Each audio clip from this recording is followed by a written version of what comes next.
Hello, I'm Momo, and this is Momo's Reading Again. And this week, I have a really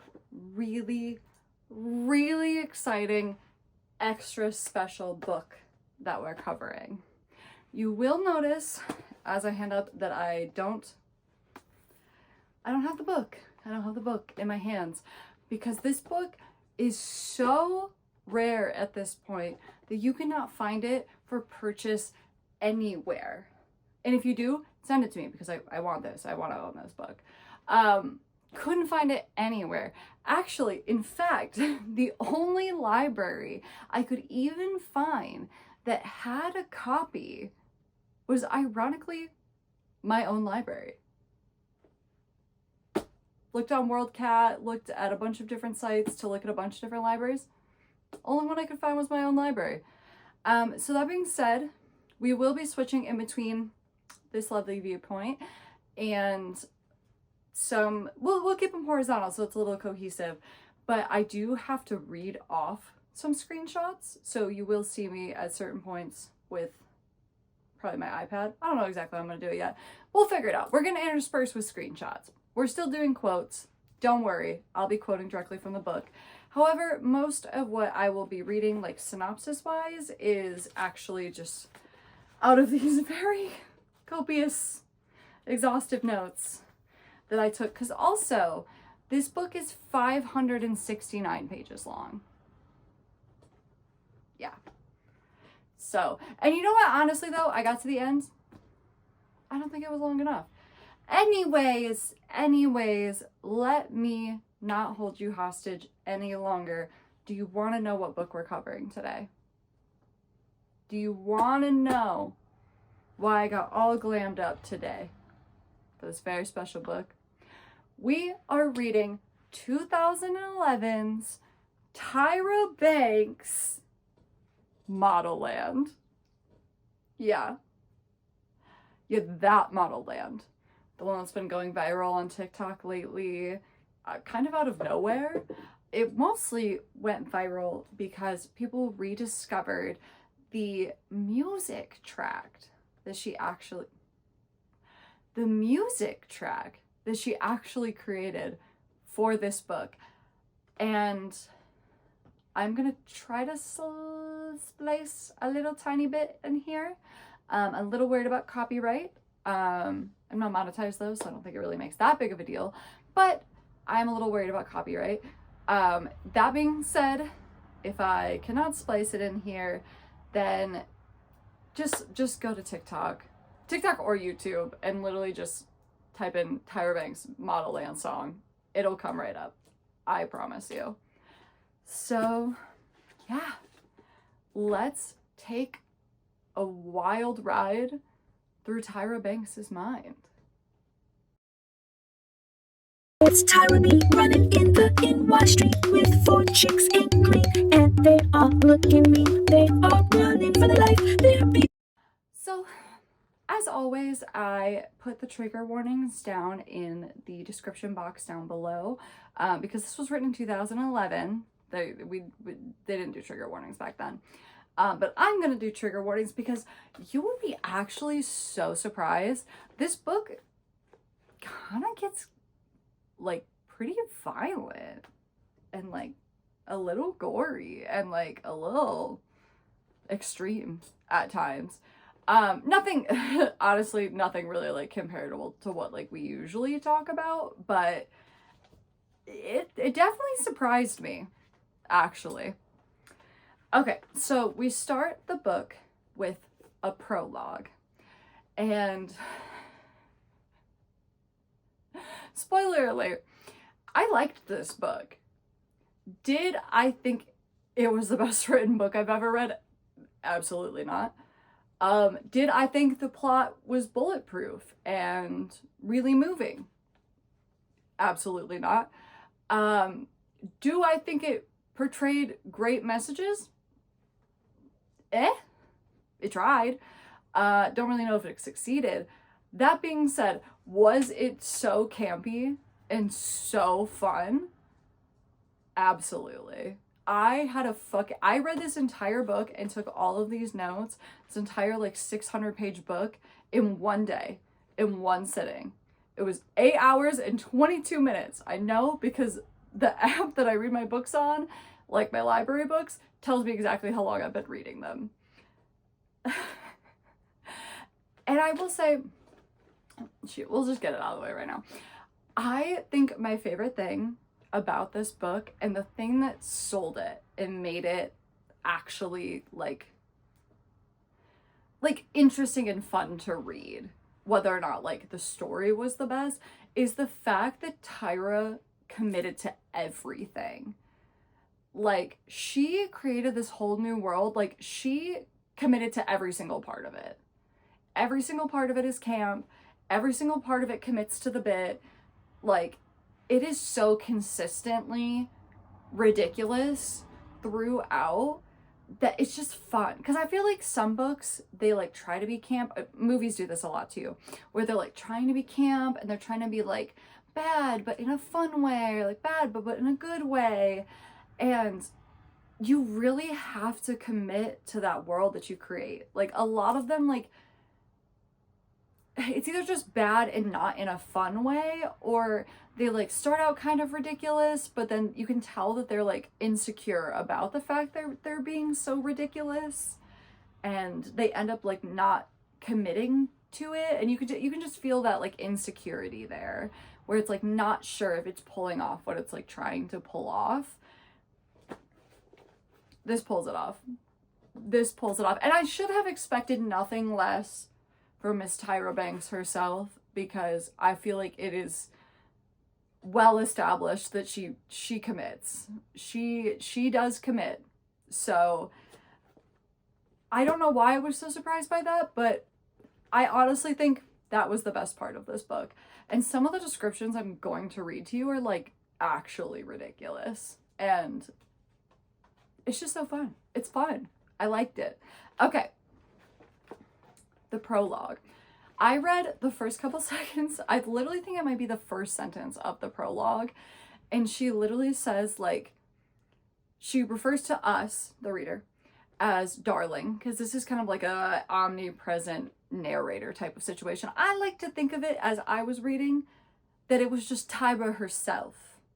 Like giving me footnotes almost. I don't think that's necessarily what it was supposed to be. I think it's just supposed to be like a generic narrator. Way more fun to think that these are just inserts from Tyra herself. She starts out right away by referring to us as darling, like I said, but instead she spells it like darling, like the way that she says it, like DAHLING. And I was like, okay. As soon as I read that, I was like, this is either going to be a great ride or a horrible ride, and I'm not sure which yet. So we learn a little bit in this prologue about the general premise of the world. There's actually like a shocking amount of world building in this, and there's definitely going to be a lot of that world building that I skip, essentially, because I am not joking. Almost every single page of this book has like intense descriptions of everything that happens. Like, as funny of a comparison as this is to make, and not one that I ever thought I would make, it's very Tolkien-esque. Like, I love Tolkien. I love The Lord of the Rings. I love The Hobbit. The Hobbit is like one of my favorite books. I read it every single year. But if you've ever read the actual Lord of the Rings books, you know that like any item they talk about, a person who comes into the scene, the landscape around them, that's just gonna get like a 3-page description before we actually get to anything relevant and like what that character's doing, what we're talking, why we're in this place, anything like that. And it can be very dry at times. A lot of classic novels do this too, I've noticed, where it's just a bunch of very dry descriptions. And I wouldn't say that her descriptions are dry necessarily, but they're so many and so intense, and honestly, like, most of it we just don't really need to know. Like, there is this scene later on, and we're gonna really gloss over this part, so I don't, and it's not gonna spoil anything, so I don't feel bad talking about it now. But there is this one part later on where this character, she's like, magic, right? There's powers in this, there's magic in this, okay? She like, honestly, even reading the description was like a little confusing to understand. Essentially, the gist I think I got from it is that she shoots fabric and like clothing like out of her arms, and then it's kind of like swirling all around her, and then she ends up putting some of it on, and then literally like 2 pages later she's like, oh, this is itchy, and she ends up like changing. But like every single item of clothing that like shoots out of her hand, including like the 12 things that she doesn't put on that are never mentioned again, are explained in like excruciating detail. Like, it will literally be like an orange zebra striped leather jacket with studded shoulders and this kind of zipper shoots out, and then a gauzy, hazy purple and pink ombre sky, like intense descriptions that we don't need.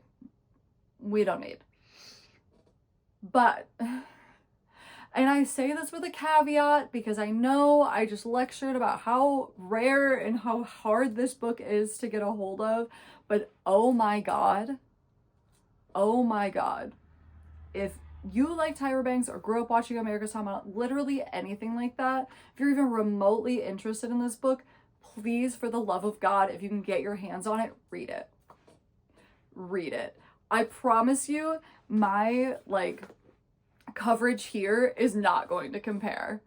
Like, we're going to talk about the craziness of like the story, but like, you will not understand until you've been fully immersed in this world. And there's gonna be, like I said, a lot of things that I like leave out along the process that just like are not really that relevant to like what we're talking about. Please, for the love of God, if you can, read this book. Please read this book. It is indescribable. Okay. Prologue. Let me lock in. So, essentially, I feel like I need like a whiteboard. But we'll try our best. We are in Metopia. Okay? Also, there's a lot of crazy names in these. I may not be saying these right, but also most of them aren't real words. Very few of them are real words. So, can I really be saying them wrong? Anyways, we're in Metopia, right? Metopia is... There are a lot of other worlds too, but we only kind of tangentially talk about them. We're mostly in Metopia. And Metopia is a very resource and like natural resource heavy area. And it's divided essentially into 5 sections. There's like 4 quadrants that make up the majority of Metopia. And each one has like its own focus and its own natural resources and like a thing that it's kind of like responsible for. Like, our character comes from Peppertown, and Peppertown is like mostly factories, and all of the factories are beauty supply manufacturers mostly. And then, you know, so we've got our 4 sections, our 4 quadrants, and then there's a 5th one that's essentially kind of like above the others, like literally, like it's on a mountain that is so tall it's like always covered in fog, and that is Modelland, or the land. So like I said, like, it's obscured. It's implied that like it's so tall that it has fog, but also the fog is enchanted because it turns colors and it moves in certain ways and reveals at certain times. So like obviously there's something like also controlling it. So it's like magic fog, okay? And Modelland, we'll get way more into like descriptions of like what Modelland's like really like later when we get there. But it's essentially like nobody ever goes there. Nobody's ever seen it. The only Oh my god, okay, I gotta close this. Oh my god, to try to explain this to you. Okay. Modelland is not a place anybody else can go. Okay? Not, it doesn't even matter if you're rich, doesn't matter if you're beautiful, doesn't matter if you're powerful.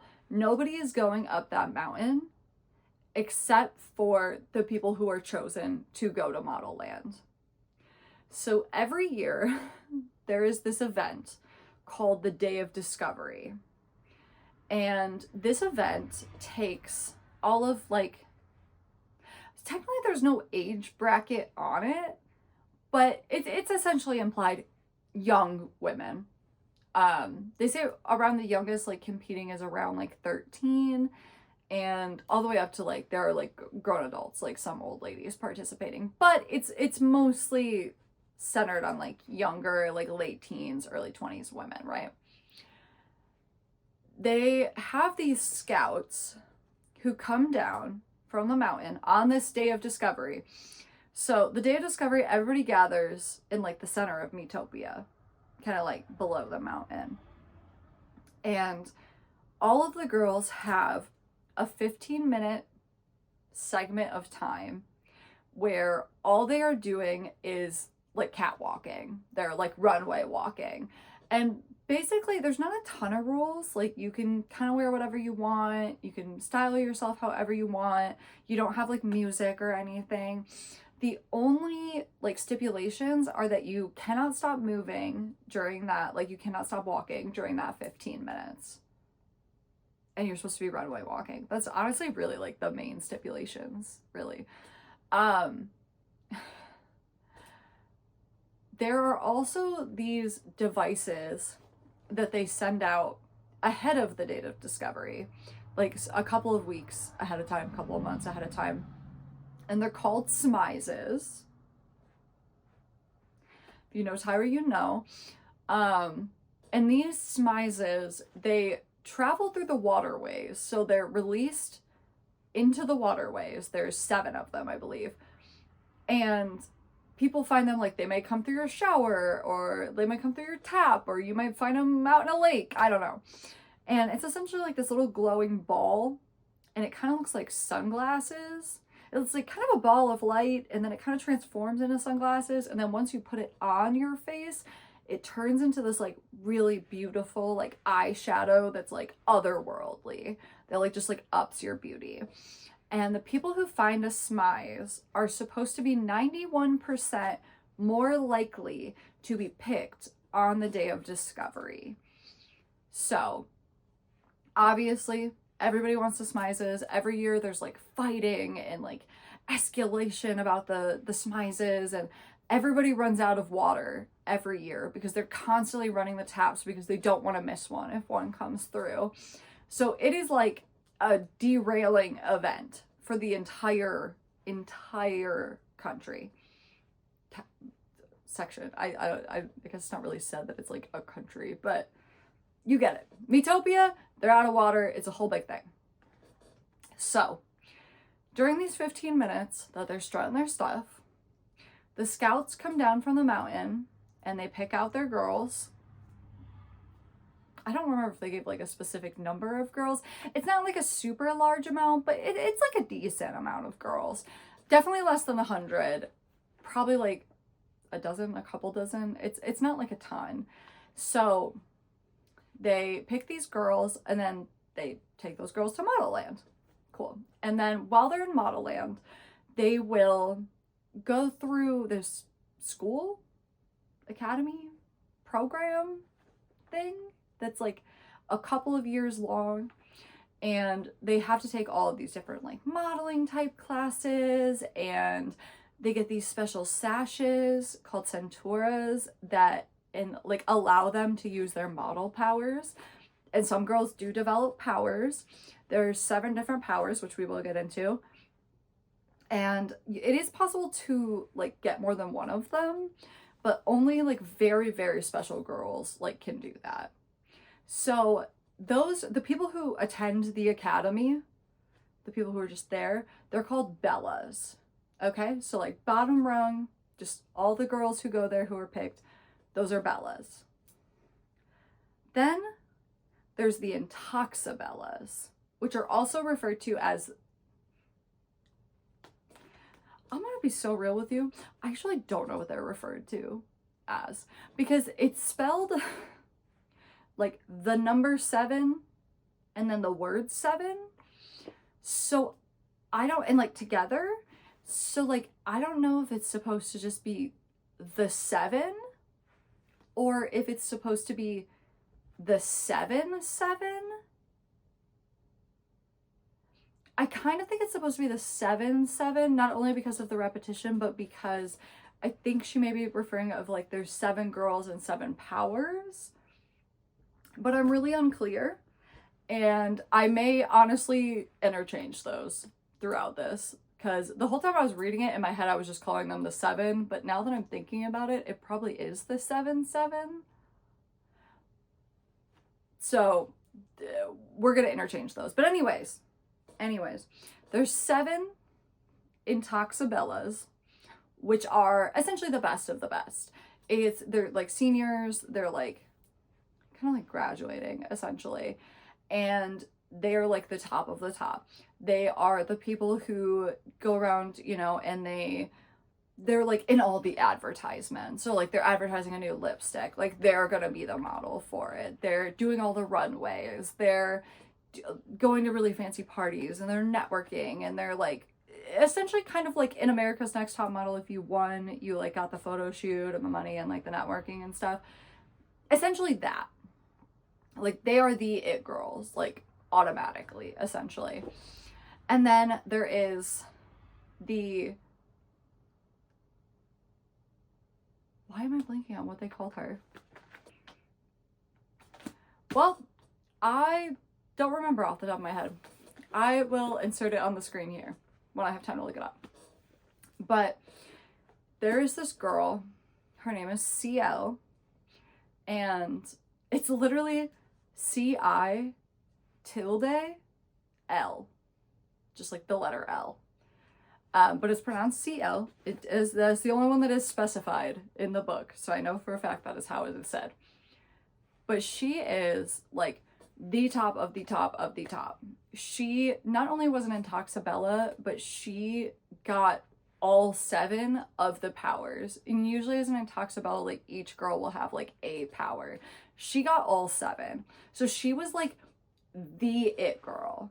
She literally was like every single advertisement. She was at every single party. She literally would do runways all on her own because she's got these magic powers, so she can magic power it. But she would like literally do runways where she's doing like hundreds of outfit changes, like all on her own. And she has recently gone missing, which will be relevant, but nobody knows where she is right now. There's a bunch of posters everywhere saying like, where is CL? Where the hell is CL? Like everybody's wondering where she's at. But that's not important right now. What we're talking about is structure. So, Bellas, Intoxibellas / the 7. CL, who's kind of like the head bitch of the 7. Then there are the Belladonna, which honestly, when they were first introduced, it seemed like there was multiple of them. But as we get to the end of the book, there's only one. So I think it was just a little unclear at the beginning. But the Belladonna is like the principal of the university, basically. She is like the head, you know, person for the university. Like everything that happens kind of like tunnels up to her. Actually, I forgot a line. So, Bellas, Intoxibellas, CL. Before we get to the Belladonna, there's also the Guru. So the Gurus are teachers, essentially. They're the professors.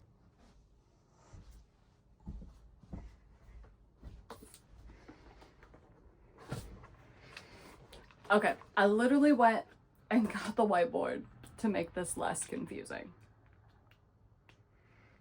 Okay. We've got our Bellas at the bottom. Just some girls. Okay? The girls that get picked. And then we have our Intoxibellas / the 7. These are the 7 girls who are like the best of the best of the Bellas.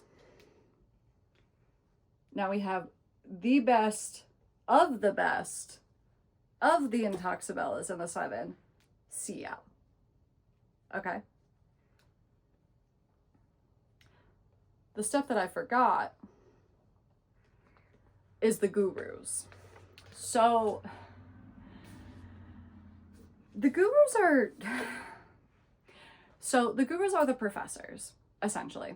They teach all of the classes at the university. And they're also, like, sort of kind of RAs a little bit. But professors, mostly. They report directly to Belladonna and the principal, essentially. And the thing about the gurus that is questionable, might be the best word, is all of the gurus have some sort of, trying to look for a good word, deformity?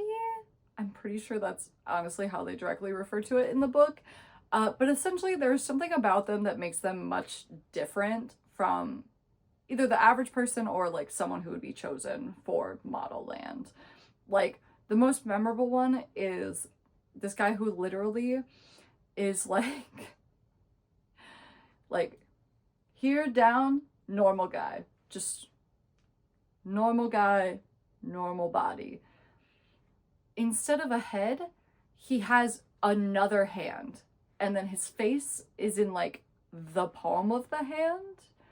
Think like the thumb guys from Spy Kids, but if it was a hand instead. And it's like when he gets excited or he's like happy about something, he literally like claps, but instead of clapping, he literally like claps his face into each hand. And it's like a specific thing. Like gurus are only allowed to be these people with these like differences, deformities, disabilities. They're all like a little bit different. They're like required to have something like that, or they literally like cannot become a guru. And same for like the staff as well. Like the staff are also people who would never ever ever ever get chosen for Modelland. Modelland's very classist. You will learn that. So we've got our gurus, and then above the gurus, it's okay. It's a little unclear in the book. So we have Belladonna on top. She's the principal, essentially.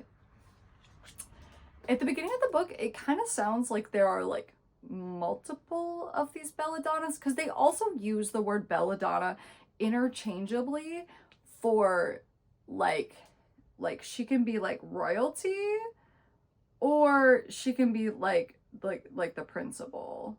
Like the Belladonnas at least used to be a royal line / are still a royal lineage, because there's like ones that go throughout time, but it's only like there's only one Belladonna at a time. Like it's kind of like being king, but like they don't really have rule over anything but Modelland.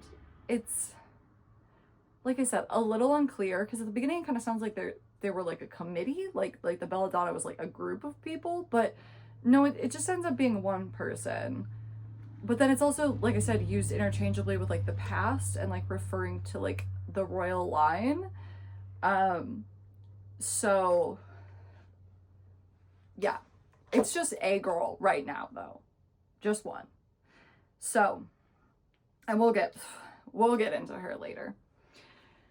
So one of the reasons that I wanted to go over this and draw you a little diagram is the fact that this is extremely confusing in the book.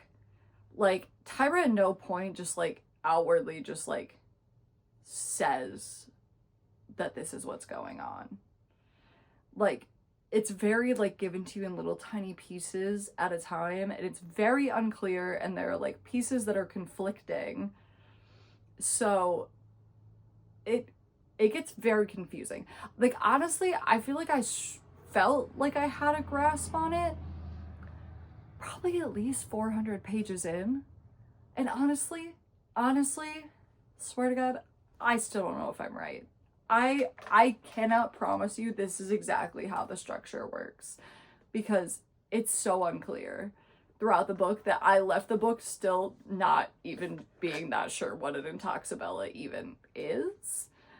And it's not like lore or like the story. Like, we didn't need to parcel this up so like small and hidden. Like, you could have just told me about this and I would have understood the book a lot better and understood what was going on better. Like, it would not have spoiled anything for me. So, like I said, I can't 100% say for sure this is the structure. The only one I'm honestly like a little unsure of is the Intoxibellas and the Seven and how they relate to each other. Like, I'm like 92% sure that they're the same thing. But I'm not 100% sure. I'm not. I read the whole thing in one sitting and I don't know. I know the Intoxibellas are like the best of the Bellas who graduate, right? Like, senior year, best of the best, they get announced to be Intoxibellas. And the Intoxibellas are, you know, the girls who do everything, all the adverts, all that stuff. But I'm unsure if there's just 7 Intoxibellas and the Intoxibellas are the same thing as the 7, or if it goes like Intoxibellas and then like the 7 are like the best of the Intoxibellas. Because I could see that being a thing, but it's so unclear, I cannot tell you the answer. If you know, please let me know, because I read all pretty much 600 pages and I still was not sure of the structure when I left. So, I'll give you the basic premise of Metopia. And I can't promise you this is accurate either. But essentially, we're divided into like 4 quadrants, and each one has like their thing. So like Peppertown's mostly factories, and I'm totally blanking what this one is called. Ladorno, that's what it's called. Like, Ladorno is for like the rich people. It's like where all the nice apartments and beaches and all of that stuff is. And the other 2 we honestly like don't even really talk about, so they're not really important. And then in like the middle of everything, like a big mountain with like lots of little fog around it, that's Modelland. Can I promise this is accurate? No. But this is the gist of what I understand about what's happening. Okay? 4 quadrants, a Modelland, up in a mountain. Each one has their own resources. That's really all that's important. Okay, so should we talk about the prologue now? That I've been trying to talk about for like 30 minutes now. So, we talked about the day of discovery. So, on the day of discovery, Modelland, the fog turns golden, it opens up, everybody like smells delicious things, and you hear like these whispers in your ear, and then the scouts come down, take the girls they want to take. They go up to Modelland. That's it. You're honestly not really seen again. You can't really leave Modelland once you go to Modelland, at least not until you like graduate or you like drop out or get kicked out or whatever. So like once you go to Modelland, like you're not seeing your family again. You're not going to say goodbye to your family. You're not like going to go back to school. Like you're done. You're done. You're in Modelland now. That's just your life now. So I talked about the smizes and all of that stuff. So there's like obviously a lot of positive stuff about Modelland, but there is like an undercourse of like pretty strong rumors that like the girls are treated super inhumanely at Modelland, and there's even a lot of rumors about people getting tortured and people getting sacrificed because some girls just never come back. And we'll talk about a little later, like there's a couple ways that you can stay at Modelland like past when you graduate, but we'll cover those later when they're more relevant. So but just so you know, there's all these rumors about Modelland and people getting tortured and people getting sacrificed that will come up later. Additionally, there is this thing that they call the Pilgrim Plague, and the people who get the Pilgrim Plague are called pilgrims, obviously. And okay, so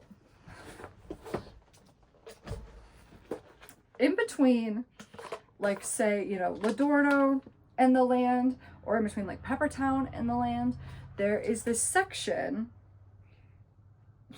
this is beautiful, called the Diabolical Divide.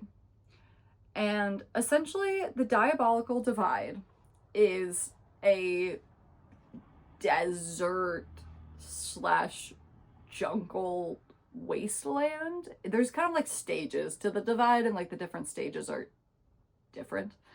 But it's very dangerous. Lots of wild animals, scary things. People don't survive the Diabolical Divide. The pilgrims who get the Pilgrim Plague. So essentially what the Pilgrim Plague is that you don't get picked for Modelland, or your daughter doesn't get picked, or whatever.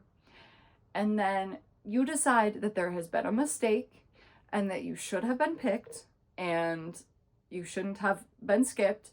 And so you decide to go up and travel through the Diabolical Divide into Modelland yourself to make them realize that you should be there.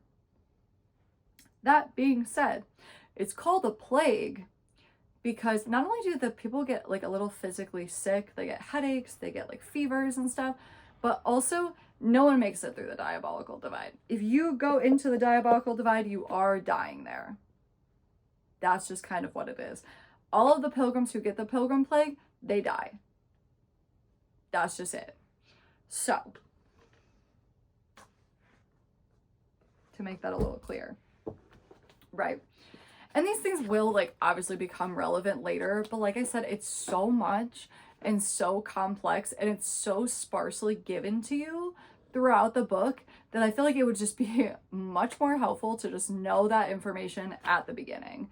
It really doesn't take anything away from the story, and we will talk about all of these things again, but it's just so much clearer when you know what the fuck is going on. So, we also meet our main character in the prologue. It's the end of the prologue. We meet our main character. And this is the other thing that we have to talk about.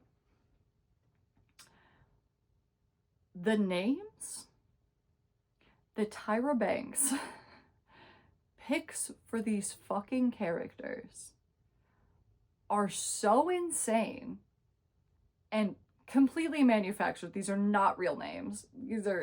Nobody is named CL. Yeah, they're something. And it was crazy to me how by the end of the book, they all just kind of started to sound normal. It honestly, you know what it really reminded me of? It made me flashback to when I went and saw the Cats movie when that came out. What was that, like, I don't know, 5 years ago, 7 years ago, whatever. And I had gone with my ex at the time, and we were sitting in the very back row. There was almost nobody there. And the first 10 minutes of the movie, we were in absolute tears. Literal tears. Because we were laughing so hard and so uncontrollably, but also trying so hard to be quiet and not be disruptive. We are literally just like sobbing our hearts out. And then it was crazy. About 10 minutes into the movie, it kind of somehow just became normal at a certain point. And it just stopped. I don't want to say it stopped being funny, because it was still ridiculous at many points. But like, the pure just like appearance of the cats got kind of normalized after a little while. And I do feel like that is kind of how this book is. Like, every time they would introduce a character and they would say the name, I'd be like, what the actual fuck are we talking about? But by the end of it, I feel like I just stopped seeing it. Like, it just became so normal. So if you hear me say all these crazy names in like a very casual tone, just know that I have been so ingrained with them at this point that I can acknowledge that they're ridiculous, but also they feel kind of normal to me now. So that being said, our main character that we're finally getting to, like 30 minutes into this, her name is Tuki de la Creme. Yeah, I'll just give you a minute. Yeah. Tuki de la Creme. That's Tookie. You're gonna hear me say that name so many times, and I'm so fucking sorry. It still sounds like that one actually does still sound like nonsense to me, I will say. So, do we want to get into this book now? Can we get into this book now? I feel like I finally explained the base things you need to know. Okay. So we get an opening that is like a description of Tuki, basically. And this puts the book down again. This is one of my major gripes in this book, and we will come full circle back to this at the end. They are so mean to Tuki. And by they, I mean literally Tyra. Like, literally the narrator is 90% of the person who's being mean to her. Okay. Maybe like 75% of the person who's being mean to her. Her eyes are too far apart. Her eyes aren't exactly the same color. Her hair is... Another gripe I have with this, and I get it, it was 2011, it was a different time. She describes her hair like every single time as multiple personality hair. No, babes. No, babes. I don't like that. We're not gonna trivialize mental health issues to talk about someone's hair. But I get it. 2011. I'm not judging too hard. We're just not gonna refer to it like that. And she describes her hair as like frizzy, but oily, but flat, but like poofy, like an afro. And it's very unclear what the fuck it looks like. I feel like it's also very unclear exactly like what race that she's supposed to be. Because like we kind of talk about like, there's obviously like people come from different lands, like this completely different fantastical universe. It's not like there's like white people and black people and, well, I guess like African Americans, because there's no fucking Africa or America. But I feel like there are definitely some characters described to it where you're like, that's a white girl. That's a white girl for sure. And I feel like Tuki is giving, like, I think the impression is supposed to be that she's like mixed and like maybe like, you know, she's got kind of these like conflicting hairstyles or something. And it's just weird. It's just weird. I don't really think it's possible for someone's hair to be like dry but oily, frizzy and flat, and it just doesn't really make sense. I don't really know the picture I'm supposed to be getting of Tuki besides the fact that I can tell you think she's ugly. Like, and it's something that is mentioned every couple of pages. I'm not going to bring it up very often. It is mentioned every couple of pages. And every time that it's mentioned, they go through the same spiel of things that are like wrong with her. So it's never just like, Tookie looks at him out of her too far apart eyes, which would be a horribly mean thing to say, Tyra. She does worse. But instead she'll be like, Tookie looked at him. She could tell he was thinking about her too far apart eyes and her hair that has multiple personalities and does this, this, and this, and her eye colors aren't the same. And like, it's like the same spiel of all of the things wrong with her every single time it's mentioned, and it's mentioned every couple of pages, like at least once a chapter. It's a lot. And this is not the only character this happens to. We'll get more into that later, but it is incessant and fucking annoying, honestly. And like I said, we'll get more into my gripes about that later. So, Tookie has this thing, right? She's got a couple of things, but right now she is currently on strike, basically. Her best friend, Lizzie, who does not go to school with her, we'll get more into that later, but her best friend Lizzie has been missing for 6 weeks, which it's normal for Lizzie to go missing for short periods of time, but 6 weeks is a long time for her, and Tookie is getting like pretty concerned about it. And she is going on strike because she thinks that she's so forgettable of a person, which I mean, I guess she doesn't think, it's kind of true, that she's so forgettable of a person that people just like don't even really see her or like hear her ever. Like, she has been going on strike, literally just laying down in the middle of like the school hallway where like all of these students are trying to, you know, like move back and forth, literally just laying there, and like nobody even realizes that she's there. Like, they don't acknowledge her like in any way, shape, or form. And so she is kind of on strike in the hallway. She's writing in her journal, essentially, but she calls her journal T-Mail Jail because it is full of letters that she writes to people. So instead of writing like Dear Diary or like the date and then just like writing what happened to you, she instead writes letters to people in her life or people that, you know, whoever.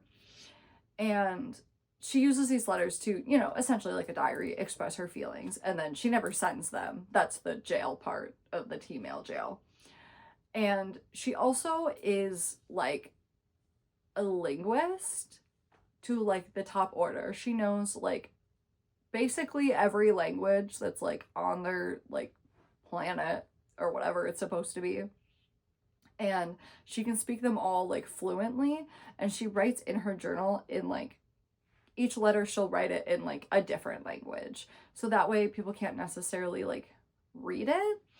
But it's also confusing because in the front of the T-Mail Jail she literally writes like, violate my privacy, like go ahead, open the page, like go ahead, read it, instead of like normally like on a diary you'd write like keep out or don't read this. Like, she does the opposite, but the like kind of caveat is that she's so unseen and unheard that like no one has ever even tried to read it.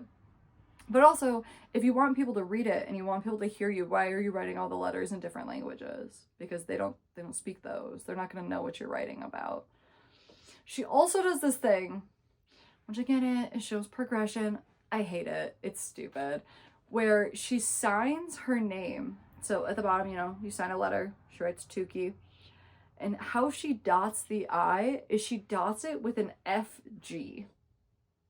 Yes, like 2 letters. And she does this because it stands for forget a girl, which is how she views herself, essentially. Like a superhero whose power is being forgotten. So that will come up later, but yes, she dots everything with a little FG.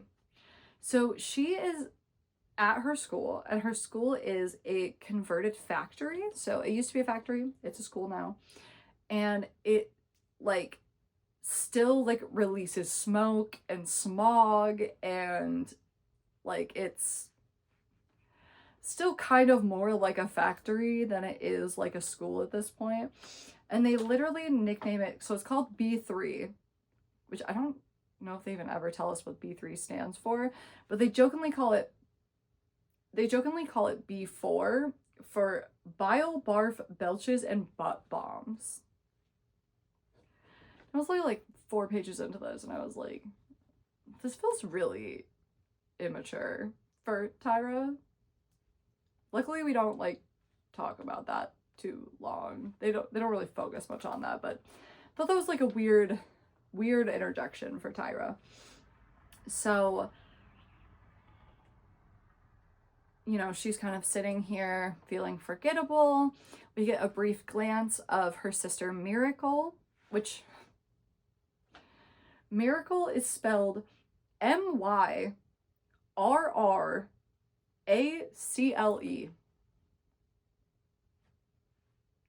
Yeah. Miracle is younger than her. I believe she is 13 this year, and she's super, like, she's beautiful, she's perfect. It's even like a weird point. She's like kind of implied she's not smart. I'm not even saying that to be mean. She's actually fucking stupid, and it's like one of her main traits throughout this is that like she can't even figure out how to say like ta-da right. Like when you do things, you're like ta-da. She goes da-ta. Like she's not intelligent, but she's very, very pretty, and she like sees herself as like more mature than Tukey because she got her period and Tukey hasn't gotten hers yet, and she's like 16. Don't really know why that was important, but that vaguely comes up again later. But yeah, they have like kind of a contentious relationship. They share a room, and like Tukey loves her sister, but there's definitely like some stress there. There's definitely some strife between the two of them. And so, you know, she's doing her spilled, which is her silent protest by laying down. And today is day 39 of that, which is crazy. So she has this crush, right?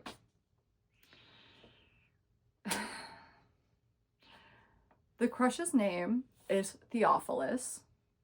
He's Theophilus Lovelaces. And he is a very, very rich kid who comes from a very rich family, who kind of shuns his family a little bit and decides to like come to their school instead so he can kind of be like with the normal kids. And she is like so into him. She is constantly fantasizing about him. He's talked to her like one time and she couldn't even like respond to it because she was so nervous. So it's not like they're like friends or anything. She's just been admiring him from afar, and she's super, super into him. And this is kind of like her dream guy throughout like the entire book. And I will say, like, I do like Theophilus. He doesn't play a super big role, but I do like him, actually. We'll get into that later because I have a gripe about Theophilus, but it's not relevant until way later, and I couldn't tell you without spoiling a bunch of things first. So he had actually noticed her when she started all of this, and she was like laying down the hallway. He actually noticed her and tried to help her up, and that was when she like couldn't respond. And so now it's been, you know, a couple weeks since that happened, and he's approaching her again. But she thinks that he's going to say something to her, and it seems like he's about to say something to her, but then he trips over somebody else, and he has this button that says vote for love, because he's running for student president, and that's kind of like the motto that they have on all of like his posters and stuff. So he's got a little button that says vote for love, and when he trips and falls, the button goes flying off. And Tukey is like, I'm gonna take that shit. I'm gonna be the one. I'll give it back to him. I'll look like a hero. He'll have to talk to me. She tries to get it, gets kicked by one kid, gets kicked by another kid. It goes down the stairs. It flies into the trash can in the cafeteria. It's like a journey. she's like chasing it all around as people are kicking it and stuff. And then she digs into the trash can, bare arm, to get it out of there. And when she gets it out, it's like all dinged up. It's scratched up. Half of the letters are gone. Like, it's in rough shape. It's not something she would like give back to him at this point. But it specifically says on it, with all the letters that are scratched off, I don't know if you'll, hold on, I forgot that for once, I've got a handy dandy whiteboard right here. It says, we'll leave this up just in case we need it.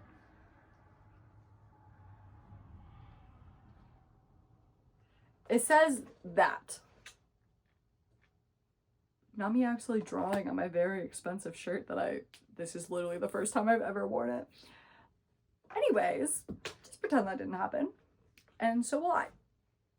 It says this. So like, almost her name, right?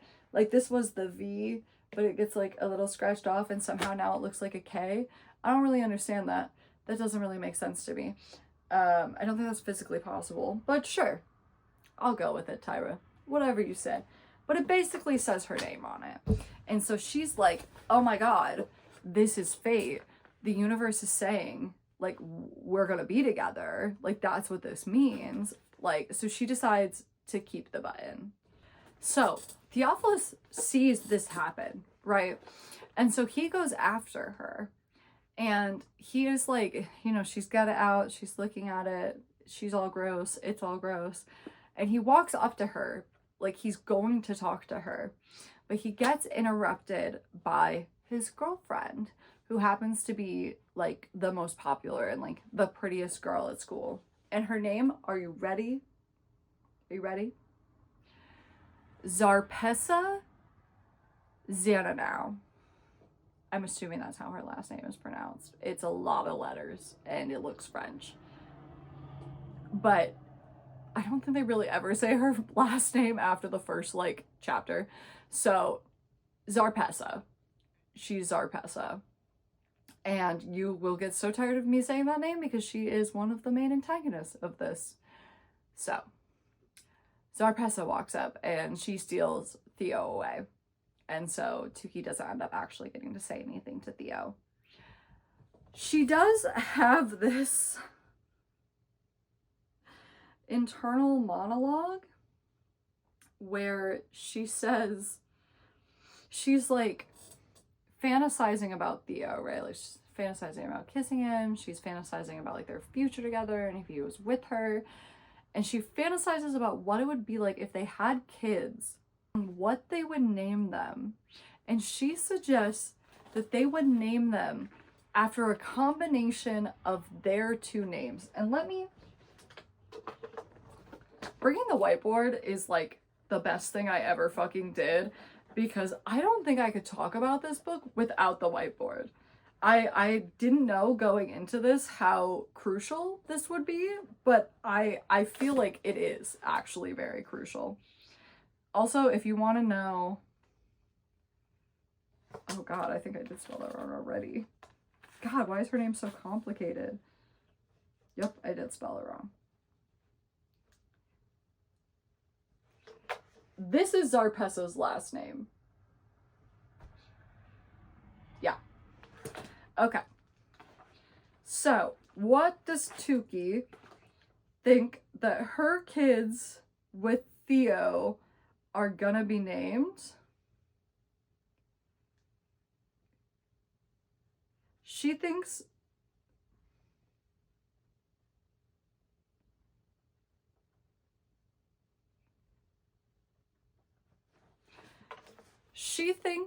that their kids are going to be named Thudi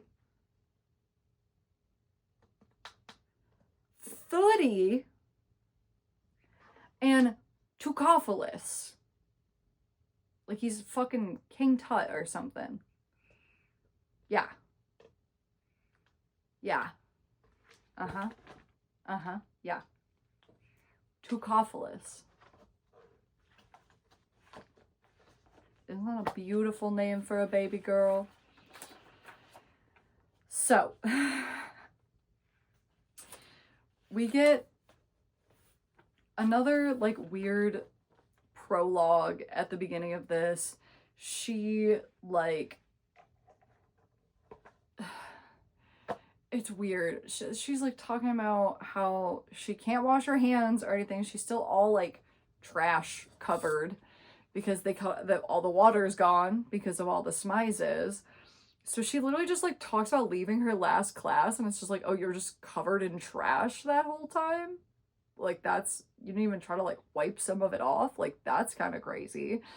And then she goes to her locker, which there was no locker like available for her when she like came to the school for some reason, because you know she's Forget a Girl, and she instead uses a dumbwaiter as a locker, though I am very unclear why a school would have a dumbwaiter. I feel like most schools don't even have basements, let alone a dumbwaiter. And also, if you think about, oh, well, it used to be a factory.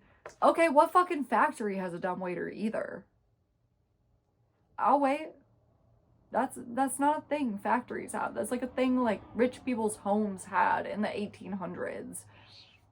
But she uses a dumbwaiter as her locker, and she somehow also has a mini fridge in there. No idea what the fuck it's plugged into. But yeah, she keeps a mini fridge in her dumbwaiter. And I am not joking to you. I get it. You want to give your character like a little quirk, like a food they really like or whatever. That's fine. All that Tuki eats in this entire book, almost 600 pages, Tuki consumes one food in all of those 600 pages. She consumes it frequently, but she consumes like one food. Do you want to know what it is? Whipped cream. I don't even think I would classify whipped cream as a food. That'd be like saying like ranch is a food. Like that's a condiment. It's like a topping with like zero nutritional value, and if anything like a negative nutritional value. That's all she consumes throughout this entire book. Like that is the snack. She talks about how she's always hungry. Like that is referenced several times to the book, that she's always hungry. Yeah, girl. It's because you're starving yourself. It's because you're restricting and you're only eating fucking whipped cream. And whipped cream is not like a satisfying food. It's not even a food. It's a topping. It's a condiment. Like a dessert condiment. Like, yeah, girl, I wonder why you're always hungry. I would be hungry too. Actually, I think I'd be dead in like 5 days if I tried to only eat fucking whipped cream. Like, what are we doing? Okay. Let me calm down. So, she kind of goes through this is like kind of, she gives a little bit of an overview of like Metopia. And so yeah, we have Ladorno, which is where the Day of Discovery is. That's where all the rich people are. There's Peppertown. It's really hot. It's really sunny. That's where all the factories are. There's Pitter Patter, which isn't really described, but there's Pitter Patter. And there's also Shivera, which really the only thing we ever get about Shivera is just that it's cold. It's kind of like a play on the word shiver, you know? That's really all we find out about it. So, like I said, you know, they all have their own resources and climate. Most of the people in Peppertown work in factories. Like I said, they're pretty much all like beauty factories of some sort. So she finds out that 2 of the smizes have already been found, which means that there's 5 out there still. And she leaves school, and she kind of discusses a little bit about like seeing the kids who go work in the factories. So like not all the kids get to go to school. Like some are either abandoned by their families or their families need them to work, and so they kind of go straight into the factories. Very like 1800s of them. And she ends up stopping by the oak tree where Lizzie lives. She literally lives in like a tree house in this tree. So she's like a little homeless girl, and she like dumpster dives for most of her food unless Tukey like brings her food. And she lives in this tree house, right? So Tukey goes there because she's missing her. She's been gone for 6 weeks. So she goes there, and Lizzie is actually there. And so she's super excited. You know, Lizzie like pulls her up. And before we get into like what happens with them, they have this handshake, right? They have like a secret handshake between the two of them. And they literally like put their palms up. They like do something where they like point to the sky. And then they sniff each other's armpits. Both of them, plural. And that's their secret handshake.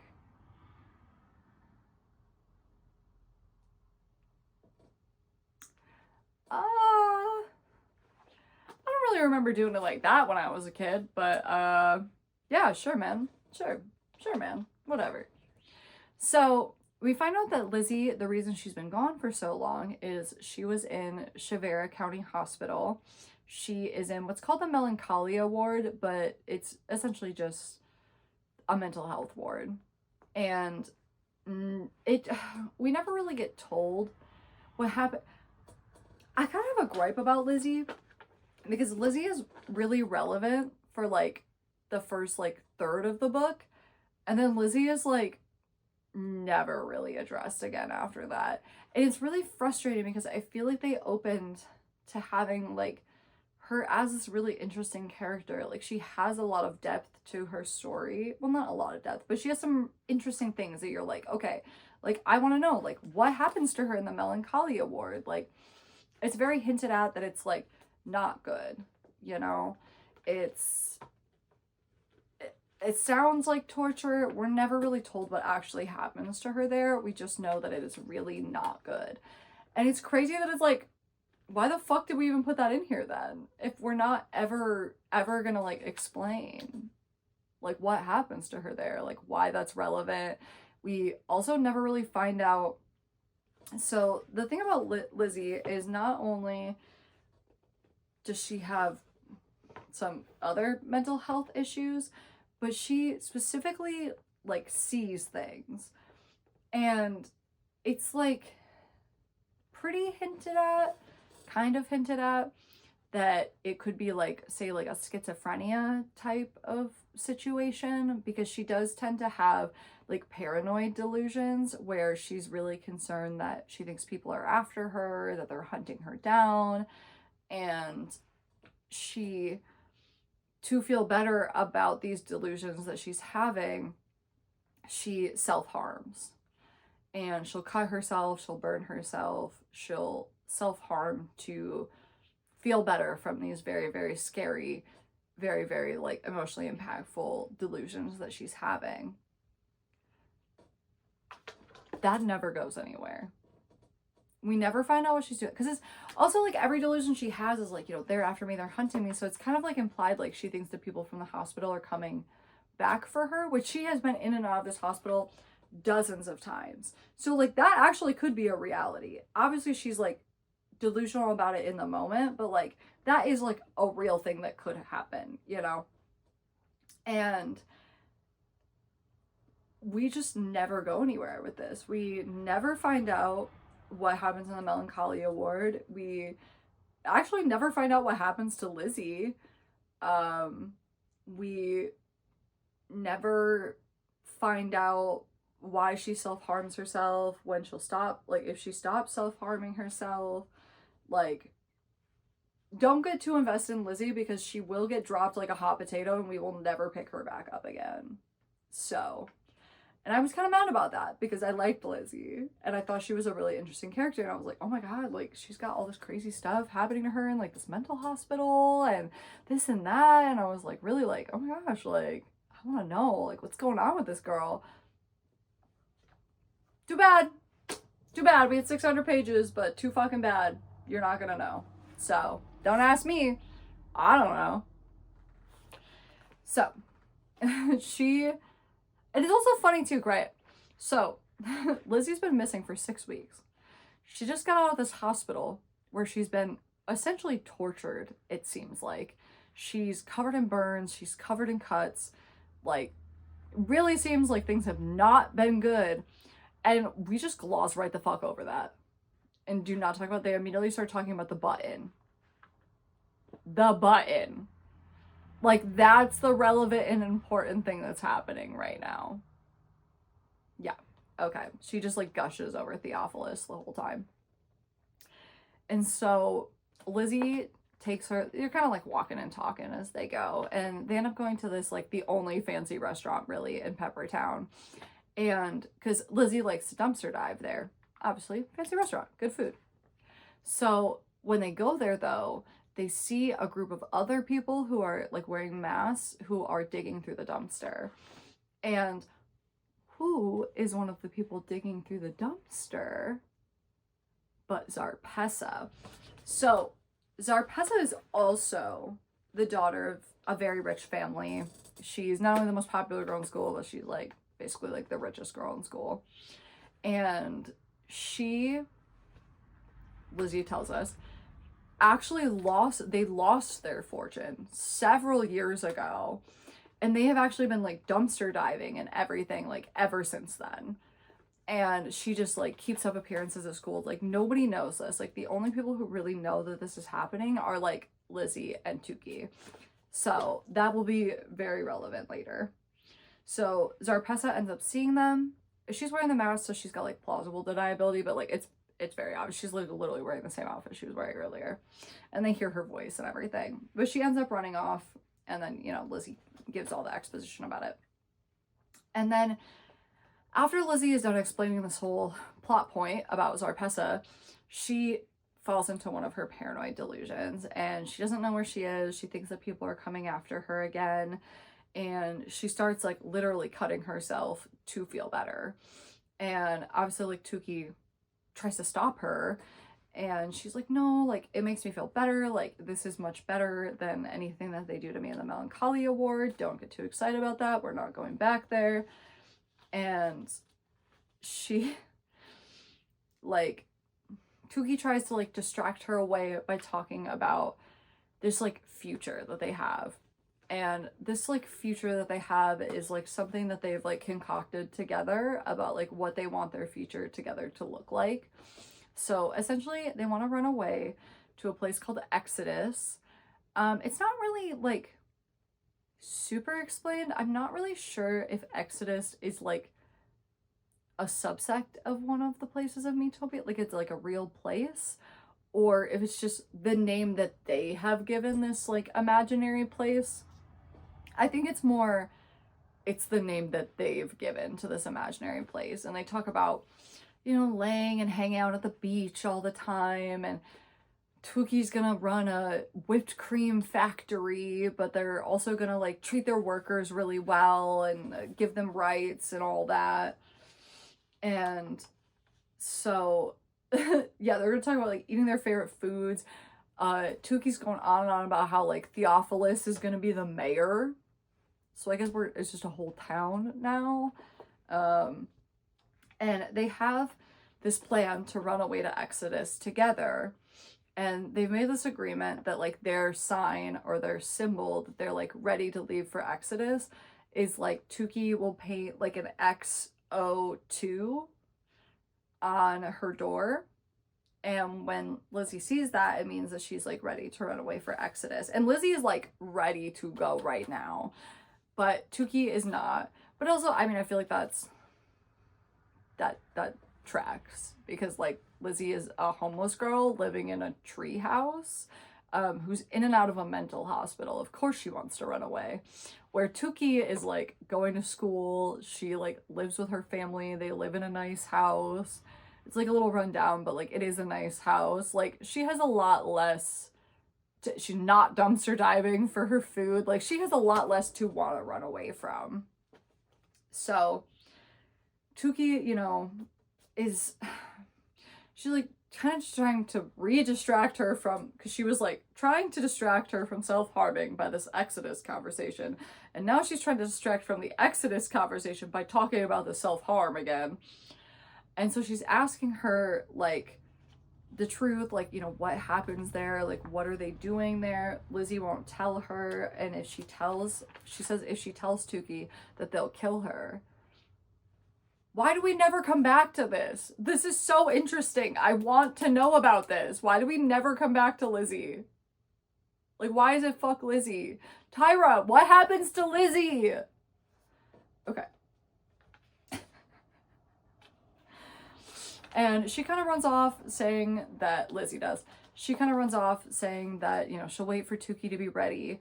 But as, like, Tukey's, like, Lizzie is running off, like, she literally sees her scoop up another, like, sharp rock. And she's like, fuck. So, we are now on chapter 3. Tukey is going home. She lives on 3434 Pepper Lane. This, like I said, it's a really big house. That's, like, a really nice house. But it just is, like, falling apart. And it's in disrepair at this point, which we'll get into why in just a second. Like, and it's also, like, her mom is, we'll get really into her mom later, but her mom is like a strange lady. Like, she likes buying things, but then like rarely uses them. Like, she gets mad if like even the bananas get past like being green because she thinks they're like not good anymore, and she just like throws them away. And she's just, yeah, like is constantly buying stuff they don't need. So it's like they have this giant kitchen, but it's like full of unused appliances and they're not doing anything with it. Her mother also has this like extensive baby doll collection, which is also never really explained. But for some reason she's got a bunch of baby dolls, and she has one specifically, her name is Bellissima, and she carries Bellissima around with her like everywhere. Like, she treats Bellissima like she is like a real baby, basically. She doesn't like try to feed her and stuff or anything like that, but she obsessed with her, always carrying her around. Not super relevant now, will be relevant later. So her I hate this. So her mother's obviously like her title or whatever is Mrs. De la Creme, because she married a De la Creme. What she likes to go by? Creamy. Yeah, that's what she goes by for the entire book. And she's in it till the end. I don't want to call her that. I didn't even like reading it. It felt violating just reading it. I don't want to call her that. She's Mrs. De la Creme. Or Tukey's mom. Interchangeably. I'm not calling her that. I don't like it. I'm sorry. And she makes a good amount of money still. Like, she is the manager, like the regional manager of like a big department store and stuff. So like, she is not like, they're not like crazy rich or anything. But you know, she does pretty well for herself. And right now, it's kind of implied that like her dad doesn't work right now. He used to work. He used to be an acrobat. We'll get more into that in a minute. But he used to be an acrobat. But he can't do that anymore because he got injured. And so it's kind of implied that he's kind of just like freeloading now. But I don't know if he just like maybe has like a much less profitable job now. But most of the money is coming from Tukey's mom. And so she gets home too, and like all of the faucets are on because of course her mom is obsessed with 6 Eyes. Her mom is so set. Like, when they had Miracle and Miracle turned out like so pretty and stuff, she was like, oh, this is it. Like, this is my ticket to Modelland. My daughter is going to be in Modelland. She's gorgeous. She's perfect. And like, now Miracle is finally old enough to compete. So like, this bitch has all the faucets on because she is trying to get that smize. Let me tell you, she is trying to get that smize for Miracle. And pretty much any scene that involves the mom and the dad, they're bickering. They're arguing. He is constantly accusing her of cheating on him and saying she wastes stuff, and it's just boring parent bickering. We're not going to get too into it, but just know if they're together at any point, they are bickering. They are tearing into each other, like bad. And oh, also, yeah, they did lose money too. So there was this baroness who like basically ran a Ponzi scheme and like stole a bunch of people's money, and she stole some of their money too. The main reason they don't have money is because of the injury thing, but that also contributed to it. But don't worry, that doesn't go anywhere. It's never mentioned again. But there's a baroness lady who ran away with some people's money, so they lost some money during that as well. And the mom and the dad are arguing back and forth, and specifically they're arguing this time about tea. And she wants like a new tea kettle or something, and he's like, you don't even use the tea you already have, like I've literally never seen you drink tea. And so she's like, Tukey, like go make me a cup of tea.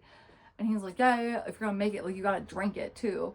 And so Tukey goes into the kitchen to, make this tea.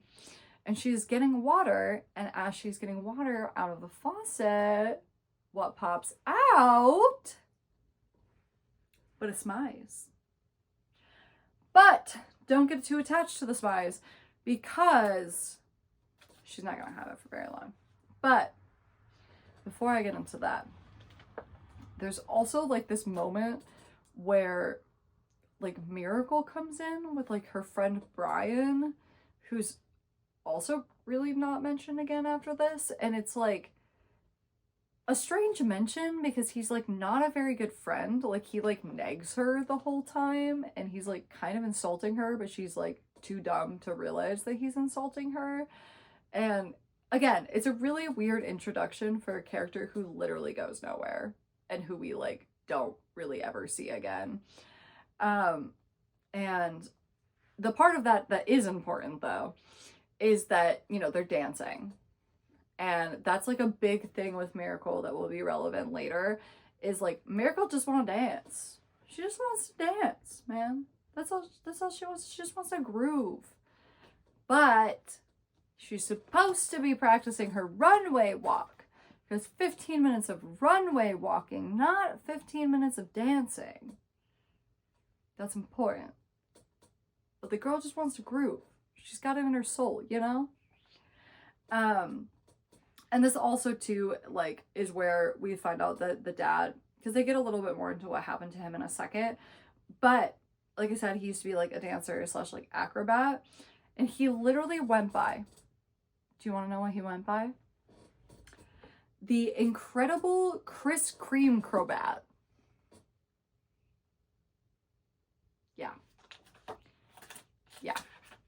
Yeah, you heard me. That is what he went by. The incredible Kris Cream Crobat.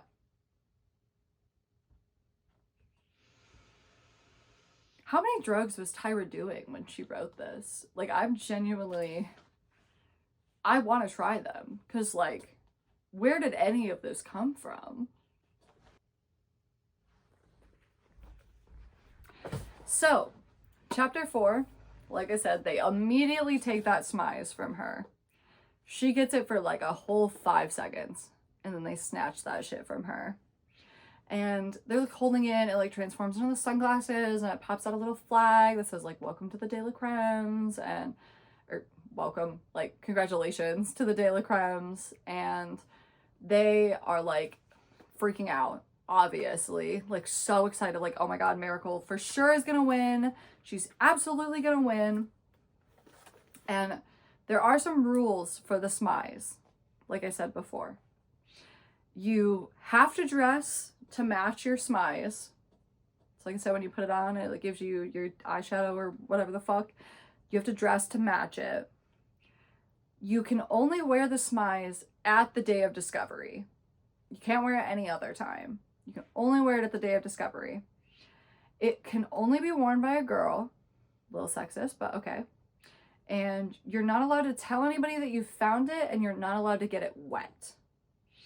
And if you violate any of these rules, there are side effects. And I say side effects rather than like a violation or a punishment, because they're very like physical. Like, it's not like, oh, a scout's gonna come down and they're gonna take it away from you and they're gonna give it to somebody else or something. No, you get face aches, nausea, vomiting, blurry vision, visions of fashion, police brutality. Let me run that one by you again. Visions of fashion, police brutality. That one didn't age well. Stinging bees in your hair. Biting wolves in sheep's clothing. Direct quote. Don't ask me what the fuck that means. I actually have no idea. So they're fawning, oh my god, we're gonna have the smize, Miracle's gonna win, and they're making Tukey go to the day of discovery, even though Tukey's not competing. There's not really any reason for her actually to be there. If anything, like, it's a little mean to make her be there, because it's like, oh, you don't get to do it, but you just have to sit here and watch your sister do it. Like, that feels kind of shitty, but they do not care how Tukey feels, so. And then they decide that they're gonna go shop for Miracle to find something to match her smize that she has now. So in chapter 5, Tukey goes into the room that she shares with her and Miracle. This is like right after all this happens. And like, Tukey's, again, very forget-a-girl. Like, her stuff's kind of shoved in the corner. Miracle's stuff is like literally everywhere. And she's like, you know, sitting there like imagining herself with Theo, and she's like pretend kissing Theo. And Miracle comes in and is kind of like, what the fuck are you doing? Like, what is happening right now? And they have like a little bit of a back and forth, and it's really not important. It's just like Miracle making fun of her for not having kissed a guy. So later Tukey has this thing that is relevant several times in the story where she like sleepwalks. Never really explained like why she does this or anything about it, but she just randomly sleepwalks sometimes, and she wakes up in places that really don't make sense. This one not so much, but like there's several times she wakes up in places that like literally just don't make sense, where it's like, girl, how would you have even fucking gotten there? Like, that doesn't, especially asleep, like that doesn't make any sense, but whatever, we'll get into that. So she wakes up outside her bedroom, and she hears her father like kind of shuffling around in the living room. He's like drunk, and he's like trying to relive his glory days in there. He's like trying to do a handstand and some crazy stuff, and he like makes her help. She's supposed to basically like spot him, and she like, as she's like trying to spot him and he's trying to like relive his glory days, we get the flashback of like what happened to him. And essentially what happened was, on stage, about to do his like big act, he is 7 stories up in the air above the stage, and he's about to do his whatever he's about to do. Doesn't actually tell us what he's about to do. And their mom is like, oh my god, he's gonna kill this. They're gonna like want to shoot him on the cameras, and then they're gonna pan to me right afterwards, because they're gonna be like, oh my god, let's get the shot of his wife like appreciating like how amazing that was, which is honestly kind of accurate. Like, that is pretty, that's kind of what they do at like sports games and shit like that. So like, that's not unreasonable. Like, that actually probably likely would have happened. But she pulls out her little compact and she's doing her makeup, and the mirror catches the light, and it shines a beam of light that hits him right in the eyeballs, and he can't see, and he falls the 7 stories. And you think he's gonna get injured. No. He actually is such a good acrobat that he rolls out of it and he's just fine after he just fell 7 stories. And it's like, oh my God, he's so amazing. And he goes to bow and he nails his eye on a sword, because there's swords sticking out of the front of the stage. And yeah, because you think he's gonna fall and he's either gonna like crush all the bones in his body or he's gonna fall on these swords. No, he rolls out of it, he goes to bow, and he takes his eye out on the sword. And they even describe like the eye like fully out of his body, like on the ground, like staring at Tukey. It's like actually kind of gruesome.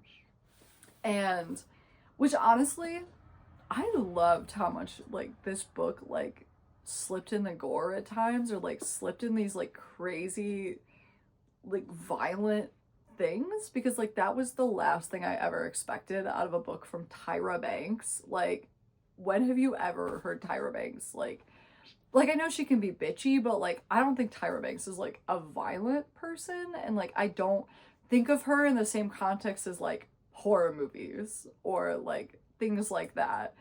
So for her to write something that's also so dark was like really surprising to me. But anyways, we kind of flash back to the present. She's supposed to be spotting him. He falls and he's pissed at her, even though he's just drunk and stupid. And he basically like tells her to get out, and he like doesn't want her around.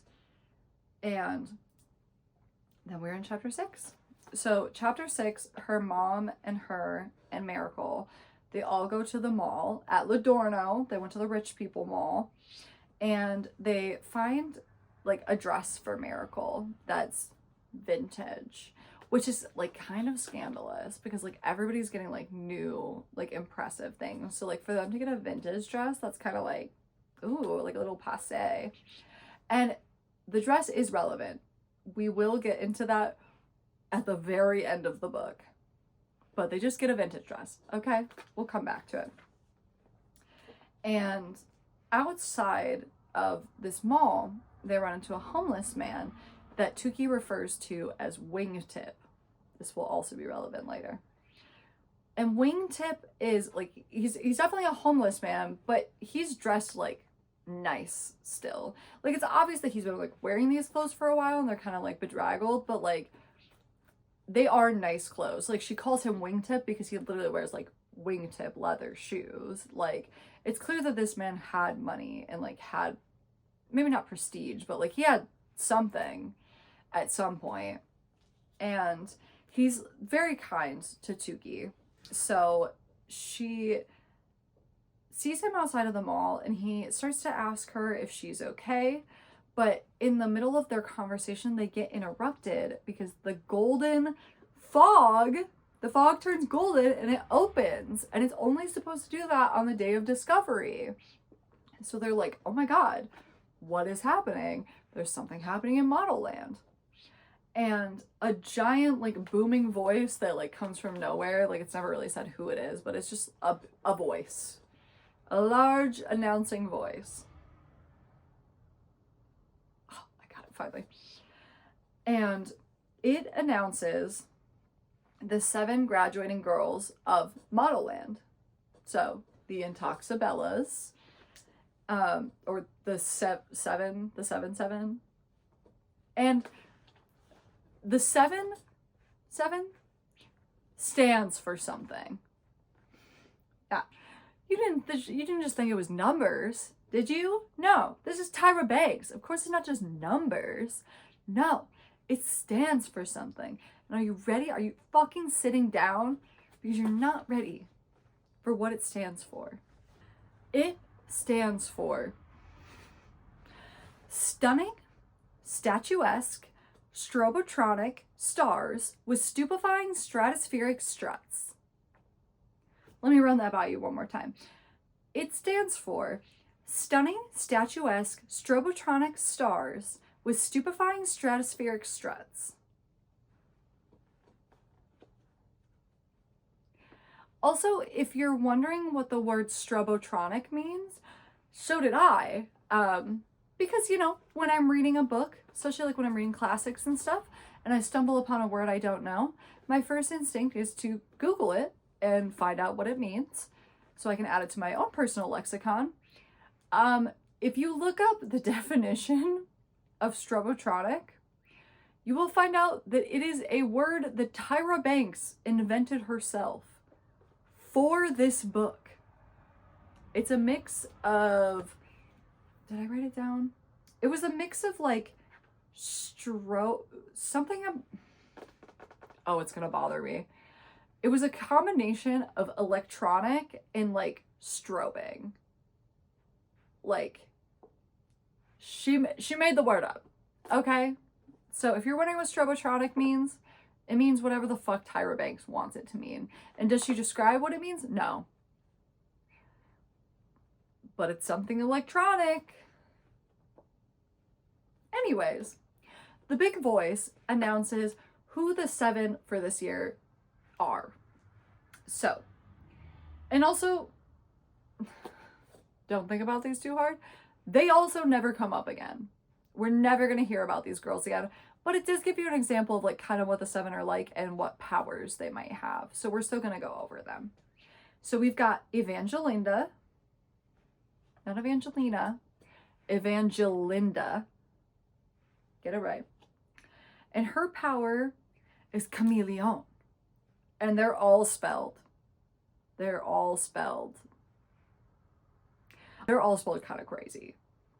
We've got the chameleon power, which basically means that she can like take on other appearances. She can look like animals. She can look like other people. She can look like kind of whatever she wants herself to look like.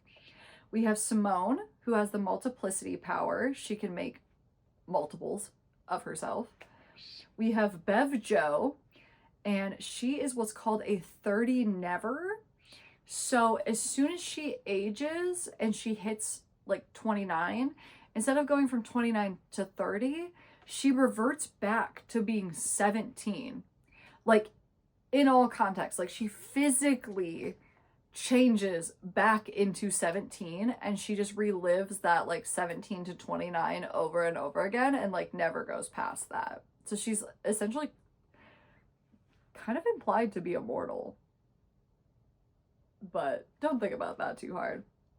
Then we've got Limora, and her power is excite to buy, which is essentially like the power to sell anything. Like, she appears because like after they announce all these, like as they're announcing them, like giant images of them like appear like doing their power. So like when Limora appears, like they all start thinking of like, oh my god, wait, I need to go pick up like more stuff for my hair, and like, oh my god, wait, I need to go get those shoes that I saw. And like, so basically like she has the power to kind of like brainwash you into like buying things.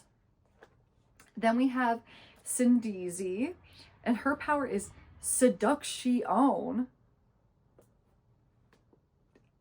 I don't think I need to explain to you what that means. And then we have Katucha. You heard me right. Katucha, whose power is Sixena, which essentially kind of like Sixth Sense. She can see the future of fashion. And then on top of seeing the future of fashion and like what's going to be popular, she also has like heightened senses, like, you know, heightened smell, taste, etc., etc. And then our last person is Exodus. And Exodus has the power of teleporting. So all of the girls like appear in like this big, you know, image up on the mountain, except for Exodus. Where Tuki and her mom are standing, like on the street, a giant hole opens up in the middle of the street, like kind of like a giant sinkhole. And Exodus literally comes out of it and like says hello to them before, you know, going back in the hole and like disappearing up onto the mountain. So she kind of like weirdly pops up on Tuki. Not really explain like why she pops up there of all fucking places, but sure. It's also kind of obviously a nod to their exodus, and like Tuki kind of takes that a little bit as like a sign. And then she looks over and she happens to literally see Lizzie in the bushes. And so she like rushes over to Lizzie And Lizzie is like not in a good state. She is like literally convulsing. She is speaking just utter gibberish. She is like not there. Like she is going through it. And she is like, again, very injured. Tuki like wants to rush her to the hospital, but like Lizzie is not about that idea. Obviously, things have not been going well for her in the hospital. She doesn't want to go back there. But like they basically have a conversation. They say, okay, like we need to go to Exodus soon. Lizzie is like, we have to go to Exodus soon. Like we have to. And then kind of runs off. And so Wingtip comes over and then he asks her again, you know, if she's okay. And they talk, you know, kind of about how they both relate to each other, that they're both hurt people. They both don't feel seen. They don't feel heard. And they tend to just kind of like talk to themselves rather than like talk to others. And he tells her that she needs to dream and that she needs to dream big. And Tuki's kind of like, that's not really how this world works. Like, I don't really get to dream. And he's like, no, like you do get to dream and you should dream and you should dream big.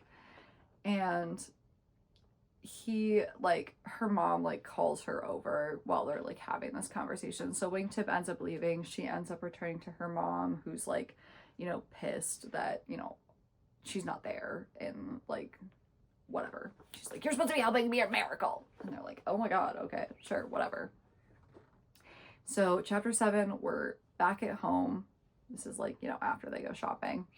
Their parents are arguing again. They're arguing about looks. They're arguing about cheating. The dad is accusing the mom of having a baby with somebody else. And he points out, he says all of these awful things about Tuki, by the way. I'm literally not even going to repeat them because they're really hurtful and they're really mean. And nobody needs to say that about anybody, let alone a dad saying them about his daughter. And, you know, obviously the mom's like, no, I did not cheat on you. And he's like, yeah, but like, remember, like you left before you gave birth and you like had the baby where I wasn't there and you guys like almost died and it was this whole big like secretive thing with all these like health issues, and then you weren't supposed to have kids anymore, and then you had Miracle, which is why they named her Miracle, because she wasn't supposed to be able to have kids anymore. And he's like going on and on about how he's like gonna get a DNA test. He literally steals Tuki's toothbrush so he can get her DNA tested, like paternity tested, and says that when he finds out that she isn't his, he's just gonna send her away to the factories with like the orphaned children. Horrible, horrible guy, right? And he literally just straight up tells her to leave. He'd be like, it'd just be better if you just fucking left. Like if you just go, get out of here. And so Tuki's like, okay, it's time to go to Exodus. Like, it's our time to go there. Like that, I guess that's what I'm doing now. So she paints the XO2 on her door and she goes and she packs up for it. And she gets into her room and she looks out the window and there's like a tree outside her window and Lizzie has painted XO2 on it as kind of like a confirmation of like, yeah, I saw your Exodus. Like, we're getting out of here.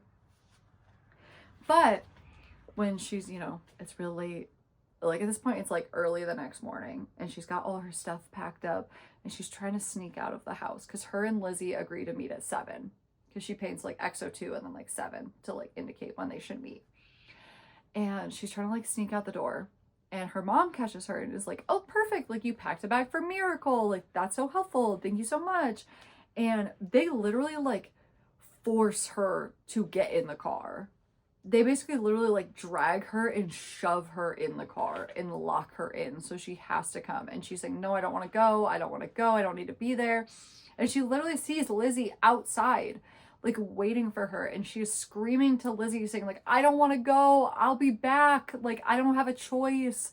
And Lizzie like literally just screams. Ah! Literally just screaming and screaming. And as they're driving off, she's still just like screaming. It's very dramatic and sad. So, chapter 8. Everybody, gathers, obviously, in, Ladorno, right outside of Modelland, and, Metopia, and, it gets, messy. There are, thousands and thousands and thousands of people there. Girls are running into each other. They're getting into cat fights, especially after, everything's over and the girls have been picked. There's something called the aftermath, where people get so aggressive and so violent and angry that they didn't get chosen, that riots break out, basically. And throughout this whole selection process, girls are fighting.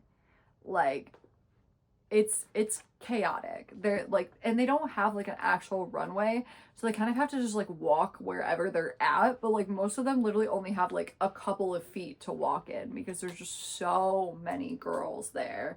So it is just the most chaotic, pain in the ass, messy scene that you could possibly think of.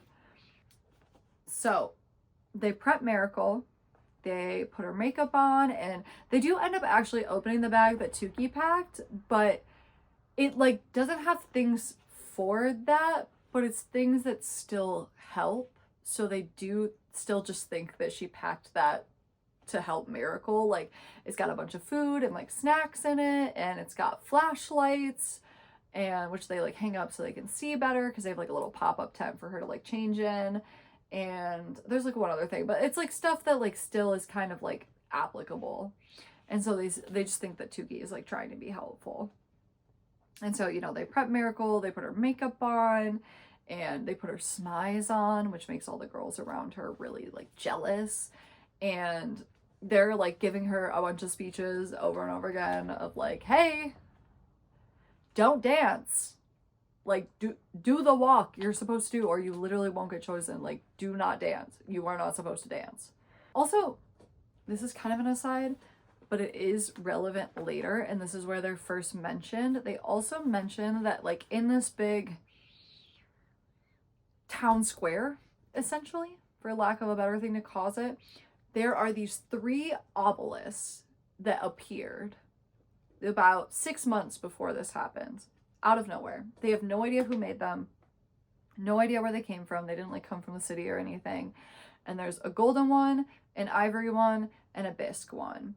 And there's mysterious, they're big monuments. There's actually a whole cult that has created a religion around them, and people bring them offerings and stuff, because nobody knows where they came from. They're very mysterious. That won't be relevant till way later, but I just want to make a note of it now. So, like I said, Miracle puts on the smize. The mayor, whose name is Devin Rump the Sixth, introduces the ceremony and officially announces it. It's happening. Begin. So chapter 9, thousands of girls storm the square. They all start their runway walks, wherever they are. Like I said, it's chaos. There's people fighting. Shoes are breaking. Dresses are getting torn. Yelling is happening. It's a lot. It's super chaotic. And it's so chaotic, actually, that Miracle, who has literally been practicing for this her whole life, who's been so nonchalant this whole time, literally freezes up. And she kind of freaks out. And she, can't move.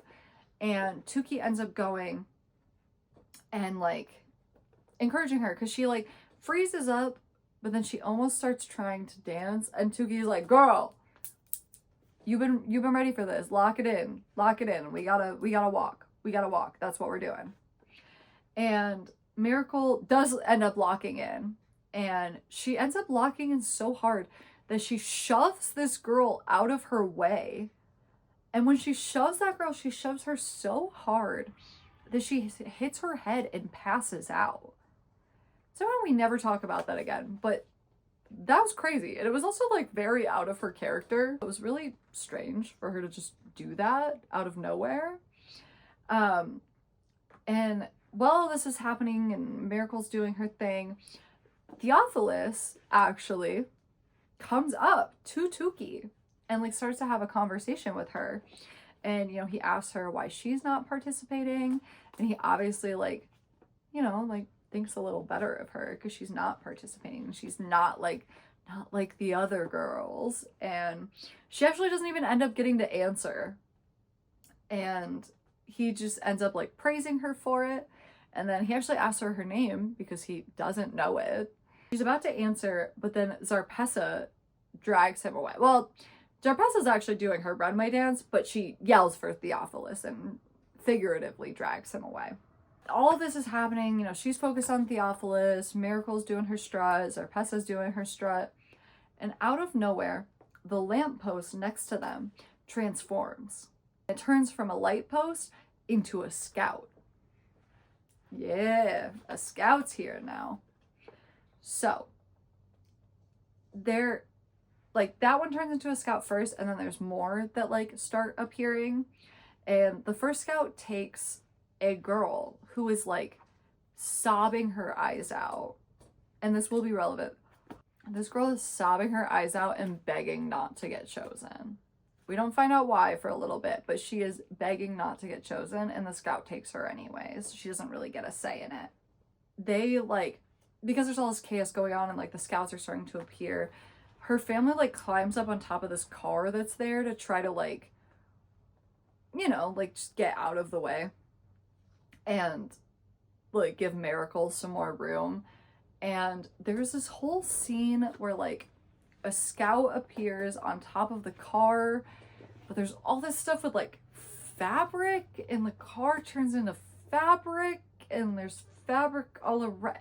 It's like it's a whole thing, and it honestly didn't really make a lot of sense to me. I kind of read that section and was like, what the fuck are we talking about right now? Like, I could not picture it very well in my head, and honestly, it's not very relevant, but there's some weird fabric stuff. They're on top of a car. A scout appears, essentially. Everybody thinks, obviously, that the scout is going to go for Miracle, but that's not the case. The scout takes Tukey. And it takes, like, Tukey a minute to, like, actually go, because they're, like, you know, she's just, like, dumbfounded. She doesn't think she's going to get chosen. She's not even fucking participating. She's literally not even runway walking. Like, and you're supposed to have to do that to get chosen. Like, so it takes her a second, but she finally takes this girl's arm, and the scout essentially throws her into, like, they just refer to it as a pouch. It's like a big pouch made of, like, pretty see-through fabric, so she can, like, see, because they end up flying away, and she can, like, see on the ground and, like, see everything that's happening and stuff. So it, like, obviously it's magic. It's a magic fabric pouch.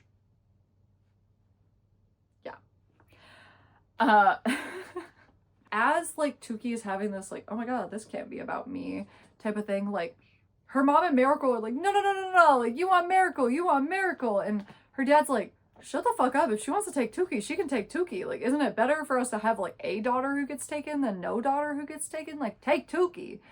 And she's kind of like, why are you on my side now? Like, you were literally just, like, telling me to leave.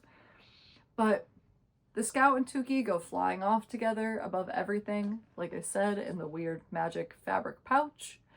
As she's flying off, she does see Lizzie down below, like, running through an alleyway. And she tries to run for Lizzie, but, like, obviously Lizzie can't, not run, but, like, yell at Lizzie, and obviously Lizzie cannot hear her. And she's, you know, obviously upset. But the scout flies her off, and so this scout is not getting just one person. And it's not really established, like, I don't know if the scouts normally only get one person or if they normally gather several people, but she's gonna gather several people, whether or not that's the norm. So they fly off in the pouch, and they land in, essentially, so, like, we have our Metopia, right? And, like, that, like, I would just think of Metopia like a country. Metopia is a country. We're in, like, essentially kind of like a different country outside of Metopia completely. And this whole, I feel like country isn't really the right word, but, like, state doesn't really feel appropriate because they're not, like, connected like say America or something. But I get the implication that they're more like the size of states, or like how in Europe, how the countries are a lot smaller than say like over here, you know. And they go to this place that's called Boo Big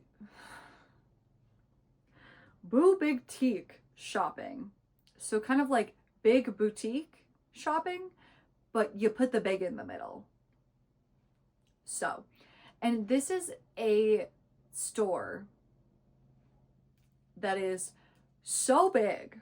Essentially, like if you live in the Midwest, you know, like Myers or like a Walmart or something like that. I wouldn't say like a Publix, because like it gives the impression that there's like there's like everything you could ever need there. Like it's not just food, and it's not just like beauty products or something, like a department store. Like it's got everything that you could possibly like need to live here. It's so big and has so many things that you need to live there that everybody who shops there, patronizes there, everything, like literally just lives in the store. Like the whole country is a store. They all live inside of this ginormous store. Okay?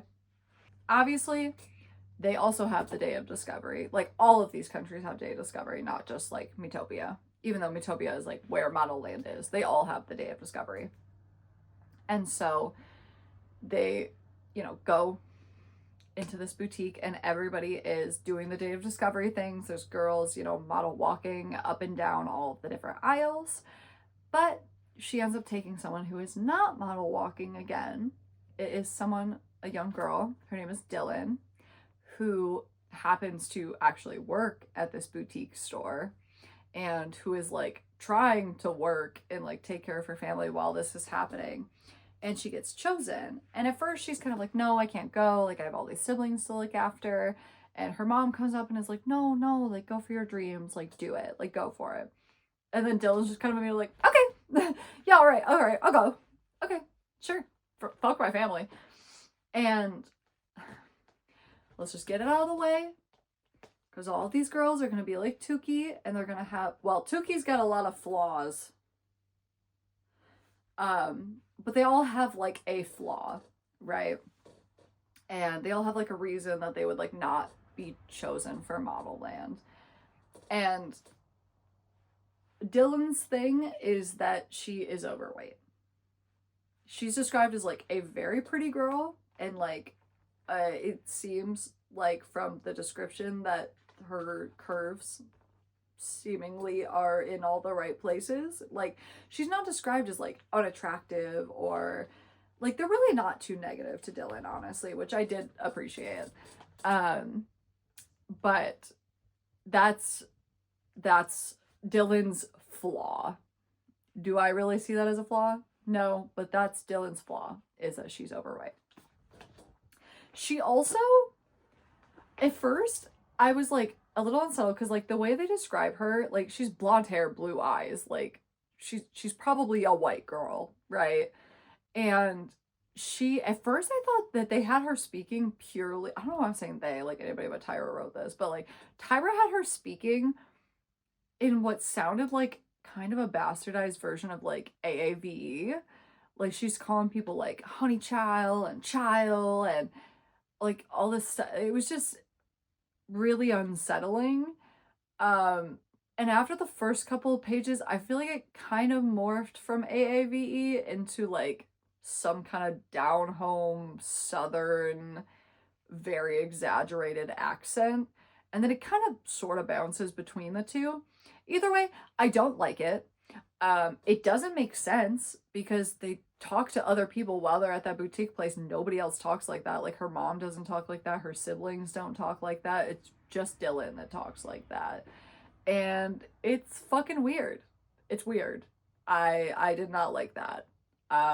There's not a lot of quotes in this that we're gonna talk about from the other girls because we'll get into that in just a second, but they're all kind of like this.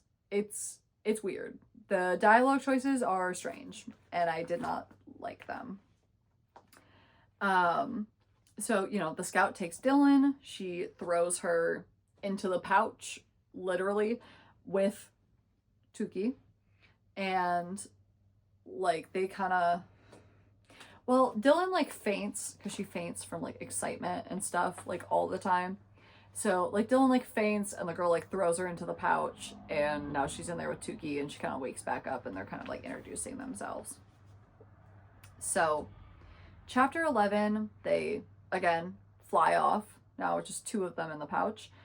And they appear in Candelabra.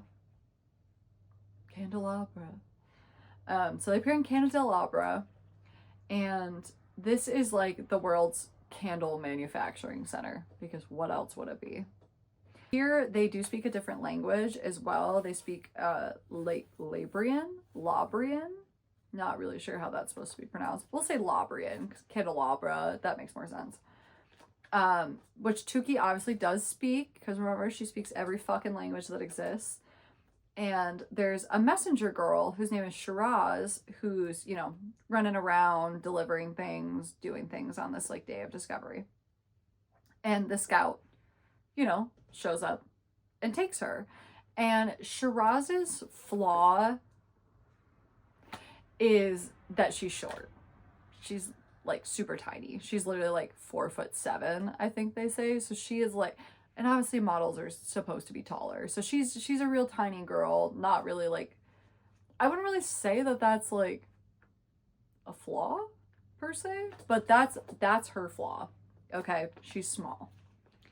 And she's also super vain, and she does get better later, but she's super fucking rude at the beginning. Like, she gets into the pouch and she's immediately like, why would I be in here with you? You guys are losers. You guys are ugly. She's super rude, like, not a very nice or a very good person, which she ends up like coming around later, like honestly not far out from here. She like almost immediately becomes fine, but at the beginning she is like awful, like weirdly awful. And the girls, you know, briefly discuss like why they don't really know why they were picked, because like they're, before Shiraz is even like rude, like they're aware that like they are not who should have been picked, because also like their flaws aside and stuff, like they're not even participating. Like they weren't walking, they weren't doing any of the things that they were supposed to be doing to like get chosen. So like they're all kind of having like this brief discussion on like why they don't really like understand like why they're being chosen. Chapter 12, they pop out into, this is their final place. They pop out into this city, which is called Sans Color. And Sans Color essentially is like a utopia that's like kind of small and contained, and then surrounded on all sides. There's like this jungle with these like, they're kind of depicted as like savages. Don't really love that description, but they're called Le Gizzards for some reason. And like they will like try to kill people from Sans Color. Like they do not get along with the Sans Color people like at all. And like as like you talk about, like all the buildings are the same. They all like, so instead of having like all this chaos and all these girls competing against each other, like they're all wearing the same uniform. They all march in unison. Like it's very, very put together, a very different circumstance than other places. And so the scout shows up, and the head lady there, the prime minister, she is basically like, like we know you're here to like pick an ambassador, like, you know, feel free to pick whoever you want, like, you know, we're happy to like, you know, cooperate. And then the scout picks the prime minister's daughter, whose name is Piper, who is kind of referred to as like the princess of like Sans Color. And the mom is instantly like, no, you're not taking my daughter. You can take anybody else, but you're not taking my daughter. And Piper is like, fuck you. I absolutely want to go to Modelland. You are taking me. I'm the princess. I get control. We're going. And the thing about Piper, her flaw, I say with heavy quotation marks, is that everybody in Sans Color has albinism. So everybody is albino, essentially. You know, her hair is white blonde, her eyes are like not quite the right color, her skin is like extremely pale and burns like so easily. She has to be like so careful about it. Later, like you find out that she's consistently going to like the hospital at Modelland because she gets so severely burned like so easily. Like she has to carry an umbrella with her everywhere. Again, would I really consider this a flaw? No. Not really. Kind of sounds like a disability more than a flaw. But sure. Whatever, man. That's the premise. We can't hold on to it too hard or we'll never enjoy this book. And they, you know, throw Piper in the pouch and they're flying off, and they actually almost get attacked by like the lizard people who are like throwing spears at them and stuff, and it's like this tense moment, but they end up flying away, and you know, they fly away. So chapter 12, or I just realized I wrote chapter 12 twice. Chapter 13, like I said, they're like, you know, this is like where they have that tense moment with the lizard people, and like they're throwing spears at them and they're like, oh my god. And they literally like refer to them as creatures. And it's like really unclear because they're also referred to as a people. So I'm unclear if they're like maybe like mutated people who are like turning into creatures or something. Like it's not really specified. And I don't love it. It does feel, the whole section felt a little icky. It does feel a little racially coded, to be honest. Especially because these sans color people are obviously very white. They're albino. And for them to be like at odds with these people who like live in the jungle and use spears and are referred to as like savages and stuff, it just feels a little weird. And it's, I feel like there was potential there to possibly use that to discuss some racial issues. Don't hold your breath. Don't hold your breath. It's not that fucking deep. It does not get that deep. If anything, I actually feel like the sans color people are painted as the ones in the right the entire book, which is a weird choice in a book written by a black woman to set up this kind of racially charged scenario and then have the white people be like the good ones and the saviors and stuff. That felt weird. But also, I am not a person of color. Tyra is a person of color. She can write whatever she wants about race. Sure. I just thought it was kind of a strange take. And we also find out that, like, Piper is not actually a princess. Like, her mom's an elected position as, like, prime minister, but it pisses her mom off when she calls herself, like, a princess, or when she refers to her mom as like the queen of sans color. Like it just irritates her mom, and so she just does it to irritate her. They also find out that all of the girls have lost their father. 3 of the girls have actually lost their father, like he died. And Tuki doesn't admit that her father is still alive. She just kind of insinuates that she lost him, more in the context of like he is lost to her because he's kind of claiming to like not be her dad and like not want anything to do with her. But she never actually admits that she didn't actually lose her dad. She just lets them believe that her dad is dead and then like doesn't ever really correct that. And then never comes up again. So sure. So they fly to Modelland, and it's like the border of Modelland, which is also like, there's also the diabolical divide, but also there's like people.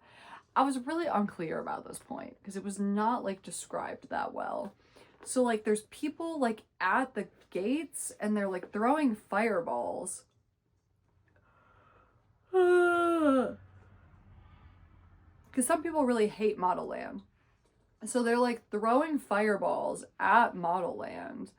And like it was so bad, like they even mentioned like several years prior, like a bunch of people like died because they threw a fireball into the stadium, and like the stadium like caught on fire and shit, and like a bunch of people died.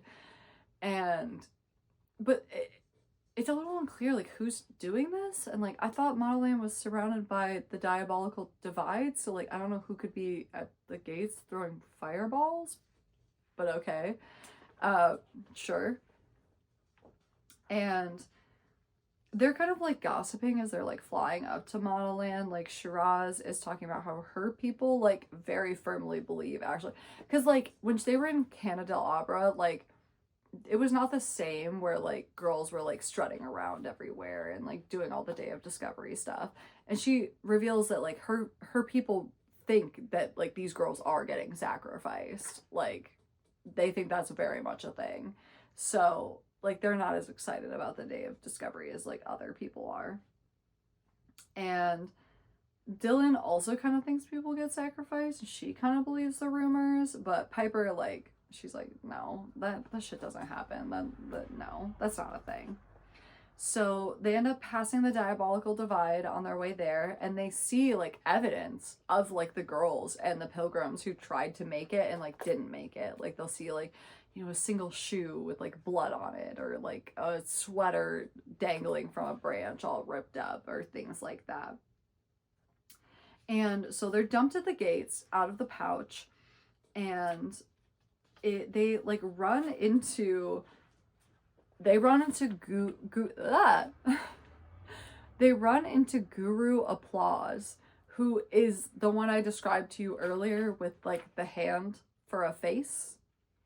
And he runs into them at the gate, and he thinks that they're seamstresses because, like I said, all the staff have like some sort of something wrong with them that like would make them not applicable for Modelland. So he thinks that they were brought over to be seamstresses for him. And the scout ends up coming down and is basically like, no, these girls aren't here for you. And they kind of argue back and forth because he still thinks that they're there for him. But he does end up like leaving after a minute. And this is like where we're really introduced into why I don't like and probably will not quote much of anything that Shiraz says, because while Dylan's over here doing some weird Southern AAVE, Shiraz is over here speaking in the most god awful like English. Like it is choppy. It is clearly meant to represent someone who doesn't speak English well. And I don't think this is wrong to do, obviously, because normally she speaks late Labrian, but the way that it is done is like, in my opinion, downright disrespectful. Like I had a hard time even like just reading any of the dialogue she had to say. Like it would be like a complete sentence, and then you just like, if you just deduct random like words out of the sentence, like if you were trying to say like, I'm gonna go running too, and she says like, I running too, but that's not how people who like are learning English as a second language like talk. Like it felt like, which is crazy because Tyra in her fucking job has talked to so many people from foreign countries who speak English as a second language. So why did she give this very racist, very bad portrayal of it? Like if anybody, like Tyra should be somebody who knows how people who speak English as a second language talk. And obviously like that does change based on like what original language you're coming from, because you know all those languages are structured differently, and so you know that can impact how they try to structure their English. But I don't know anybody ever, and like I have traveled to quite a few foreign countries. I have spoken to many people who do not speak English as a first language, and I've never heard someone talk like this. Like she talks like a toddler would talk when they're learning English, and I fucking hate it. I hate it. It just it's giving racist, to be honest. that's just what it's giving. I don't like it. If you have a contrary opinion, by all means, or if you're like, actually, here's a great example of how people that don't speak English can talk like this, then I'm open to hearing it. But I'm not gonna lie, the whole time I was reading it, it was giving offensive. That's just what it was giving. I'm sorry. That's how I feel about it. But like I said, I'm open to hearing other opinions. So, by all means. And this is the part that I was like describing where it was like, because like they get dropped off, whatever. They talk to Guru. And like when the scout appears, like a giant smoke thing appears and like a doorway appears and the scout comes through and she's shooting all the clothes out. This is when she was like shooting all the clothes out of her hand and stuff. And it's way too descriptive. We don't need to get onto all of that. But basically the scout appears, she puts on a fancy outfit. She's obviously got a bunch of different kinds of like magical powers. And she takes off her veil in this circumstance, but no other point up to this point was she described as wearing a veil. So it was kind of like, oh, like they weren't telling us who this is, but like it was kind of implied that she was just like a random girl. So like that's why we don't know who she is. But now she's suddenly got a veil on and she removes it. And who do you think the scout is? I'll give you a second. Drop it in the comments. Who do you think it is? If you guess CL, you are correct. It was CL the whole time. So she's like not really what you would expect from everything we've like heard of her so far, is like, you know, the top of the seven, and you know, she's like the magnificent seven that's got like all of the powers, and she's like everything. So you expect someone like very formal, very regal, very like put together, and she's really not. She's like very informal. She's very like bubbly. I wouldn't necessarily call her like silly by any means, but she's just very like, oh my god, like these clothes are so itchy, like I have to take these off, like I don't even want to wear this outfit. Like she's just like very, very casual. And she like weirdly, like she's kind of cold to Tuki, and she's like weirdly like very friendly with the other three, but she also keeps calling them by names that aren't their names. Like we know what their names are, and she keeps calling them different names. And we'll find out about that later, but it's like a weird moment where they're like very like, why is she calling us Hendel and Catherine and Woodland? Like that's not our names. We get a little bit of a background on CL. We find out that she's really the only Bella or Intoxabella who has ever really spoken her mind. Like, they're really just kind of like a, I don't want to say like seen and not heard, but kind of essentially in the way that like a model is. But she like, you know, she gives like keynote speeches. She's like super famous for like her poetry and doing like spoken word poetry. That'll also come up again. You know, like she speaks her mind, where that is not like really a thing that like the seven do or like Intoxabellas do. And it's also confusing because sevens are not scouts. The scout position is reserved for Bellas who like don't make it through to the end.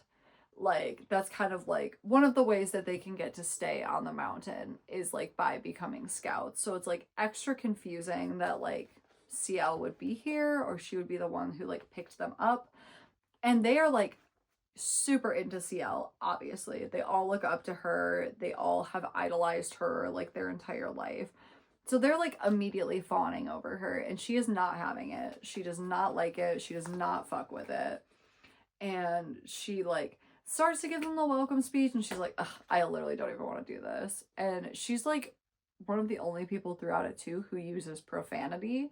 She's not like, she doesn't have like, you know, she doesn't swear like a sailor or anything, but she is really like the only person who consistently uses like profanity.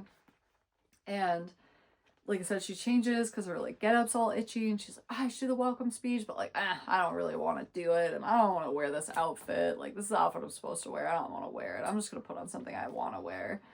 So she's just like very much not what they expect. And you know, she, like, they try to, like, ask to see her powers, and she's like, no, like, I'm not showing off. You can see them later. And then she literally tells them, you can see my powers if you survive the torture. And then she refuses to elaborate on whatever the fuck that means. So there's the first time that they were like, torture? What do you mean torture? And so she kind of like shuffles them through the gates. They go into like this, essentially kind of like this big square, and there's like a bunch of all the other girls who are like got picked and stuff are all there. They're like all gathering, you know, with their scouts and stuff.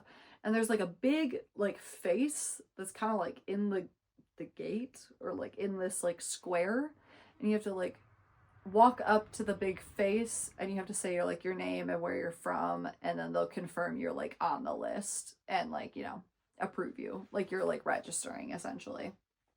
And so, you know, they rock up as soon as Zarpessa is doing it, who Zarpessa is like horrified to see Tuki. She is not excited about seeing Tuki. Like, she did not see Tuki like get taken, and she is not excited to see her. And so Tuki walks up and she says her name to the gate, and it works just fine. But when the other girls go to say their name to the gate, CL steps in and like literally like shoots out this like tentacle of like fabric like into the head, and basically essentially she's kind of she's hacking that shit. She is becoming a hacker. She essentially kind of like overrides the machine and has them like quickly approve the next 3 girls, and then she like lets it go and it goes back to normal. And it's really unclear like if CL is on their side or not. Like I said, like she's like nice to them, but she's also not that nice to them, and she's like kind of cold and distant and won't really tell them much. Like it's really hard to tell like whose side she's on, or like what exactly the fuck is even happening here. And then she tells them that she has to return to the torture chambers, and she literally like disappears and like leaves to go back to the torture chambers, which they're obviously concerned about. But yeah, she disappears to go get tortured. Chapter 14, we enter into Modelland for the first time. And Modelland has kind of a strange design. I'm not gonna like draw it out for you, because honestly the actual layout of Modelland is like not really that relevant or like important to the story. But essentially you come through a big entrance hall filled with giant statues of women. We don't know who these women are, but we find out literally like 3 pages later that they are previous, you know, Intoxibellas that have graduated and like, you know, done great things. And this like big entrance hall with all of these statues opens up into like a courtyard. So I love the image. I lied. Maybe I will draw it. Because I love the image of there being like this like, you know, we've got like our little town square that's all grassy, and then we have this entrance hall that's like really fancy. It's all tiled, it's giant, that literally just opens into like more grass. Like is this hall just free floating? Like there's nothing on either side of it. It doesn't lead anywhere else. It's just very strange in my opinion. But anyways, not relevant. It's never mentioned again. So we go through this entrance hall into this like little courtyard essentially. And the courtyard, there is like courtyard, and then there's like a golden path that leads to the M building. And the M building is like literally a giant building in the shape of an M. Don't ask me the logistics of that. Sure. It's a giant building in the shape of an M. And that is where all of the admin go. That's where the gurus go. That's where Belladonna's office and stuff is. It's not really like, it's not accessible to, you know, just like the Bellas on like an everyday or anything like that. And then there is the O building. The O building is the opera building, and that is where they're gonna like have performances and stuff later. Which is funny that that's called the O building, but it is not a building in the shape of an O. It actually kind of sounds more like an amphitheater than anything in like the description, because when they're like sitting in like, well, they're not even sitting, they're like standing in like the audience, like it kind of sounds like just a big like grassy area or like tiled area, like an outdoor area that they're just like standing in, and then they're like looking at a stage. So it's kind of giving like amphitheater. Don't know why we called it the O building, if it's not shaped like an O, like the M building is like an M, but who am I to question Tyra's mind, truly? So there's also really the only other two relevant places that we'll talk about later. There is the D, which is just the dorms. It's just the dorms. And then there is Beautification Boulevard, which is where all of their classes are, and each class has its own building, and each building is shaped like something really weird. We'll get into that later, but yeah, every building is like themed towards what it's for, essentially. So, you know, they enter this big entrance hall, and also very strange to me, over those big statues of like the Intoxibellas, there's a sign, and the sign says, "If you do not respect us, we will shake, rattle, and roll you." That sounds like foreshadowing. That sounds like that's gonna go somewhere or mean something. It doesn't. It's never referenced again. It's not foreshadowing. I don't even know what that means. And we're not about to find out, I guess.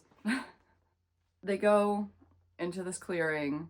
There's like the golden path in front of them. There's the M building. So this golden path is like special. Like it's not like, say, bricks that are colored gold. It is like literally like a smooth, kind of like someone just like laid out a whole pool of gold or something, almost like you would like concrete, but like gold instead. And it can move. So it is enchanted? Magic? I don't know. They don't really explain it.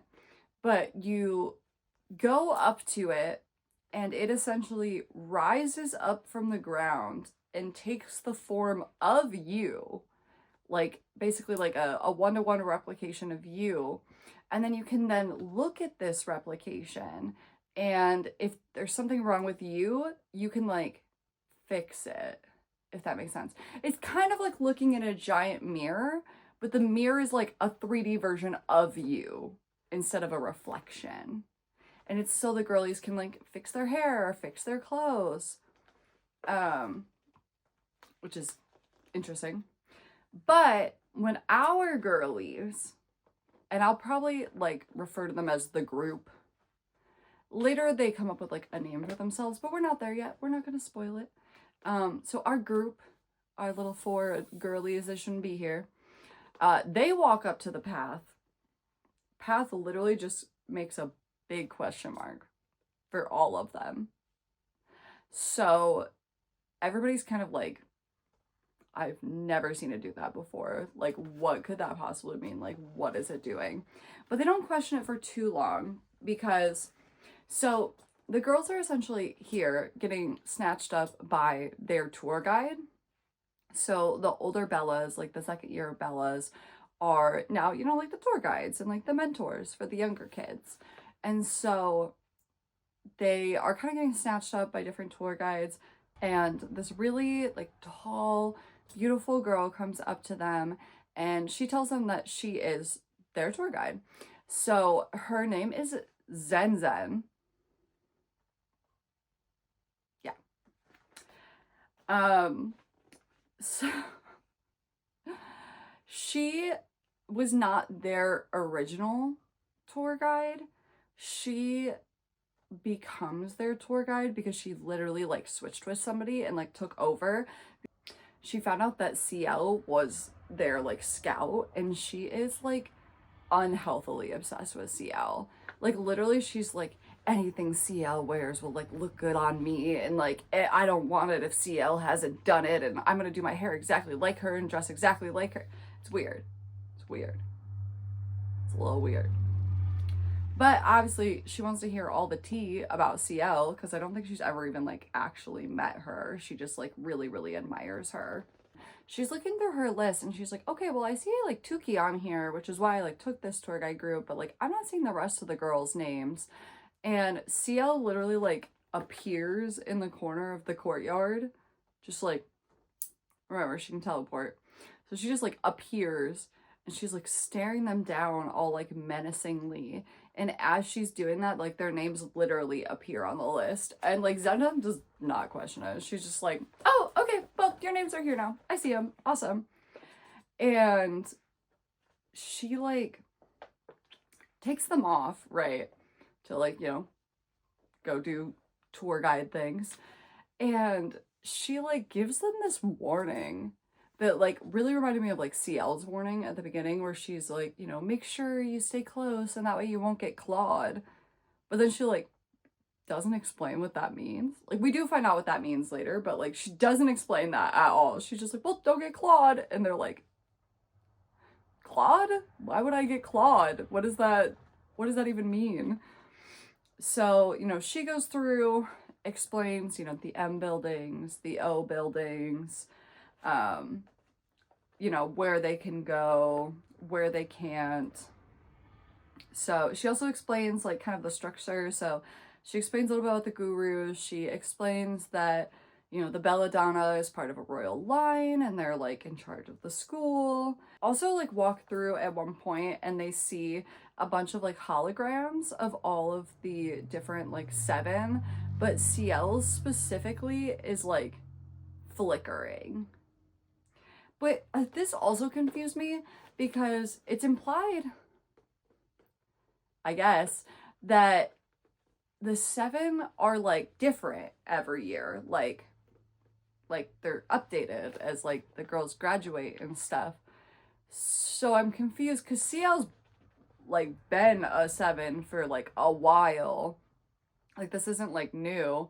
So I'm like, how many like are there holograms of all of the 7s that have ever been 7s? Is there just a current 7?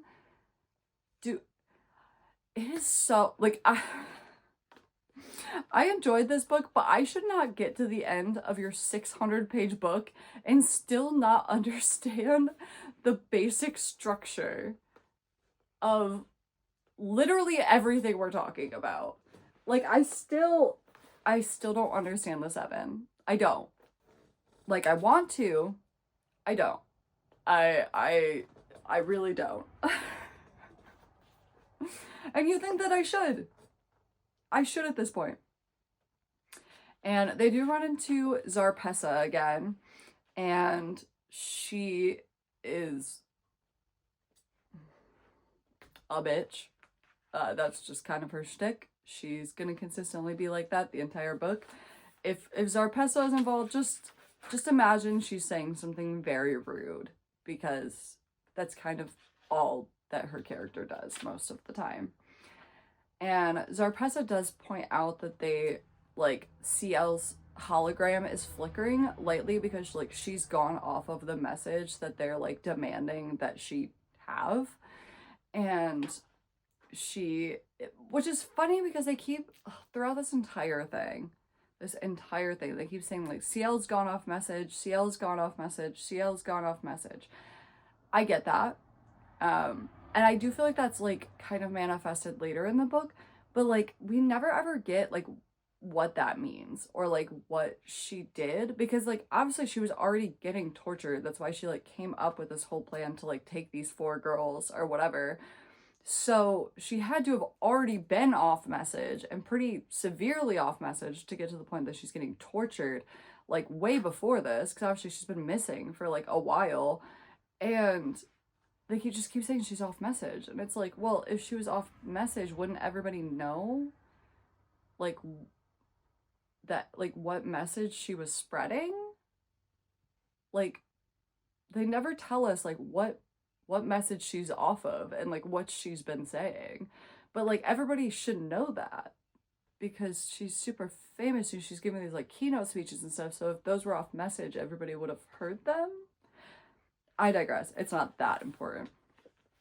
Then they go to Beautification Boulevard, like I was just talking about, and they're told that this is where all their classes will be, but their classes aren't going to start, like they're not going to be able to go to classes until they pass the THBC, which is the Thigh High Book, not a book club, definitely not a book club, the Thigh High Boot Club? Now I'm doubting I know what it means. Thigh High Boot Camp. That's what it's called. I want to say boot club, and I was like, it's not a boot club. So, Zen tells them that they're not going to start classes or anything like that until they get through the Thigh High Boot Camp. And they're very like mysterious about what this means or like what this could entail. And then they also pass this like weird looking egg building. And the egg building is the Orb Arena. And the Orb Arena is where they play Man Attack.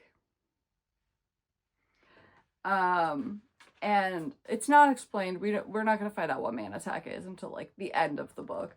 But it's okay because we will Man Attack at some point and we'll catch up with it then. And we also find out that there is a neighboring like boys' school, and it's not on the same level as Modelland. Like they like several times explicitly are like, boys don't mean anything, girls hold all the power here, you're the only one that's important, like do not pay attention to them. Like they are basically like glorified servants, essentially. They're like literally just there to like do construction and have more bodies for like their photo shoots and things like that. Like they're more of an accessory than anything. And the boys' school, the boys' school is called Bestosterone.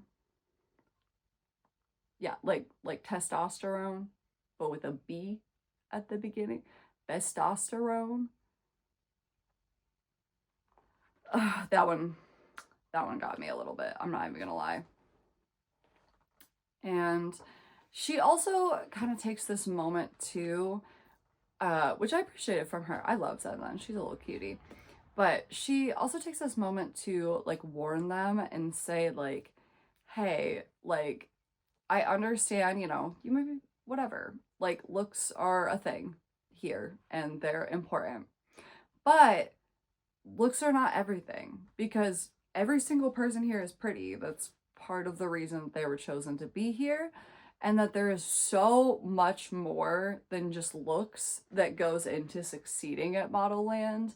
And there's people who are going to excel in all different things. So like they really have to try their best, because it's not just about looks. Like you can't just sit back and be pretty here. Like everybody's pretty here. That's kind of the fucking point. So she's telling them that they have to be more than looks. They cannot just rely on that here. And then she also covers that like at the end of the year, so when like the seniors graduate, they go through this thing called like the 7-7 tournament, and it's like this crazy like there's multiple like components to it, I think. Spoiler alert, we actually never get to see a tournament, so we don't really know what the tournament actually is, but I know that there is at least a component of it that's like this crazy obstacle course with like fire and crazy jumps and like all of this like really, really, really intense stuff. And like, think American Ninja Warrior if it could like kill you. And they have to do it all in like high heels and like, you know, their full like model outfits and, you know, everything. Like, it's essentially like the world's most like intense runway of all time. And everybody gathers. There's like a big stadium and like everybody like watches it happen and everything every year. It's like, because it gets referenced like later, but it's literally like, I think they invite like 43,000 people, and like that's just not, that doesn't even include the people who are at Modelland. Like those are like extra people from outside Modelland who get a ticket, and that's like the only time they ever get to go to Modelland. So it's like a lot of rich people, a lot of like prestigious people. And she also warns them about what's called the catwalk corridor. And again, we'll get more into that later and what that actually is. Because for now, she doesn't specify what that even is. She's just like, well, it won't kill you, but it'll like fuck you up pretty bad. So like stay away from the catwalk corridor. And they're like, okay, but like, can you tell us what it is or where it is or what it looks like so I know how to avoid it? No, that'd be easy. That would be too easy. And then the very last thing she warns them about before the chapter closes out is obviously not to go to the diabolical divide. You're not going to survive that. And then also not to go to, well, not to get sent to. This isn't a place you like go just for fun. Not to get sent to what is called the ugly room. So she also doesn't specify like what that is or what that means, but we're just told that we shouldn't go or get sent to the ugly room. Chapter 15, they are kind of standing outside on Beautification Boulevard when this alarm starts going off. And Zenzen tells them that that's the alarm that's supposed to tell them that they need to head to the O building for their like introductory like ceremony. And so they all like, she's literally like, run, like go find it. And doesn't tell them where it is or how to get back there, just tells them they have to like go through a thorn bush. And so they all go like running off in different directions and they're all literally like sprinting away. And Tuki is like, she's really taken aback at first, and she doesn't even like run at first because she's just like overwhelmed and is like, what the fuck is happening right now? And then she eventually starts running, runs the wrong direction, like kind of can't find her way there, and like everybody's kind of long gone at this point, so it's not like she can just like follow somebody else. And CL kind of pops out of nowhere and is like, oh my god, you're gonna be late, and if you're not there in time, they're not gonna let us in, it's gonna be this whole big thing. And so she takes her to this like zipper wall, and this is like actually referenced throughout the whole book. I thought it was just gonna be like a quirky like one-page thing. No, these are relevant like the entire book. It's essentially like a big wall, and it's decorated with a bunch of like giant metal zippers. And if you unzip the zippers, and through them is like a portal, and it's like a portal that turns into a slide. And you kind of like ride the slide down, and then it'll dump you off, you know, wherever the other end of the portal is. They all go to like different places. And they're called zip zaps. That's going to be really relevant later. They're called zip zaps. And CL ends up taking her through a portal, and they, you know, ride this like slide down essentially, and they're dumped out, you know, at the L building.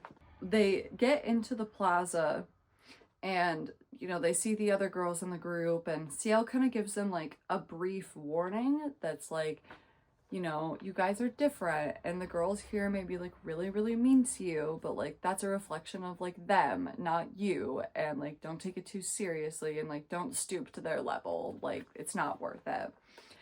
But shackles appear on CL, on her ankles and on her wrists, out of nowhere, like magically, and she is physically dragged by these shackles, like invisibly, backwards and back in through a zip zap, and she disappears. So they kind of turn to like the plaza, and there's the 99 Bellas that got chosen that year. And then there's like, because they're all just kind of wearing whatever random clothes they were wearing at the day of discovery. And then there's like kind of groups of like other girls, and they're all wearing like, each year has like a different uniform. And so the next group is like the second year Bellas, and then, you know, third year Bellas and the fourth year Bellas. And I notice like kind of like each group like gets kind of significantly smaller as it goes. And then along the other side of like the plaza, there is a bunch of mannequins essentially lined up. And these mannequins, like they're made of plastic. They're plastic people. They don't like have expressions or anything like that. And these are important. These are the mannequins. Yeah, you heard me. These are the mannequins, and essentially they are women, girls, people who did not succeed at the university and were, you know, supposed to leave for whatever reason it might be, whether they just didn't graduate at the end or they did something wrong. But essentially it is one of the ways, besides being a scout, that you can stay on the mountain after it's your time to leave. And you essentially voluntarily agree to be changed into a mannequin, like fully plastic. You're never going to express yourself again. I don't think they really like eat or anything like that. They kind of just exist to serve. Yeah, you can get transformed into one of these mannequins and you can like get to stay. So she obviously, like I said, you know, joins back up with her group, and they are like, you know, really excited to see her. And she's kind of like, oh my God, like, they're kind of treating me like a friend. Like, they're kind of acting like we're friends. And she's really excited about that because her only friend up to this point has been Lizzie. And it's not that Lizzie's like a bad friend, but also like even in the beginning of this book, like Lizzie is gone for 6 weeks. And like it's implied that she kind of disappears kind of frequently. So, you know, like Tuki didn't have anybody during that whole 6 weeks. Like she just had her miserable family and then went to a school where she was also miserable. The ceremony begins. We start with the boys from Bestosterone, and, you know, they do their little performance. They dance, they strut, they do whatever. Then we get an introduction to the board. And the board is not spelled like you would normally expect it to be in this context. It's spelled like B-O-R-E-D. So, and this is comprised of the gurus, and they're the ones that, like, it's called the board because it's supposed to be like they're supposed to be representative of the bored people who sit on like the side of fashion shows, because that's kind of like a thing about fashion shows, if you didn't know that. Like, because it's so many like high level people, and they're like, you know, kind of, you know, they're rich, they're celebrities, they're the best of the best. Like it's kind of uncouth to be like overly excited, overly bubbly, too much energy, anything like that, like at a fashion show. Like you're not really supposed to talk, you're kind of just supposed to sit there and yeah, look kind of bored and disinterested, and like it's not a big deal for you to be there. And of course, like those 6 gurus, they report back to the Belladonna, obviously. And, you know, they all kind of, like I said, like they all have like a weird, you know, quirk, or they're kind of interesting looking and stuff like that. And one of these gurus, we don't find out who yet or anything like that, stops and she takes a second, she really like stares down our little group, and she's like very intently staring at them, and they're like pretty unsettled by this, but then she eventually, you know, keeps it moving. There's some, you know, performances, music is played, and then the belladonna comes out, and she does not come out like, she's not just like a regular lady who like walks out on stage or anything like that. There is this like giant statue that like comes out onto the stage. Like it's a giant statue that looks like it should not be able to move, like as big as a building kind of a statue, and it comes out. And then we also get an introduction to the head mannequin, who essentially kind of like almost runs this little like mannequin army. The belladonna comes out, and she this giant statue starts singing. Yeah. It's kind of like the belladonna's thing. She like sings songs a lot, and they're bad. It's like, this is like a song like introducing them to Modelland and kind of like explaining Modelland, and it's like, it's not good. I'm not gonna sing it to you, but I will read you some of the lyrics.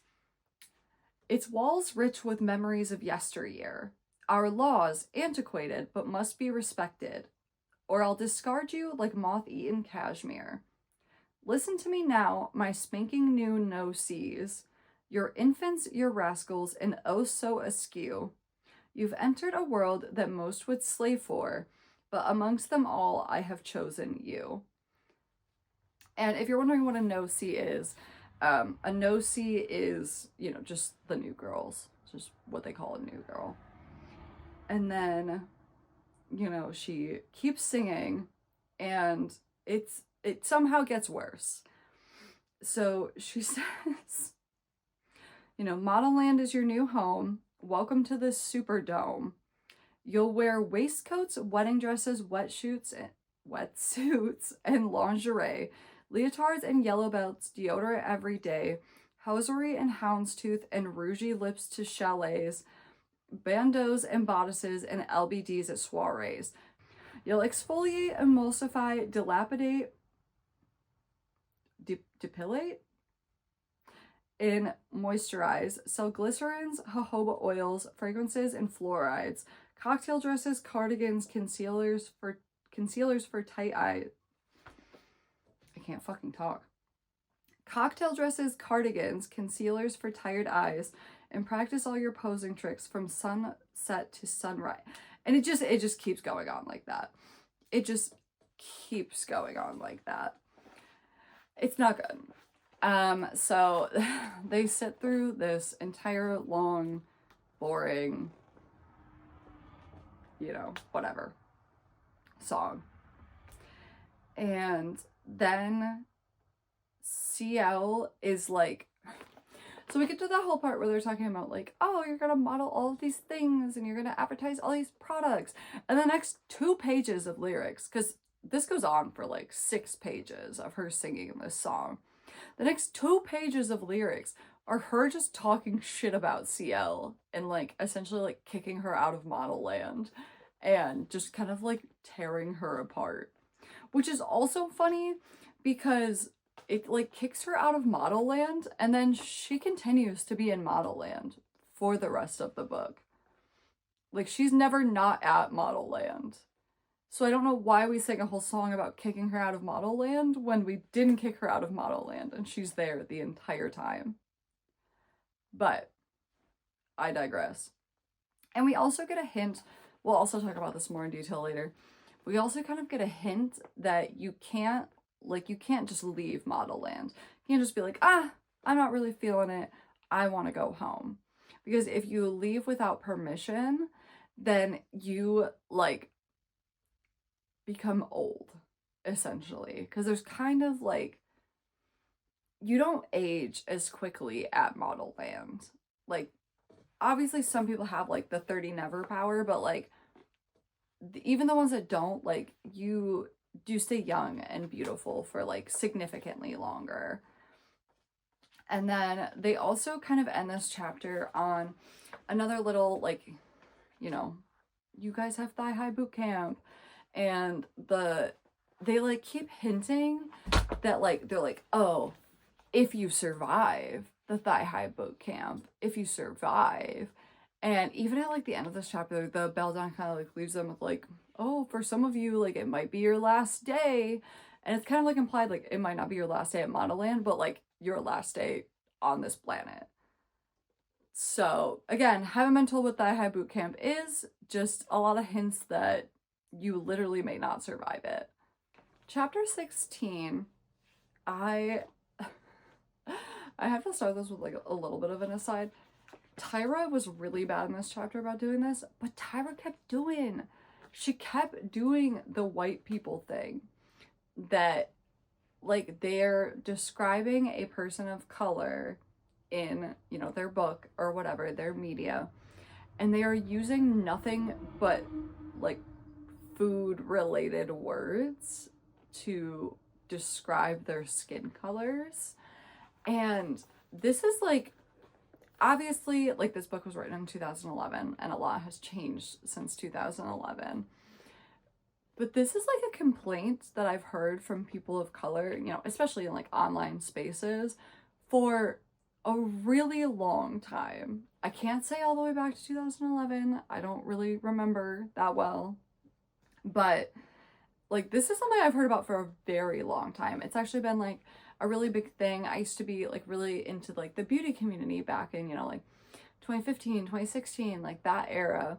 And it, you know, it was a big thing even back then because they would discuss like shade ranges, and a lot of shade ranges, especially for, you know, people of color, used a lot of these like food related words like almond, like chocolate, like, you know, caramel, like things like that. And I remember that being a gripe all the way back then. So I'm not sure if it extended all the way back to like 2011, but like not too long after that at the very least. But Tyra does that a lot in this book. And I did think that was also like a weird, kind of a weird choice, but also it could just be 2011. So, they're still like, you know, in the plaza, and Tuki introduced herself to this girl who will kind of become like a tangential member of the group. Her name is Kamalini, and she, like, she's not a part of like the core four of them that got chosen, they got chosen, but she does like become pretty close friends with them, and she will come up quite a few times. And then we get kind of like a little bit of an introduction to some of the other girls, and it's weird. It's like weird. So let me just read you a little snippet, because we haven't really gone into Tyra's words and how she writes. So I'm just gonna read this page to you. Tuki and Dylan turn back to the Zip Zaps and notice four nearly identical girls wearing identical outfits. The only way to tell them apart was by their pastel-hued hair. "Well, looky here, who are y'all?" Dylan asked. "I'm she-likey." I think that's how that's pronounced. It's like she and then like, but then there's an extra E at the end. The first girl announced, blue hair. "I'm her likey," green hair. "I'm I likey," pink hair. "I'm me likey," purple. "We're from Mini Paul." Each said a different word in the sentence. Then one by one, the girls disappeared into the Zip Zap like sand crabs sneaking down into their little holes. A girl named Angelica from Icy Land yapped like an excited Yorkshire Terrier. "Yay, yay, yay! Isn't this great?" She jumped into one of the Zip Zaps so enthusiastically, she scraped the top of her head on its sharp pull tab. Tuki cringed, seeing bits of blood and hair still hanging from it. That's kind of what I was talking about, where like just out of nowhere, she'll sneak in something real graphic or real gory, and you're just like I was so taken aback by the Likey sisters, that it, like, that part, literally, I ended up having to read it like 3 times before I really like processed what it was saying, because I was just like, the tones shift it over the course of like 2 paragraphs is crazy. So Zenzen gives them kind of like a final warning before they're supposed to take off to these zip zaps and like disappear for like thigh high boot camp or whatever. And she kind of just warns them, like, she can't tell them what's like gonna happen there or anything, but she just warns them that there's like strength in numbers and that they should like stay together.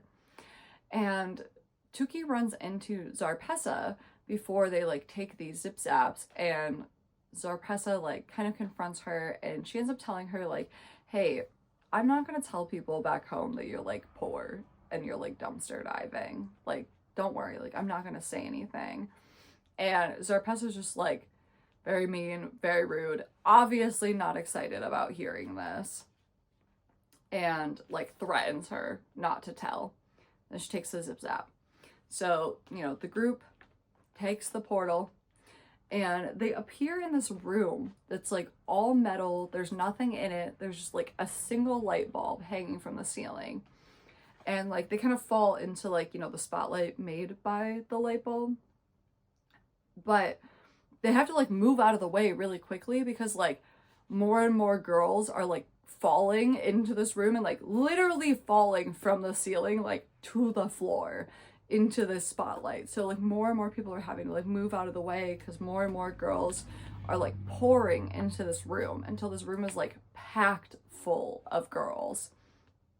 And when it's like pretty full and like they're kind of like really running out of room and it's like getting uncomfortable, this girl falls from the ceiling and everybody starts screaming and everybody starts freaking out because she isn't able to like catch herself, probably because she's not expecting to fall from the ceiling, and she hits her head so badly like on the floor that they literally think that she's dead. Like, she's laying there with like a pool of blood like gathering underneath. And I was like so into this. Like, I was not like into this girl dying, but I was like, oh, like Tyra's been like, oh, you might not survive. Oh, you might not survive. And like, oh, we're real serious. Like, okay. Like, I liked it. Like, I liked that it set the tone for like how serious this was. And then literally like a page later, she ends up not being dead. And she's like fine. And she just kind of like hit her head a little bit. And it's like, okay, why would you like set the tone like that and then immediately walk it back? Because now I don't feel like anybody's gonna die. And plot twist, nobody dies. Nobody even gets injured. They're fine. They're physically fine when they come out on the other side of this. So like, what was all that stuff about if you survive and it might be your last day? No, the fuck it won't. You're gonna be fine. You're literally gonna be fine. And that kind of made me mad. Because I was like, well, why would you give me all these fucking warnings just for everybody to be totally fine and totally okay and like not even like get injured or anything? So a guru appears, and it is Guru Gennaro. Well, Gennaro Nars, but they call them Guru Gennaro. And he is the head of Modelland security, and he's also the head of the runaway intensive class. Runaway, not runway. And he's the one that stopped and like stared them down like while they were on stage. And there is some like really uncomfy talk here about like Gennaro's appearance and his gender. And I really think, so it's kind of obvious that like Gennaro is Miss J. If you've ever seen America's Next Top Model, like he is Miss J. And it's like, yeah, like there's this like really uncomfortable talk of like, oh, he looks like a woman, but oh, that's actually a man, and like, oh, it's kind of giving transphobia a little bit. It was giving outdated talk about gender norms. Didn't love it. Was kind of uncomfy. But again, this was 2011. This is not a new book. So he tells them that the whole point of Thigh High Boot Camp is like the final thing, like the thing that passes you through Thigh High Boot Camp is a fashion show. So like this whole thing is a fashion show, and it's gonna go in stages, and they have to pass, you know, through each level. And each level is like a different part of the fashion show that they have to like get through. And if they cannot make it for some reason or do not make it for some reason, they will be sent home. And once you are like sent away from Modelland or you leave Modelland, like you're not supposed to ever be able to come back.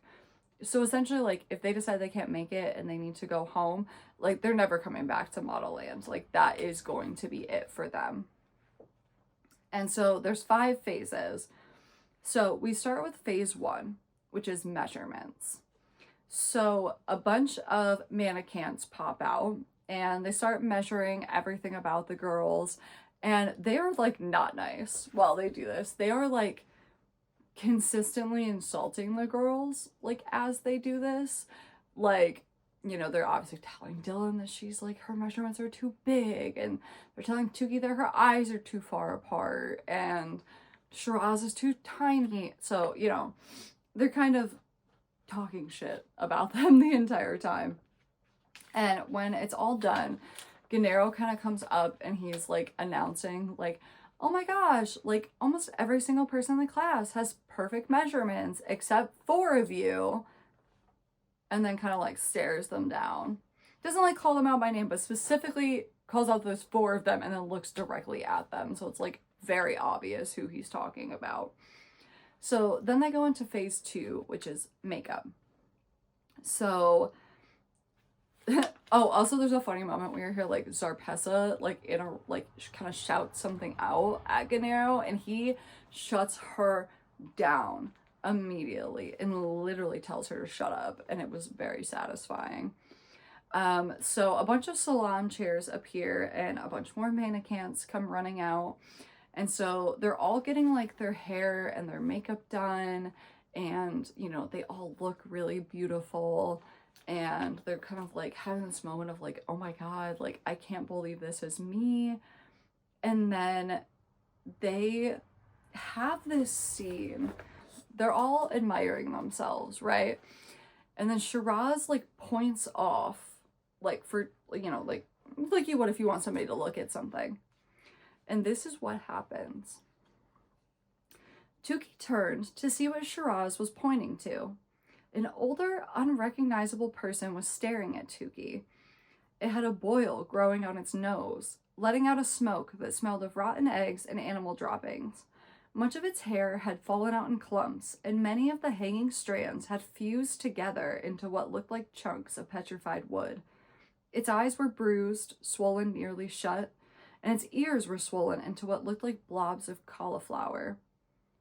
Oh my god, Tukey and the creature whispered. That was when she realized the gruesome creature was her.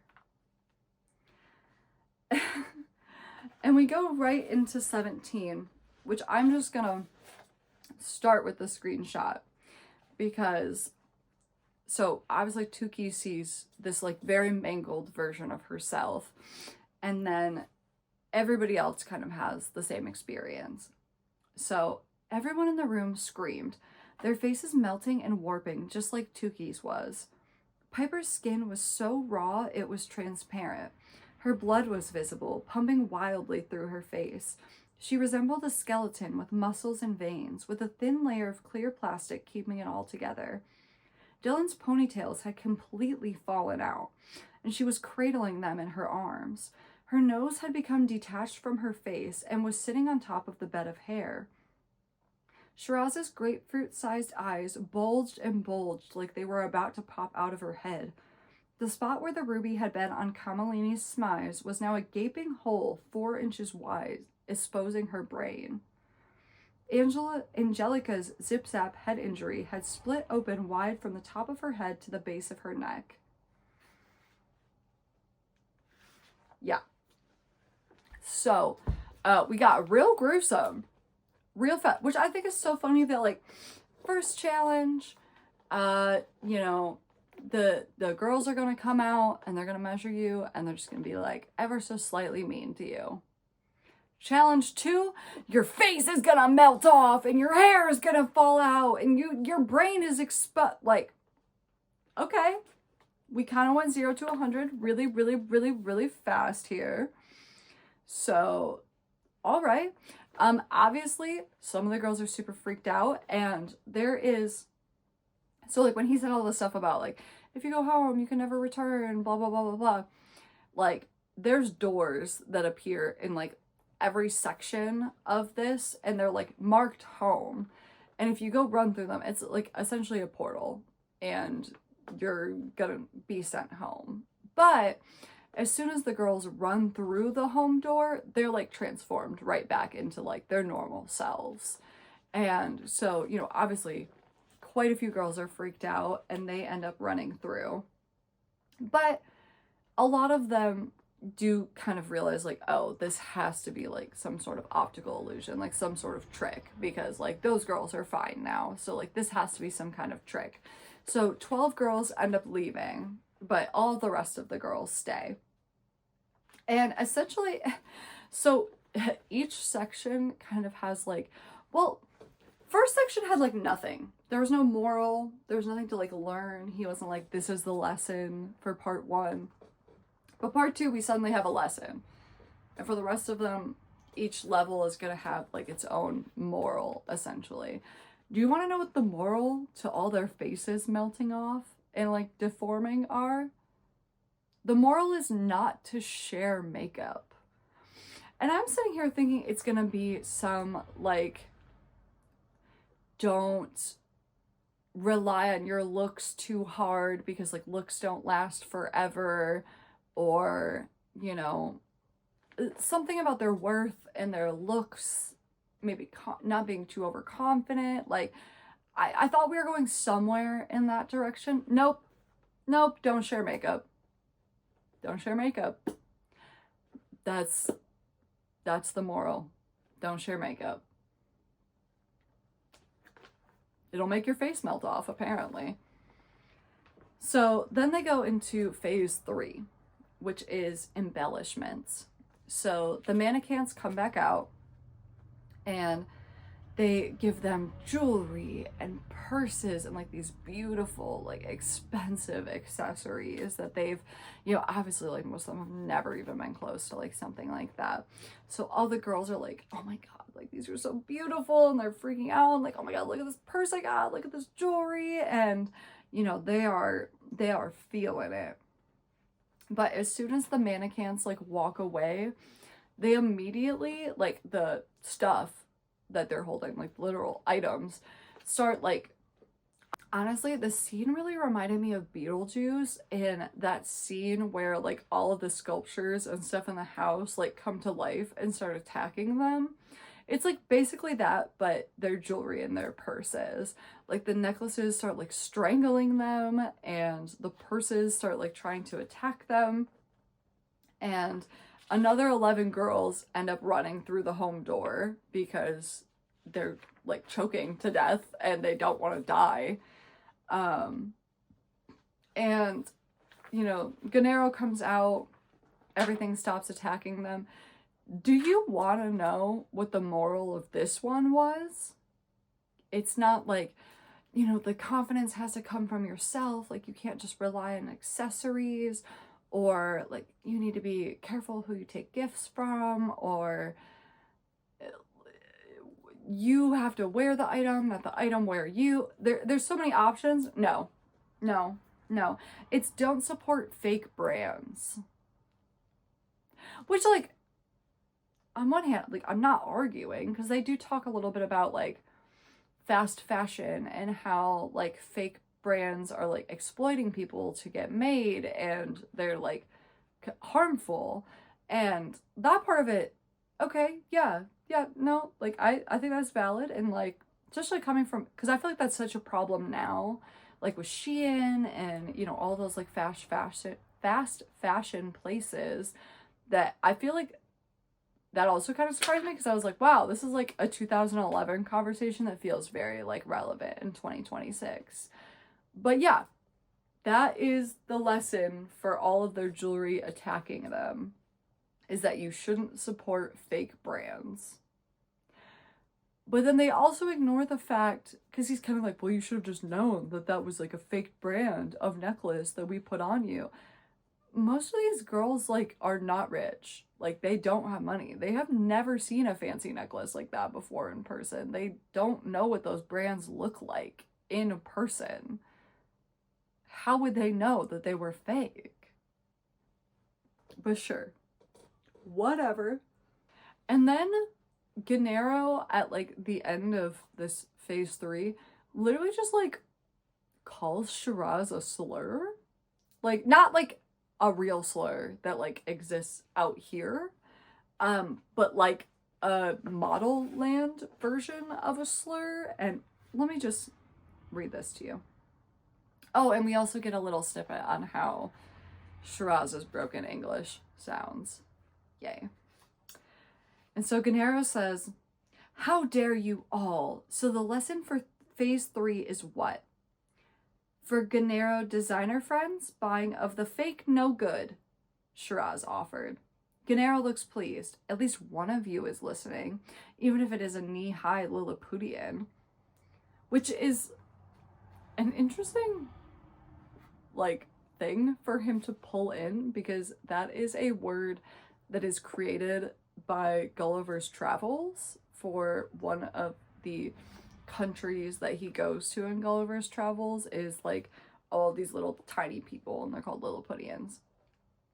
I may be pronouncing that wrong, but I've only ever read it, so, and it's not a real word, so who knows. So I thought that was strange, because that's implying that this world also has Gulliver's Travels. But sure. And she goes, "A Lilla what?" Shiraz blinked innocently. "Oh, excuse me for being politically incorrect," Gennaro simpered. "I believe the acceptable phrase is 5p, puny pocket-sized petite particle of a person." Okay. Why are we calling Shiraz slurs? I don't... Okay. Weird. Sure. I was very confused by this. So, phase 4 and phase 5 are like the same thing. Like, there's no... Like, it's not like the other phases where he's like, now it's phase 3, and then like a whole event happens, and then the event is over, and then he's like, this was the lesson from the event. Now let's go on to the next event. Like, 4 and 5 just kind of go into each other, and they like kind of just are each other. Like, there's really only 4 phases, which was very confusing to me. And so he says, on to phase 4, Gennaro trilled. This next part is heh. Literally says heh. Piercingly funny. His heel attacked the floor again. A panel on the wall tilted backwards and fell to the floor with a loud bang. Gennaro ushered the girls forward into the new space. Tuki did a rough count. Only 70 or so of the recruits were left. As Gennaro walked into the next area, he glanced at the girls over his shoulder. Can any of you dimwits guess what the final phase is? So Final Four, phase 4 was literally just the wall falling down and you guys just walked over. Because now you're saying the final phase, but there's 5 phases. So phase 4 should not be the final phase. So was phase 4 just you walking over there? That doesn't really make sense. You said it'd be piercingly funny. The wall fell down and you walked over. That, like, it's phase 5 that's piercingly funny, which we'll get into in just a second. So I was very confused by this. This felt like a really big oversight to me. The Bellas just stared at him blankly and he sighed. Oh, I swear, the no-sees are getting thicker and thicker each year, and I'm not talking about your hips. And then he looks at Dylan and he says, well, maybe I am.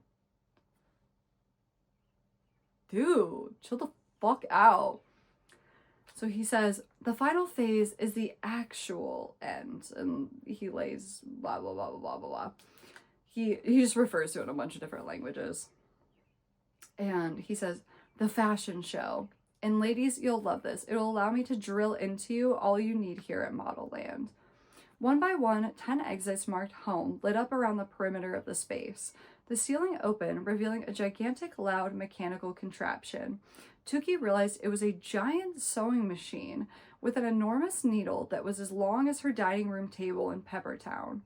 Slowly, the machine descended upon the girls, its needle slamming up and down. And he says, "Have we all had our ears pierced, ladies?" Most of the girls nodded shakily. "Well, then this should be a piece of cake." And essentially what happens is this giant sewing machine comes down and all of the girls are trying to like run away from it because there's a giant needle the size of a dining room table like smashing at their heads. And eventually they kind of find out as they're all running around and people are running through the home doors and everybody's freaking out that you have to like stand in one place and then the machine comes up to you. You're standing. And it literally drills down through your head, through your entire body. Blood goes splattering everywhere. And you like disappear. You're like transported out of there, essentially. So it's like you had to trust that the sewing machine wasn't gonna kill you, which is confusing. So everybody's like running, but our girls stay in place. So, you know, the machine shoves the giant needle through, they get like transported, and now she's in another strange fabric room. Everything is fabric in this place. I didn't get into it, but she describes like the grass is fabric, the trees is fabric, everything is fabric in this place. And it's strange, but she's transported to this strange fabric room. And everybody in this room is now, like, their bodies aren't there. Their, like, little faces are on, like, little orbs. Little, like, orbs of light just floating around. And everybody's just a little orb of light. And when all of the girls who are going to, or whatever, get there, the door to the room opens and they hear this music. And they're like, oh, that must be the fashion show. So all their little orbs, they can't really like control them, but they all kind of just like start floating to this fashion show. And when they're like getting really close to the fashion show and all the girls are like getting excited, one of the home doors opens and it creates this like suction, this breeze, this vacuum, and it starts sucking all of the little orb girls into it. And Tukey's like, you know, everybody's freaking out and Tukey's freaking out and she's like, oh my God, I didn't want to go home. Like, I wanted to go to the fashion show. I thought I was going to make it through, blah, blah, blah, blah. She gets sucked into the home door, little orb version of herself. And they come through chapter 18. Like, they wake up. She wakes up back near the M building where she started kind of at the beginning of this. Now she is wearing the same uniform that like the older girls were wearing earlier in the thing, which also doesn't really make sense because they all have specific uniforms based on the year. So like, why would you be wearing the uniform of the older girls? Because you're not one of the older girls yet.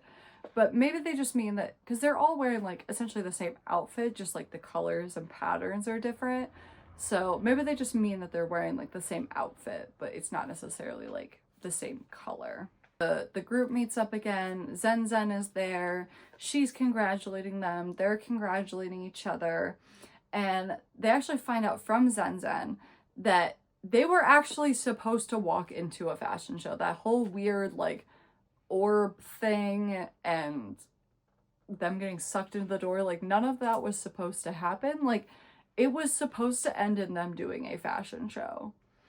But like the guru has like not been wanting to do that the last couple of years, so he keeps like shortcutting it so it never actually happens because he doesn't want them to walk before they have one of his classes.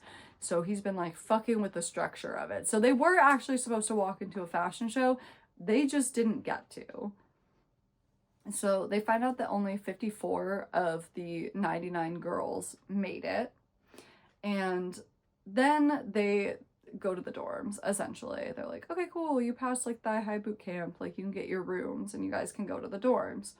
So Zen Zen takes them to the dorms, and they also get their centauras, which essentially just kind of look like scarves. Everybody kind of like wears theirs in like a different way, like however they want to, or like appeals for them or is useful in the circumstance. But it's like a magic cloth that allows you to use your magic powers. And like the girls can't really use their powers if they're not wearing one. So they get those, and like the rooms appear and kind of like their names like magically appear on them, and like the rooms like look empty. Like they kind of describe them as like empty cloud rooms, and then like their beds start like magically appearing, and like these pictures of them like magically appear on the walls. But they don't really get to like choose who they're rooming with. So all of our girls don't necessarily room together. Like Dylan and Piper are in the same room, but then they share with the Likey sisters. And then Tuki is in a room with Shiraz and Kamalini, but then also Zarpessa is in their room. Exciting for Tuki. They kind of learn a little bit more about Kamalini. Kamalini tells them about, so she wears like a different kind of scarf slash headband type of thing that like plays music all the time, but it does it like kind of through like conduction, so like the people around you like can't hear it. And she tells them that she wears it all the time because she went through something really traumatic, and now she has a really hard time with like the silence and stuff. Like she kind of needs that constant like distraction of like the music constantly. And they're kind of like having this conversation, you know, Zarpessa comes in and finds her bed, and then Zen Zen pops up and she explains that they only get to keep 2 things from home. So like whatever they're wearing and brought with them, they're only allowed to keep 2 things from it. And also she tells them, which continues to be confusing through the whole book, well, not so confusing for me, but it's consistently confusing for our main characters, but they tell time here by color. Like you may have to be somewhere by chartreuse instead of like 10 a.m. It's very confusing. It's also confusing to our main characters. It's kind of not a big plot point, but it is something that gets mentioned several times that they just like do not understand this. So Tuki decides to keep her T-mail gel, which I don't know how the fuck she brought that with her, because it's kind of implied that like their 2 things they get to keep are from like their stuff that they were wearing on the day of discovery. She didn't have T-mail gel with her at the day of discovery. So how did she get this? I that didn't really make any sense to me. Like I get why she would have it, but she did not have it on her when she got taken. But okay. And then she also has the button. Remember the trash button? She's got the trash button. But Zarpessa is sharing a room with her. And like that's Zarpessa's boyfriend, literally. And so she ends up taking like this magical flower off of the wall, and she like kind of creates this like, they refer to it as a brooch. But like this flower pin, this flower brooch, so it like covers up the actual button, but like, you know, she can use the button to like attach it, kind of a thing. And so they get ready for bed. All the lights go out. They're like, you know, it's the end of the day, time to go ready for bed. And all the lights go out, and they're just starting to get to sleep when this big spotlight appears over Zarpessa, and it's like super bright and really irritating. And it's essentially called a lumiere. And she finds out, Tuki does, that a lumiere essentially is like a floating magical light source that only appears at night in Modelland. and it showers you in like whatever light is the most flattering to you. So some are like candlelight and some are like natural light, and like Zarpessa's is a spotlight. And it, yeah, essentially just showers you in whatever light like you look the best in, except it goes all night, every single night. So fuck you ever getting to sleep again, I guess. Especially Zarpessa. Like, I mean, candlelight, maybe, but a giant spotlight in my face the whole time I'm trying to sleep? Like, and it's not really explained, like, why this exists. Like, there's no purpose to this. It just happens. So, there's that. And it's kind of crazy because, like, it's all, well, okay, to be fair, there is a purpose. It's supposed to, like, give you restorative gifts, is how they explain it. So I guess it's supposed to kind of, like, keep you young, keep you beautiful. Unclear. It's not really explained. Significant that Kamalini has one and Zarpessa has one, but Shiraz and Tuki do not. And actually, consistently through the entire book, they never get one. Which I also thought was weird because we're all like all pointing out of like, oh my god, they didn't get one. And like these girls got one, but they didn't get one. And then they never do get one. So I was like, okay. I guess. I don't even really know why we introduced this as a concept. Didn't go anywhere, but okay, sure. And so Tuki has one of her sleepwalking moments again. So this time she wakes up in this like kind of like stone hallway type of situation, and she's kind of wandering through it, and she's not even sure if this is like real life or if this is like a dream. Like, it's a very kind of dreamy, like, atmosphere. Like, almost kind of like she's, like, walking through, like, a dungeon. And she hears these kind of, like, weird noises and someone, like, apologizing over and over again and sounding very distraught. And she ends up kind of, like, sneakily, like, seeing what it is. And it's CL in one of these dungeon rooms. Except CL is, like, on her knees, kind of, like, yeah, just being like, I'm sorry, like all this stuff to these like images.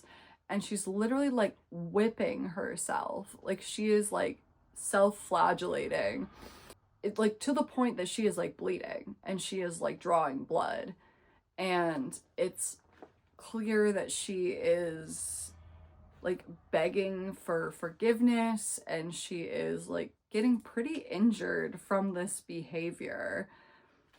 But it's not really established like if it's a dream or not, because she kind of like, because that's like chapter 18, and chapter 18 ends on like the reveal that it's CL. But chapter 19, she like wakes up in bed, so it's kind of implied that it like maybe was a dream, but then also like she does consistently like sleepwalk through everything. So like she's left with this very like, I don't know if I just had a weird ass dream or like that was a real thing that like actually happened to me. And so she heads to the bathroom, you know, to like get ready for the day. And everybody feels like shit. Everybody is having like severe pain. Everybody, like, their stomachs are upset, and she doesn't really understand it at first, but she finds out that every single girl got their period today at the exact same time. She's just never had her period before, so she just doesn't really like, she didn't know what it felt like. But everybody, all of the girls get their period all at once. And she finds this out because she like goes in, she like runs into Piper, and Piper's telling her to shower, and Tuki's like, I do not feel good. Like, I don't really want to do that. And Piper's like, yeah, girl, everybody got their period. We all don't feel good. Take a fucking shower. And she ends up going back to her room after all of this, and she gets her schedule from a spray bottle of perfume. You like spray it, and the schedule appears out of the mist. Sure. And so she ends up, heading to Beautification Boulevard so she can go to her first class now that she survived Thigh High Boot Camp. We'll read them. So her schedule is Bella assignments for the first day of the first quadmester of the first year. Uno, Cara. Time, midnight blue, sharp. Dos, runaway intensive. Time, Kelly green, sharp. Trace, mastication. Time, goldenrod, sharp. Which, like, do we need to specify sharp every time? And that's what I mean by, like, they tell time with color. But also, I was very confused why, like, we just have, like, uno, dos, tres sprinkled in there. Like, why is there a little Spanish in here? Also, like, Spanish isn't a language in the book. Like, Spain doesn't exist, Mexico doesn't exist, South America doesn't exist. Why are we suddenly speaking in Spanish? But okay, sure, man. So, she is having trouble, like, finding it. And as she's, like, looking around trying to find where this, like, Cara building is, she runs into a group of the Bestosterones. And they are helping rebuild the stadium.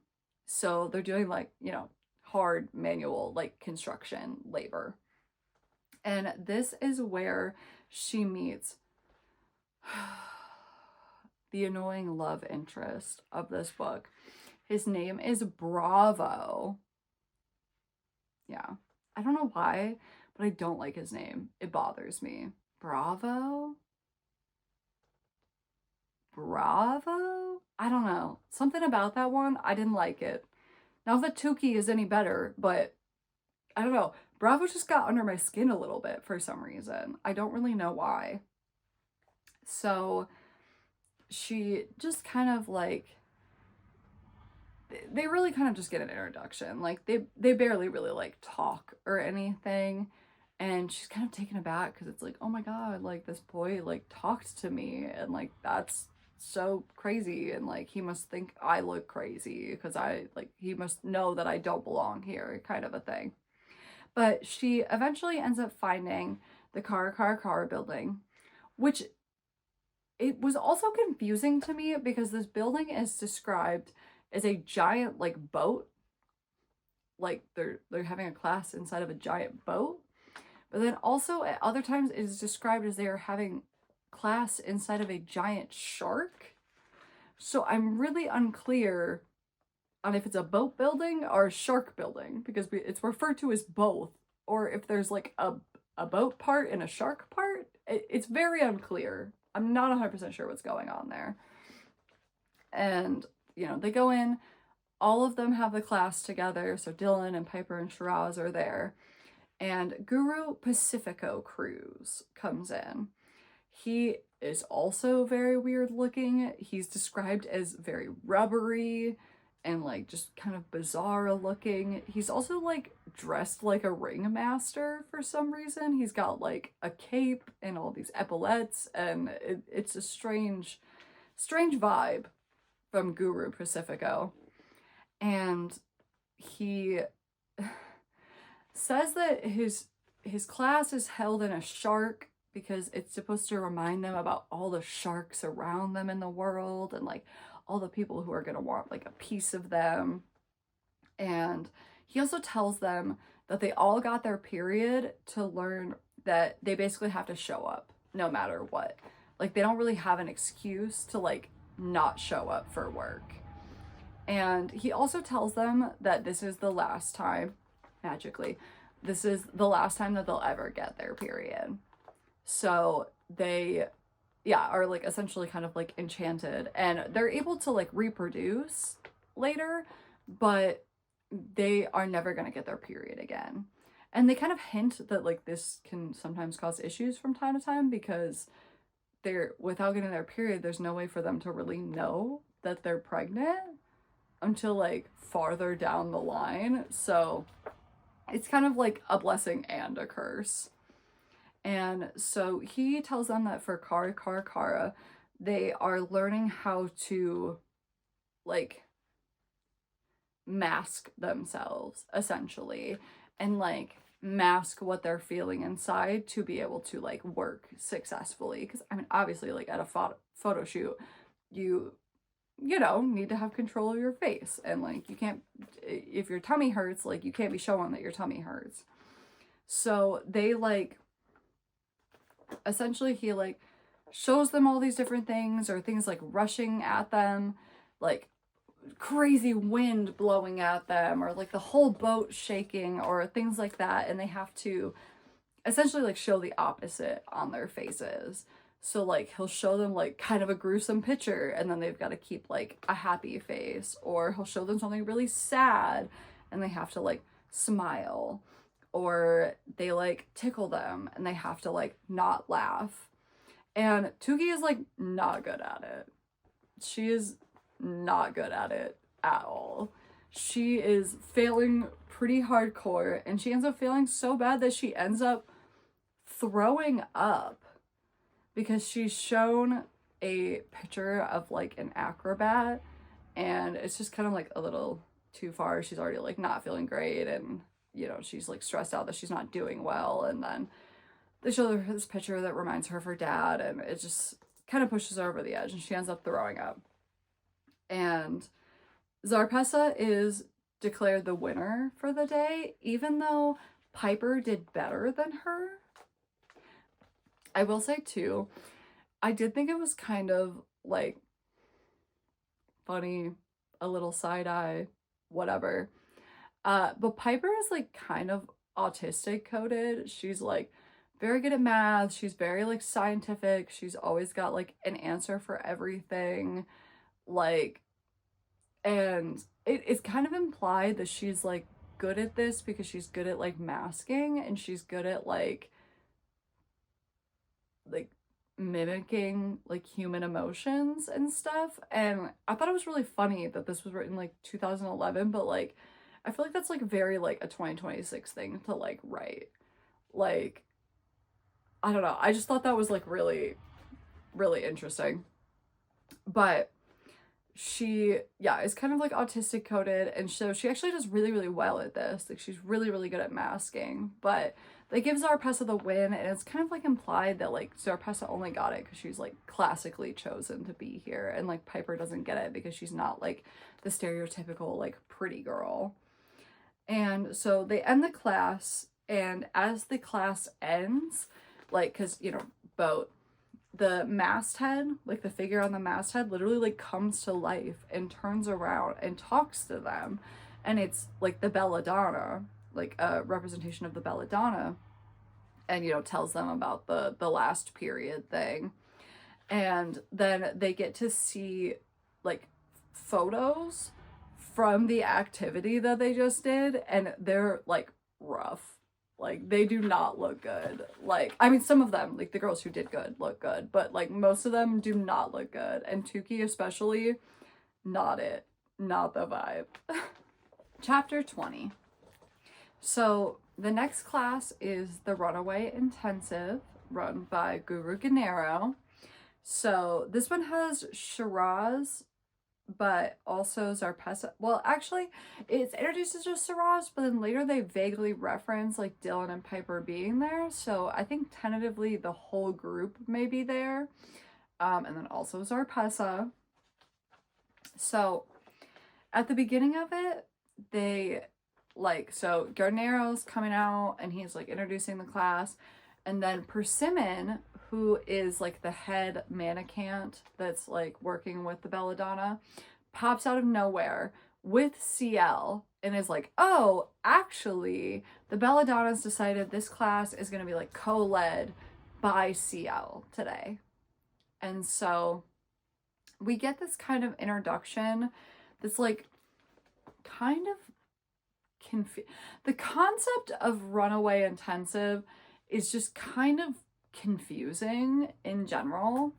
So CL goes up there and she kind of struts her stuff, and they're kind of all just like in awe, right? Because she looks so well put together, and then she'll like kind of go to the back of the room and disappear for like 0.3 seconds and come back out in a completely different outfit.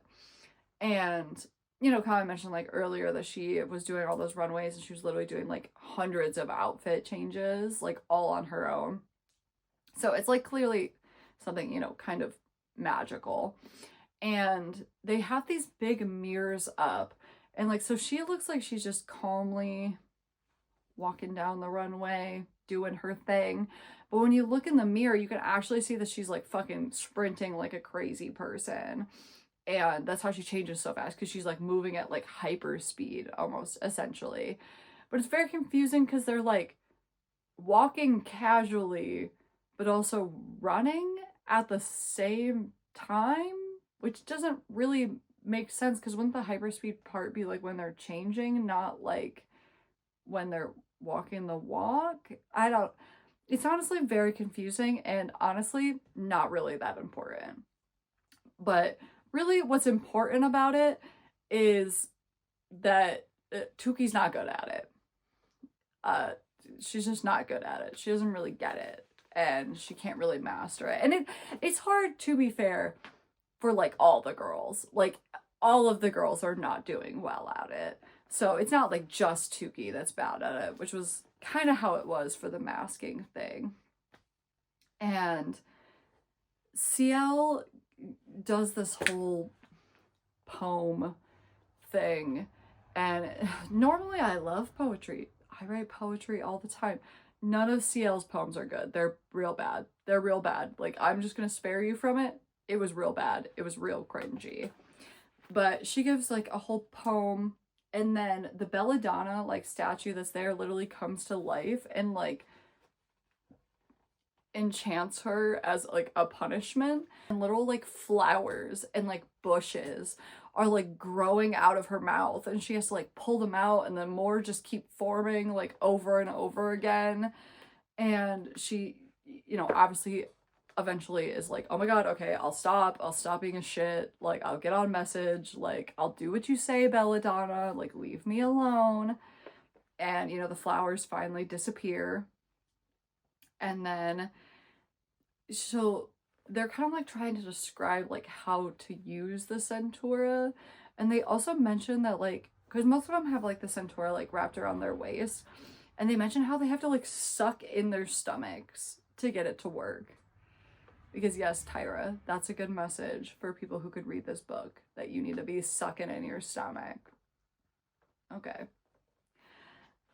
And you know, CL is demonstrating, and it's really obvious that Guru Gennaro is like jealous of like what she can do. And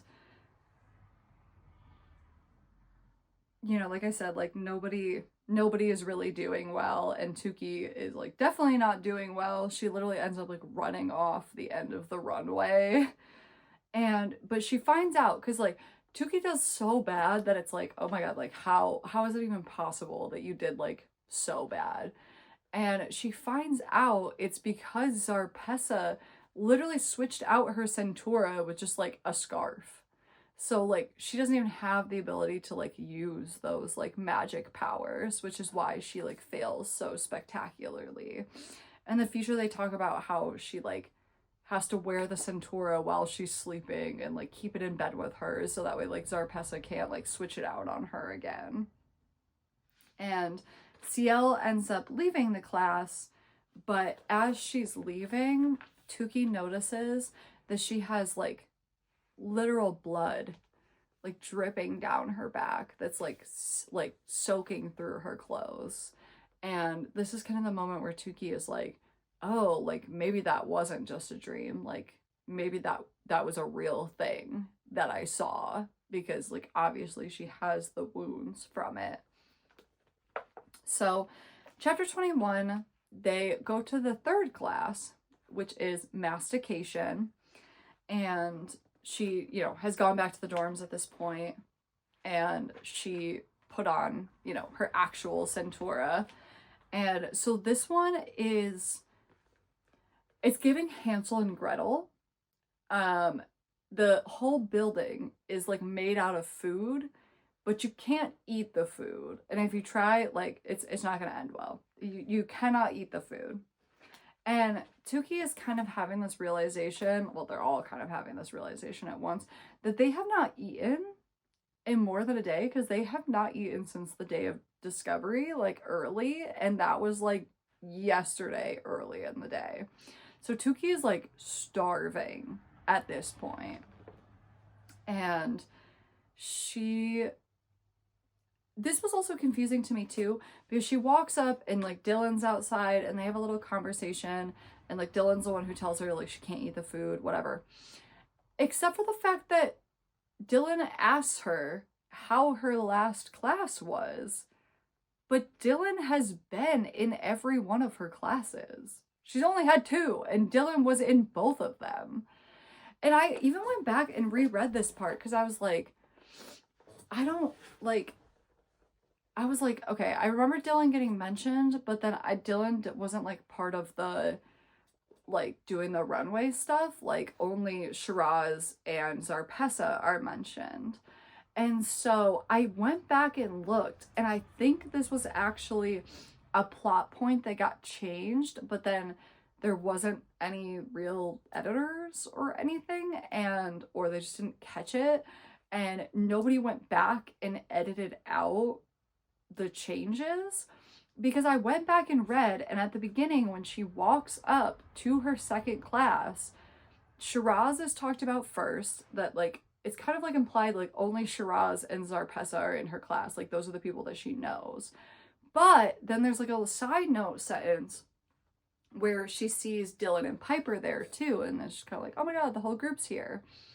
But then for the whole rest of the class, only Shiraz and Zarpessa are ever mentioned after that. So I think originally she had them all in the class, and then she changed her mind and only was going to have Shiraz in it. And then have, you know, this moment where Dylan's like, oh my god, how was your last class? My class was crazy. How was yours? But she forgot that she had put in that sentence that Dylan and Piper were in that class, and it just never got deleted. So yeah, her and Dylan have this conversation where Dylan is asking her how her class was and saying that she was in a different class, even though she was mentioned to be in Tuki's class. So yeah, I think that was a change that never just actually got changed. And so, you know, they go in, and the guru here is essentially a chef, and she's like covered in food, and she's really big and like kind of intimidating. First, she introduces herself. She is Guru Lauro Brown, or Guru Lauro. And she also like, because she's like eating in front of them, right? And she literally like has these little, like kind of described like little like chipmunks essentially, that are like bouncing around the room, and she like eats one alive in front of them. And it's like, yeah, it's like a delicacy. Okay. It's like not even really important, but it was just a weird mention. And then she takes all of their centauras, because they're not allowed to use magic in this class. It's like one of the classes where they're not allowed to. And she also goes around and like she's saying what everybody's favorite food is. So of course like Tuki's is whipped cream, and I think Kamalini's was like samosas, and which like samosas are fantastic.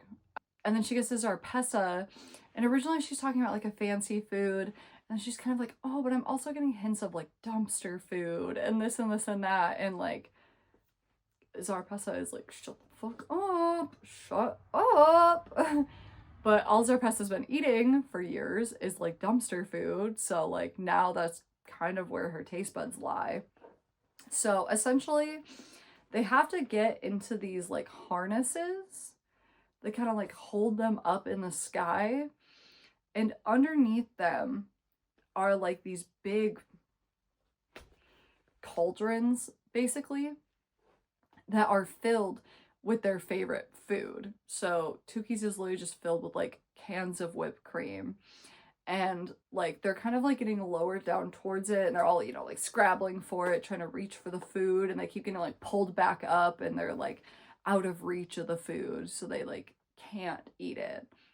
And then eventually once they're done being like teased with it for long enough, they're dropped like into the cauldrons, and they all just start like eating like animals. Like they are going ham. They are all very hungry at this point. And it's crazy because like everybody gets substantial food, right? Everybody gets like real food. Tuki only gets cans of whipped cream, which like she is eating, but it's like, okay, girl, you haven't eaten in more than 24 hours, and like all they're feeding you is whipped cream, and like everybody else gets like real, actual, substantial food. Like that feels crazy. Like, and like I said, like everything she consumes in this book is only whipped cream. Like this girl would be dead in like a week. Like, you can, what are we doing? We are surviving off whipped cream that doesn't even fucking make sense. Also, during this scene, she finds out this weird thing that's kind of like offhand mentioned a lot, but then it's not really like, it's not like really relevant. It's not like it comes into play in like the final scenes when we're like dealing with the climax or anything like that. It's just kind of like a weird note that's mentioned a couple of times.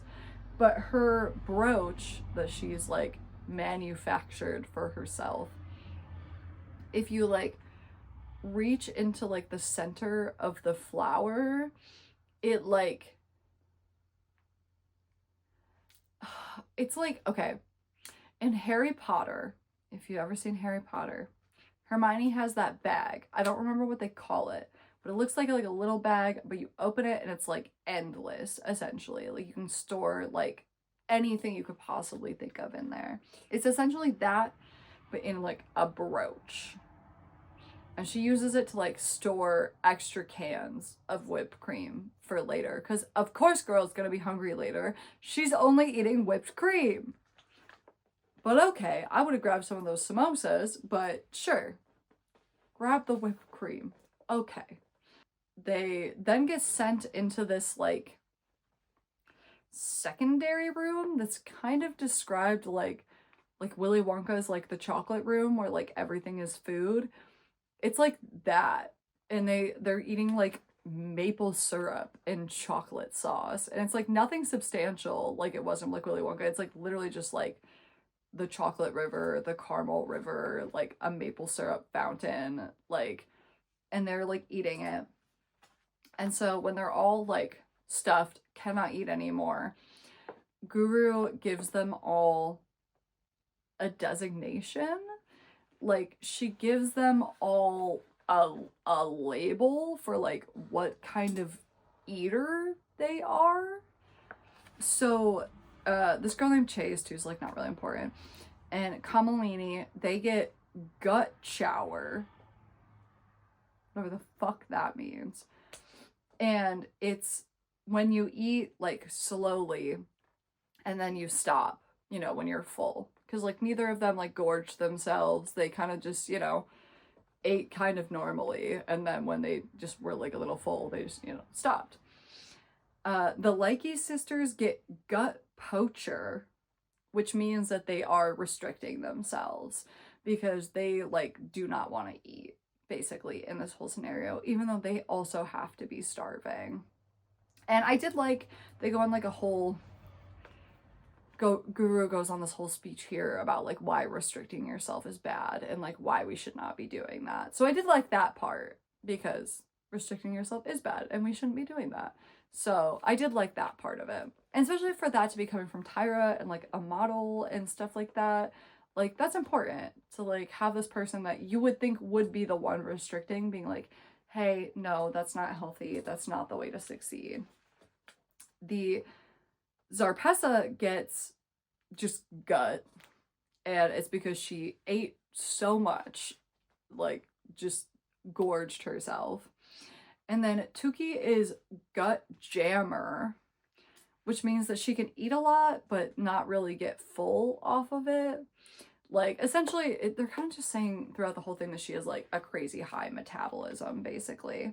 And Dylan also gets this one too, but the guru does point out that she thinks Dylan has an emotional connection to food, and Dylan does not fuck with that.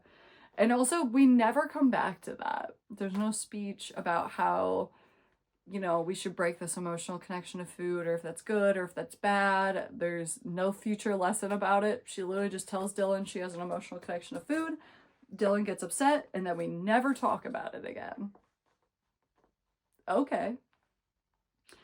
And basically, the whole class is the point of the class is for you to learn how to like balance your food and your intake well, and have it be like a healthy thing for you, where you're not like viewing food in this really like toxic and like unhealthy way.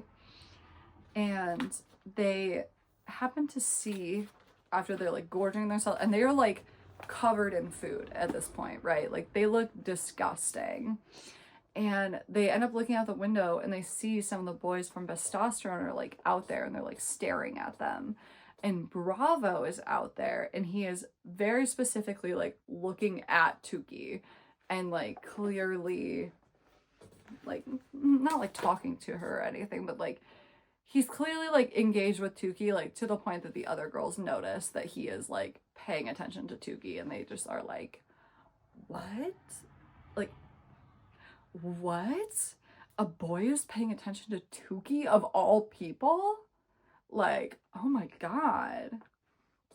So we get chapter 22, and still in the scene, everybody's looking at her, and she like is kind of processing that she's all goopy, and like Bravo's like, hey, and then she like wipes off like, you know, she's got like whipped cream all over her face, and she's kind of embarrassed. But it gets interrupted because Persimmon comes in, and she makes them all line up, and she takes them to the OA, OHA, but it's pronounced OA, which essentially is just like a big spa. They can get pedicures, and they can get their hair done, and they can get massages and hot springs, and it's just this whole big thing. Honestly, out of Modelland, it is the place I want to go the most, because it sounds great. I want to go there. I'm not gonna lie. So they get separated into groups. So Tukey, Dylan, and Kamalini like are all in a group together, and they get taken to this room that's full of like naked girls and like all of these like pedestal slab things. And they're kind of hesitant at first, but they end up going and like, you know, unrobing and laying on the slabs with all the girls. And essentially it's like this super fancy like bath shower thing that comes, and they kind of like levitate, and it's like relaxing or whatever. And then they're all given like these little towel dresses, and then they go into like the next room, and they find a bunch of, you know, like I said, like futuristic types of like beauty technology. But they go into this room, and there's these 3 ladies, but also 1 lady, but it's these 3 ladies who are literally like conjoined, kind of like Siamese twins. Like they are literally conjoined together, and they're really giving like the 3 fates. Like they're really like the 3 fates coded. But they find out that in this room, these ladies can essentially transport you back in time. Well, it's not really transporting you back in time, but like they pull up all these mental images of you living through, you know, whatever event it is that you lived through. And either you can use that to just kind of relive that yourself. You can't like change anything. Like you're not actually going back into the past. Like you can't impact anything that happened. You can essentially just like watch it again. And you can do this by yourself, or, you know, if there is other people in the room, like they can also see your memory. And so they're kind of hesitant on it for a while, but all 3 of them decide to do it.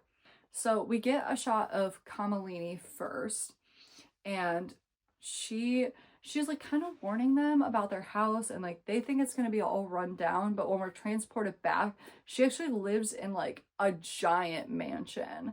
Like she is like basically royalty, and we see kind of like outside her window, like everyone else who lives there like lives in like the slums. Like they live in like very dilapidated housing. They have essentially like no money. as she sits here kind of like a princess over everybody. And you can tell she doesn't like vibe with it. She's not taking those princess vibes to heart. She is like upset that they have to see this, and she is like not proud of the fact that like she had money and other people didn't. And we see her trying to help this poor family who lives kind of out, you know, like in the all the shacks and the dilapidated housing. And her mom is like a film producer, so she films like movies and stuff.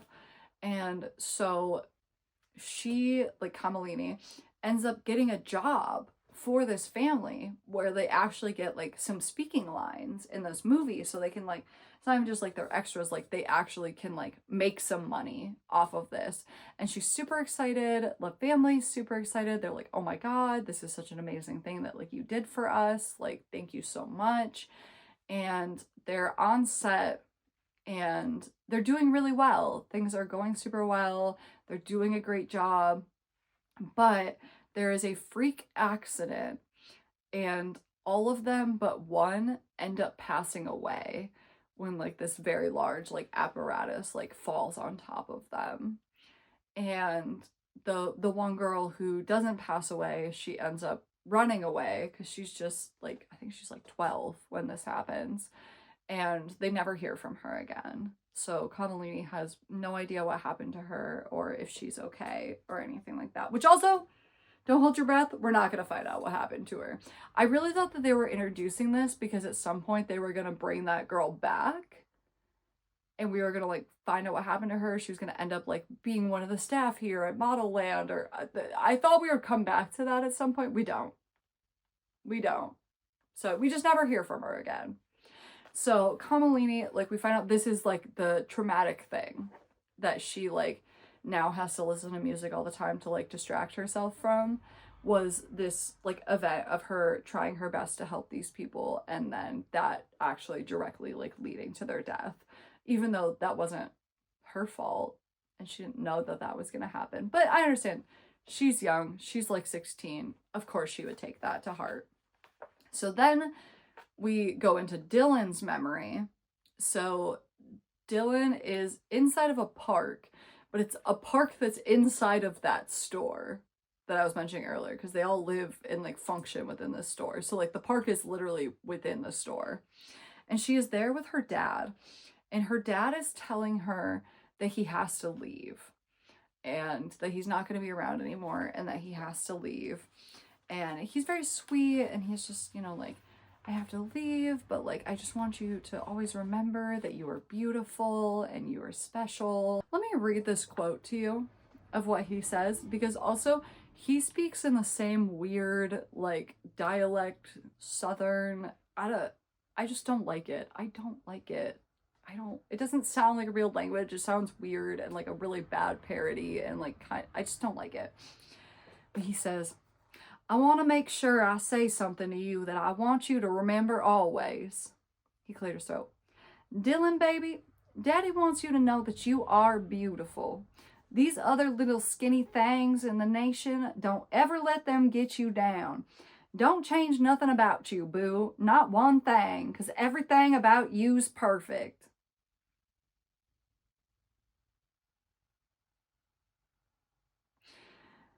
Like, I have nothing wrong with a Southern accent. There's nothing wrong with a Southern accent. This is not how people from the South talk. Like, this sounds like the weird, offensive parody of how people in the South speak. Nobody speaks like this. And then there's like, not so much in here, but like, especially when Dylan talks, like I said, there's like little spurts of like AAVE as well. And it's just, it's weird. It's a weird vibe. Because also, white people. Weird vibe. I don't like it. It sounds stupid. But some crazy shit happens next. And you know what? I've got the screenshot, so I might as well just read it to you. Suddenly, Dylan's father started to cough. He seemed unable to catch his breath. His face became bright red, and then he dropped to the ground. Daddy, little Dylan cried, hovering over him. Daddy, what's wrong? Her father looked at her with glassy eyes. His mouth opened and closed, but he couldn't speak. In seconds, a Boo Big Teak ambulance roared up, and EMTs jumped out and loaded Dylan's father onto a stretcher. Daddy, young Dylan cried over and over again. A few moments later, the girls returned to the OR. Dylan lay on the floor sobbing.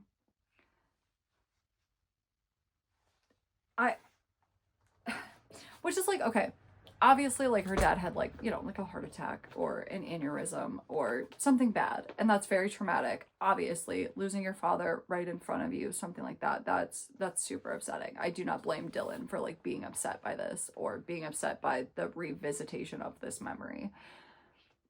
But it's just like, how did the ambulance know? Like, he was doing that for, like, a couple of seconds. Like, nobody called an ambulance or anything. Like, how did they know to show up? Like, okay. And then he had to give that, like, weird speech for, strange. Don't love it. So, it's Tuki's turn now, and she's like, well, I don't really have, like, a memory to go back to, but they kind of, like, essentially choose a memory for her. It's not even a memory that she, like, consciously recollects. Like, when they go back into the memory, she is just as surprised as everybody else by, like, what happens. Like, this is not something she has, like, a conscious memory of. But she's a toddler, and this is back when, like, you know, her house was not, like, dilapidated, and it was still, like, in really nice shape, and, like, her parents are clearly, like, in love, and they're affectionate towards each other, and they're not just, like, tearing each other down. And they are treating her, like, very, very sweet. And it's obvious that they actually give a shit about her when she's, you know, like, a toddler. And she is very, like, I didn't realize there was a point where they actually, like, gave a shit about me and, like, actually, like, really cared about me. Because you also have to think, like, her and Miracle are only, like, 3 years apart. So, you know, she was a toddler when Miracle was born. Like, of course, she doesn't really remember what happened before Miracle. But she finds out that, you know, like, her parents actually really did care about her, and they were sweet to each other, and they were sweet to her. And so they get out of this memory, and she immediately sits down and starts writing a letter in the T-mail jail. And it's like, how the fuck are you doing that? You were in a class, and then you got taken to the OA. Like, you don't have your journal on you. You do not have a pen on you. Like, you don't have any of that on you. Where does that materialize out of nowhere so you can write this letter? That doesn't even fucking make sense. But she just suddenly has her journal and a pen on her, and she starts writing a letter. And she essentially just writes a letter to Lizzie that literally just recaps everything that's happened so far. I'm not even going to go into any of it because it is quite literally just a direct recap of everything that's happened in the book so far. Which is also a crazy thing to include. Like, do you think I don't remember what happened in the book? Like, I was here. I read it. I know what happens in the book. You don't have to tell me for a second time what happened in the book. I'm aware. But then also any of the things I actually do have questions about that you didn't explain well, we don't touch on those in the recap. We do not touch on anything that actually I would love to understand better. Nope, we only recap the very basic plot points that we all read. Strange choice. Chapter 24, we have time skipped, and we are now 3 months in to their time here at Modelland. So the group is headed to the cafeteria together. It's called the E, but they're headed to the cafeteria together, and they run into the boys again. And Bravo actually comes up to her and directly is, like, talking to her, and he's telling her about the stadium and their work that they're doing on it. And he's actually, like, directly, like, flirting with her. And he does that until, like, the other boys come up and they start making fun of him, and then the other girls come up, so they end up kind of, like, parting ways. But he is definitely flirting with her before that happens. And they're still struggling to tell the time.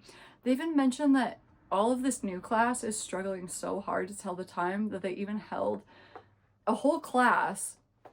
Like, they made everybody gather because they're like, okay, well, I guess we'll have a whole class where we explain to you this time thing.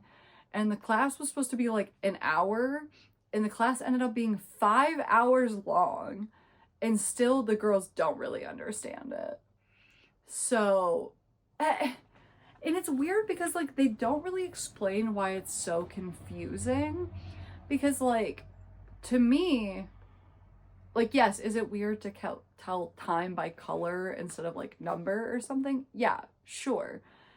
But, like, in my mind, it seems like it would be, like, take a while to memorize, but essentially, like, I would think that, like, you know, whatever, we've got our clock, and, like, instead of, like, 12 being 12, like, 12's Kelly Green.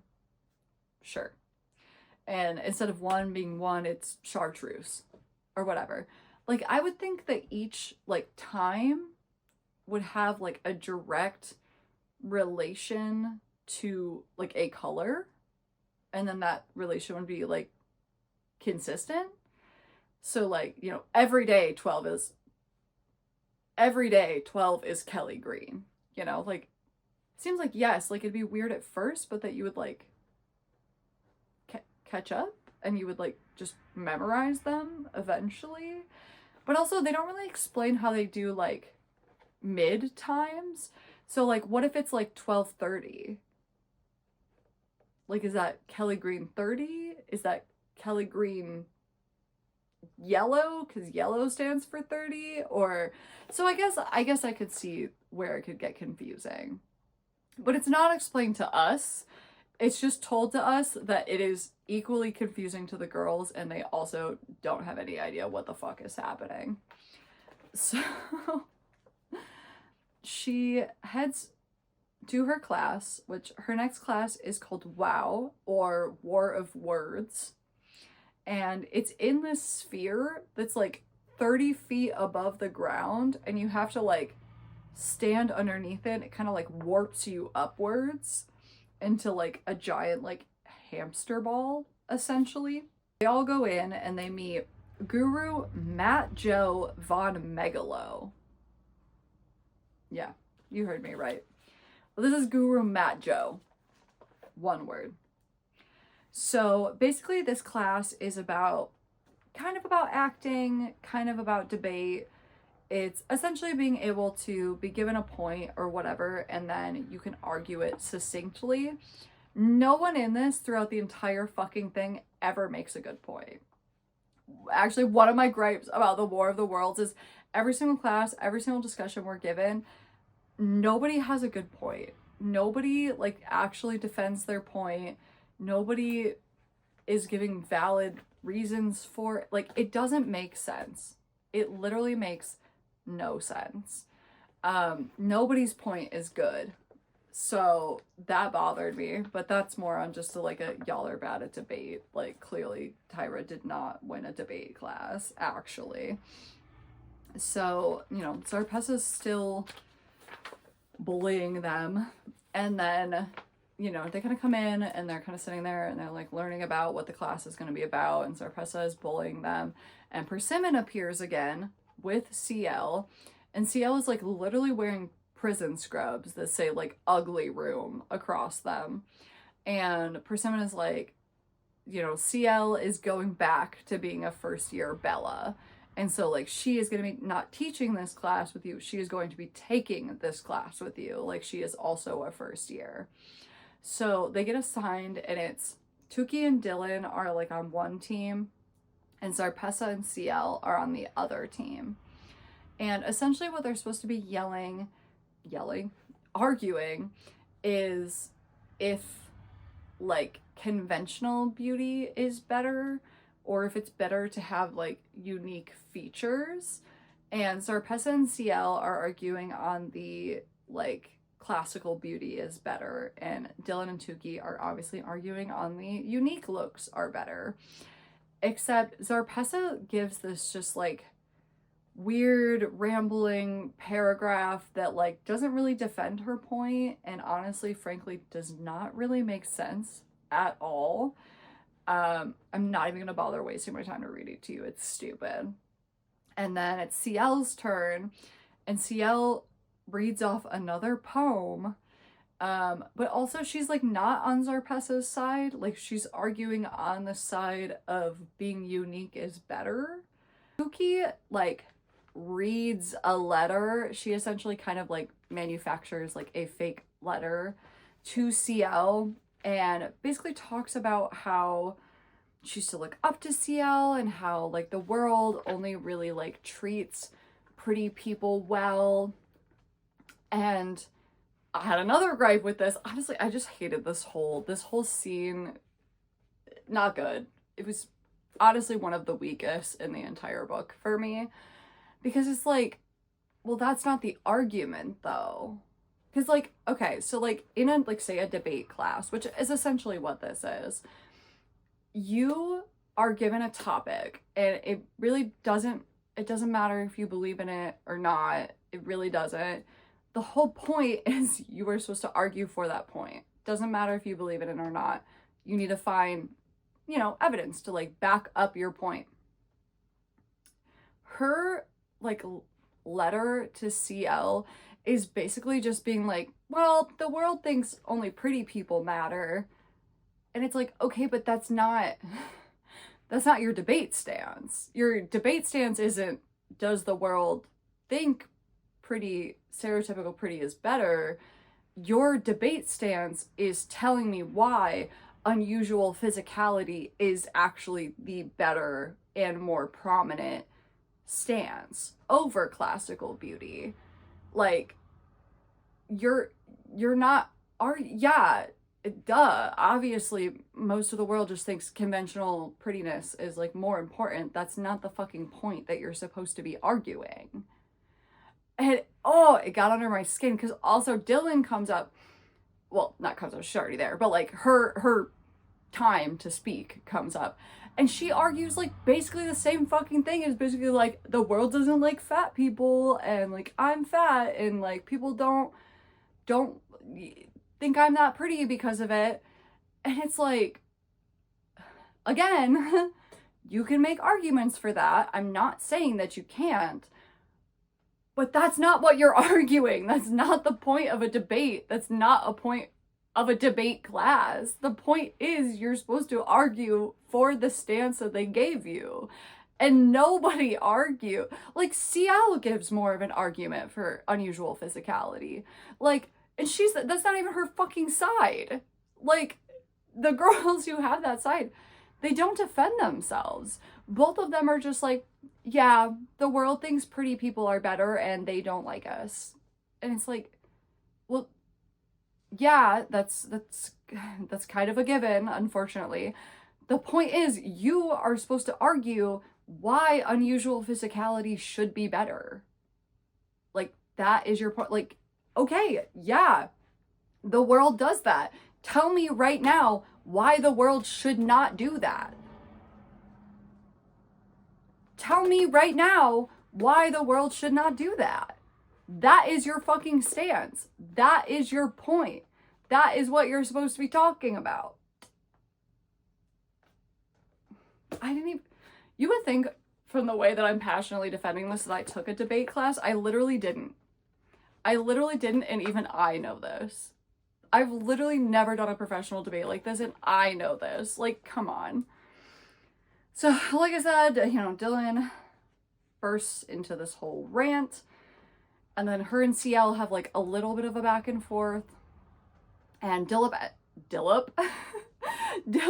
ends up running away and just like leaving the class, leaving the whole sphere hamster ball floating in the air situation that they've got going on with this classroom, and she ends up running away. So Persimmon shows up again. She almost said confiscates CL, but basically. And she is not happy because the guru just kind of like let CL say all of those things, which were like pretty anti-Modelland-esque type of rhetoric. and the guru just like did not stop her, did not interfere. Also, the guru does not tell these girls that they're not arguing correctly either. So, okay, why are you here? Why are you here? Maybe we should be mad at you. But Tuki and everybody, like, they go down because they're trying to find Dylan and, you know, make her feel better and stuff out of this, like, you know, emotional outbreak. And they see Dylan, like, running away, and they chase her, and she runs into this, like, weird door, like this weird, like, hallway corridor type of thing. And so, you know, and they're like shouting after her and stuff. She like doesn't appear to like even hear them or register it. She's just gone. And so, you know, they run in after her, and they kind of realize as they like get a couple of steps into this corridor that they are in the catwalk corridor. Do you remember the catwalk corridor? You remember it? You remember it from the beginning? Yeah? Yeah? They're in it. They're in it now. And kind of as they have this realization that they are in the catwalk corridor, a claw comes out, like a cat claw, and like snags Tuki and like scratches her ankle. Like, not horrifically bad, but like bad enough that it's bleeding. And that is how we close out the chapter. Chapter 25, blood is, like I said, you know, like running down her leg, and more claws come out. And, you know, they, like, the girls are getting scratched. And like I said, like, they're cat claws. So it's, like, not, like, horrible. But, you know, it hurts. And they're definitely bleeding a little bit. And so, as this is kind of, like, happening, these two, like, kind of, like, Cheshire cat-esque cats come out. Because, like, in the catwalk corridor, like, they are cats. Like, they are, like, actual cats, like, felines. But they're also, like, not, like, regular cats, per se.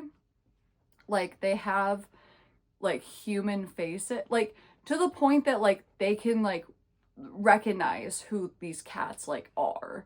Like, they recognize, like, former Intoxibellas and stuff in these cats. Because you also have to think, like, these girls, they're the main advertisers for everything. Like, their faces are plastered everywhere. They're announced every year. It's, like, this whole big thing. So, like, people know who they are. And they are, like, recognizable. So, the girls end up, like, getting separated because, like, dozens of these cats come out.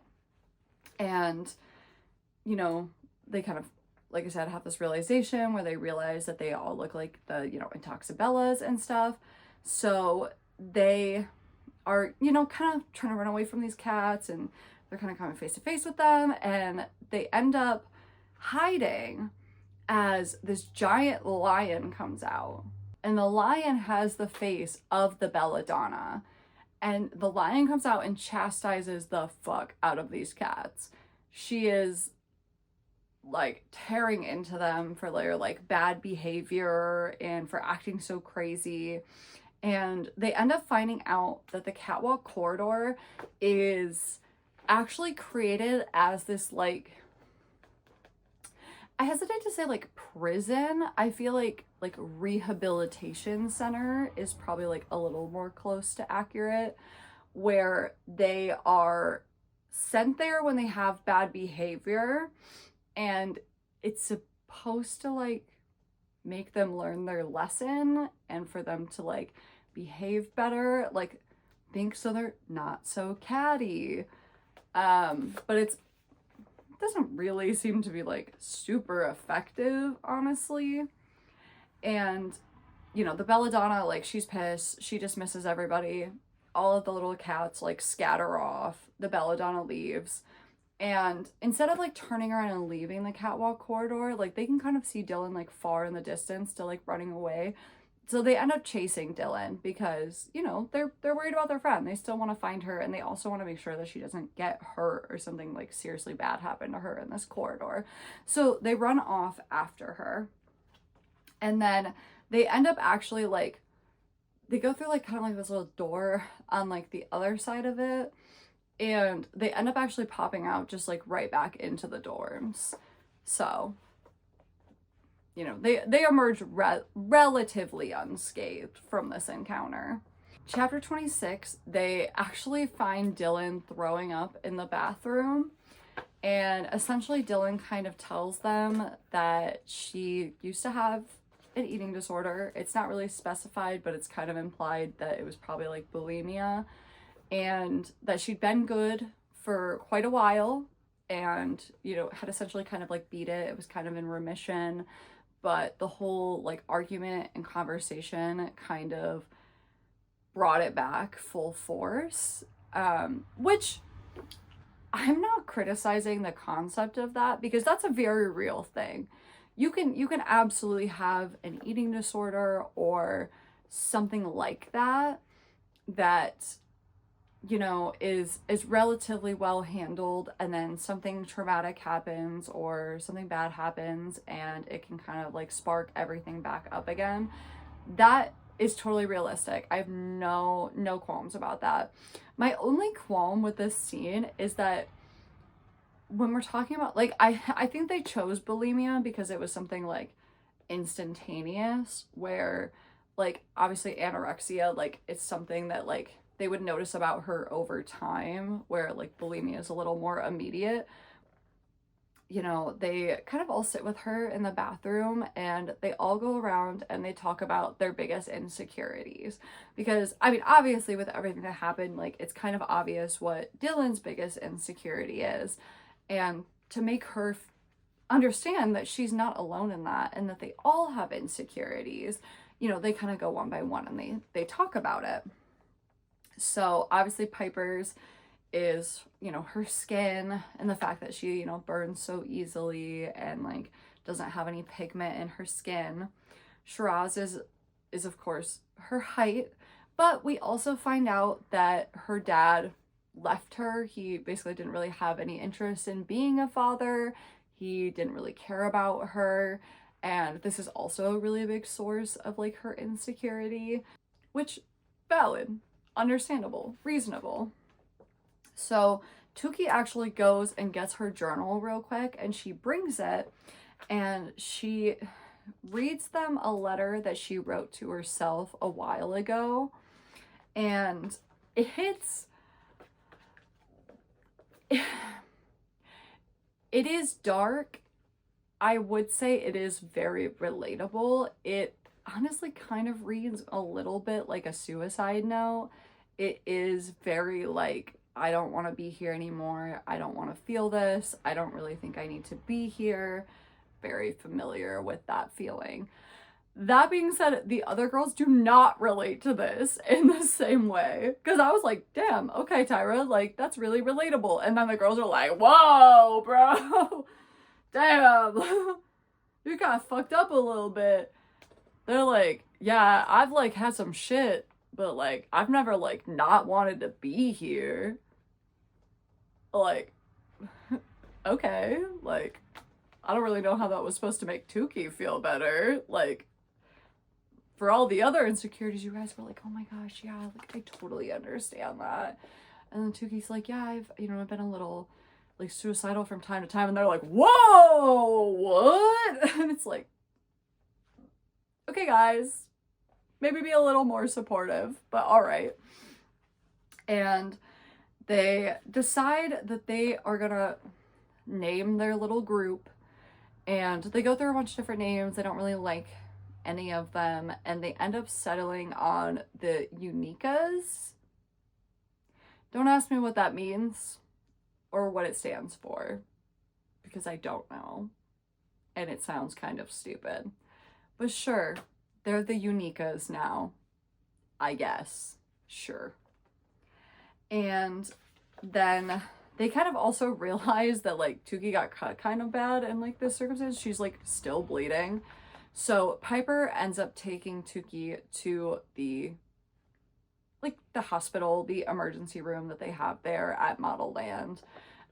Because Piper has to go there pretty frequently because she does get pretty severely burned, even though she's really careful about it, and she brings like an umbrella everywhere, but it doesn't matter. She's still kind of like constantly facing this issue. So she's very familiar with it. So she decides to take Tukey. Chapter 27, they are on their way to the hospital and they run into Zen Zen, who warns them to stay away from the catwalk corridor, stay away from those girls, which I feel like was already kind of a given. And we've also already warned them to stay away from it. So I don't really know why we needed like a double warning, but sure. And then she also tells them that she is about to leave for her go see go, which is essentially like they get permission, they leave Modelland, usually around like a month, and they live in an apartment kind of in the real world, and they go on different like brand deals and meet with different like advertisers and companies and stuff to kind of see how they would do in the real world. Would they get booked? Are they professional? Can they handle themselves? It is similar to, oh, I'm trying to remember what they called them in America's Next Top Model. I low-key feel like they might have been go-sees, but I don't think that's what it was called. That's gonna bother me. But they did the same thing in America's Next Top Model, though usually it was just for like a day. But this one makes sense. Like, it gives them a whole month to really like have to live on their own and like see how they can handle that, especially when it comes to like, you know, the whole like modeling world. And then she also mentions that there's one zip zap in Modelland that's broken and it leads to Ladorno. However, it's like a 50-50 chance. It's either going to take you to Ladorno or it's going to dump you in the Diabolical Divide. And it became a really big issue when the stadium got hit by that fireball and it burned down because a bunch of girls ran, you know, for safety, trying to get out of there and just took the zip zap because it was like the closest thing to get them out of there, and then ended up dying because it dumped them in the Diabolical Divide and they did not survive that. So that'll be important later. That's a secret mouse tool for later that we will be coming back to. So Tukey and Piper get to it's the emergency department, but it's literally called the Fashion Emergency Department Store. It's a hospital. It's just a hospital. I don't know why they added store. Weird. And Tukey kind of has this moment, which I was really mad that actually wasn't like explored more, because she has this like flashback where she is like flashing back to this medical trauma that she has from her childhood, because like it was said, like her mom had some like complications with her birth, and then she obviously didn't come out perfect the way her mom expected her to. And so her mom put her through all of these like really rigorous and painful and traumatizing medical tests to try to see why she didn't come out perfect. And that's such an interesting that is not been mentioned in this book. Like, it is mentioned for the first time in chapter 27, and it's never, ever, ever mentioned again after that. Which is crazy because that's such an interesting plot point, and I feel like that could really like add some things. Nope, it's literally mentioned in like one sentence and then we never talk about it again. So I guess. Oh, also, weird side note, the nurses, they call them purses, which doesn't make any sense. Why purses? What do purses have anything to do with it here? Okay.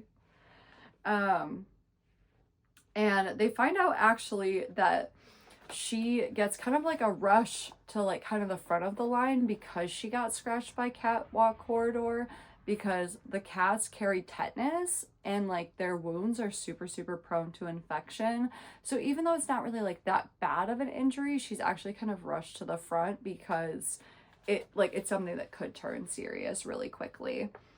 And everybody in this like room has like weird disorders. It's not like, oh, that person like twisted their ankle or like that person like hurt their elbow. Like one of the ones I remember the most was like a smoky eyes, and it's literally like this girl, it's got like exhaust smoke coming out of her eyes, which to be fair, in my opinion, seems a little more important than tetanus, but what do I know? I'm not a purse. What do I know?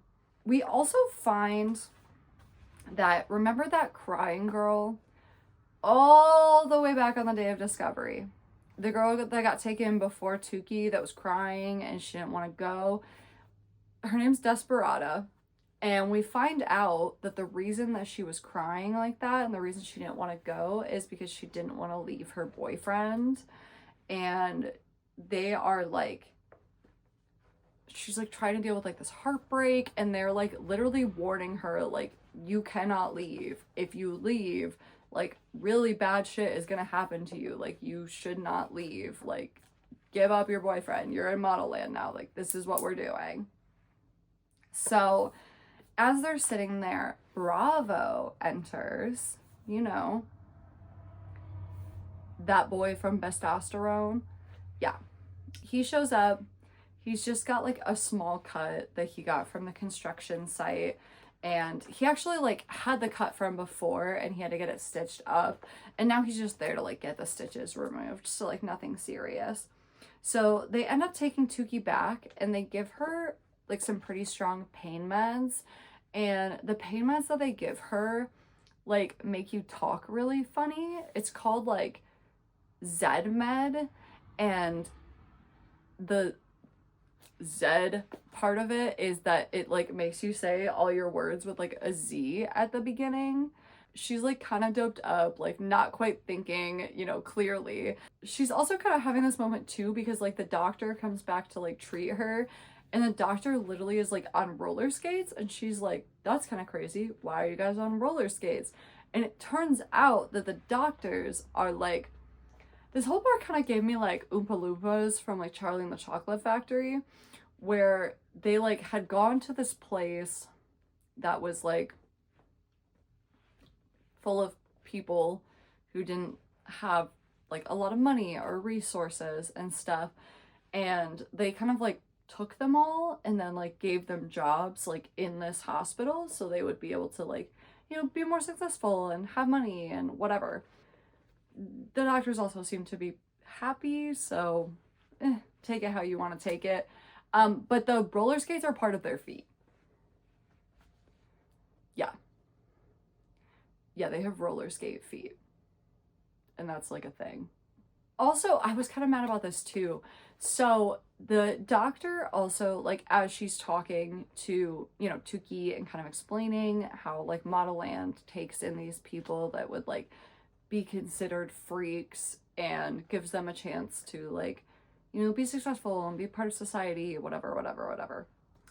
She like directly mentions that there is like essentially like a secret underground to Modelland, and like the way she said it, like I don't think she meant it literally as in like there is like a whole place under the ground in Modelland necessarily, but there's like a seedy underbelly to Modelland. There is another side to Modelland that they haven't seen that's like full of these people who were taken from these like impoverished places or who are very different in society.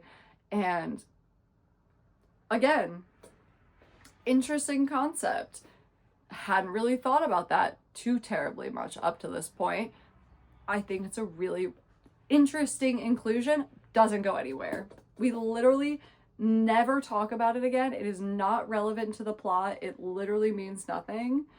And it's like, honestly, I feel like that's my biggest gripe with Tyra throughout this, is like, you are introducing things I want to hear about. I want to hear about them. They are interesting. Tell me about them. Make that, because I'm thinking, you know, with this whole introduction, I'm thinking that, like, you know, in the future of the book, Tuki ends up having to rely on these like underground people, like maybe there's like an underground uprising or something, and like maybe CL's like secretly a part of it or something, and like Tuki's gonna have to learn to like fight with them, and or decide, like, does she want to side with Modelland, or does she want to side with, you know, this rebel faction of Modelland? No, none of that happens. None of that happens. Don't get excited. None of that happens. The actual truth is much more boring. And it just bothered me, because I was like, we could be going someplace so interesting with this, and the fact that it's literally just never ever mentioned again, it's like a one sentence inclusion, is crazy.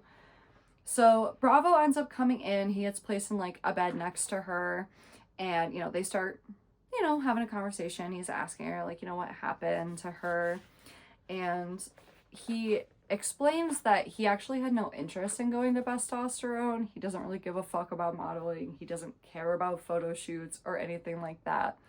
But he's always wanted to study architecture, and he really wants to be an architect. And he was told for a really long time that Modelland is like so beautiful, and the architecture is so unique there, and it's really unlike like anything else that he could really get exposed to. And he kind of realized like his only real chance to like get to study this architecture is to, like, you know, get to go to Modelland, and really the only way that he could ever go to Modelland is to go to Testosterone. So he ends up doing it just so he can learn more about architecture. Zarpessa is also there. Zarpessa keeps like interrupting them and like trying to hit on Bravo, and he's just so not into it. And at like one point he literally just tells, well, he's nicer about it, but he literally just tells Zarpessa to like fuck off and to go away, and that he is not interested in talking to her. And yeah, because like Zarpessa like starts calling Tuki out that she's never like kissed anybody or anything like that. And, you know, Bravo like stands up for her, and they end up, yeah, like telling Zarpessa to like fuck off.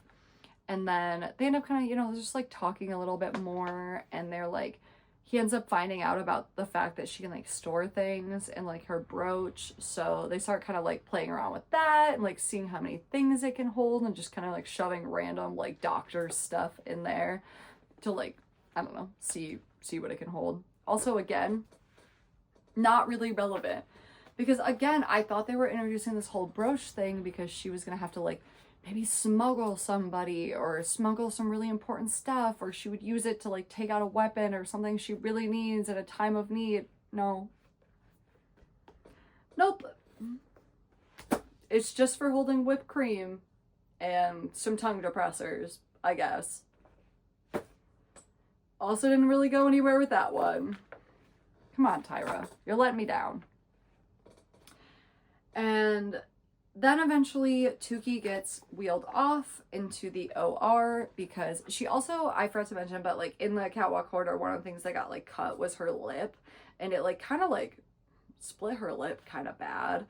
And so she ends up going to the OR essentially to get it repaired. And it's literally called the OR You Okay? Like, are you okay? Sure. So, chapter 28, she actually does not wake up in the OR or even in the hospital at all. She does not wake up anywhere near those. She actually wakes up laying on a long glass table in this like room that's kind of like rainbowy, and she ends up finding out that she is in the M building. She is like 60, 70 floors up when she like looks out the window.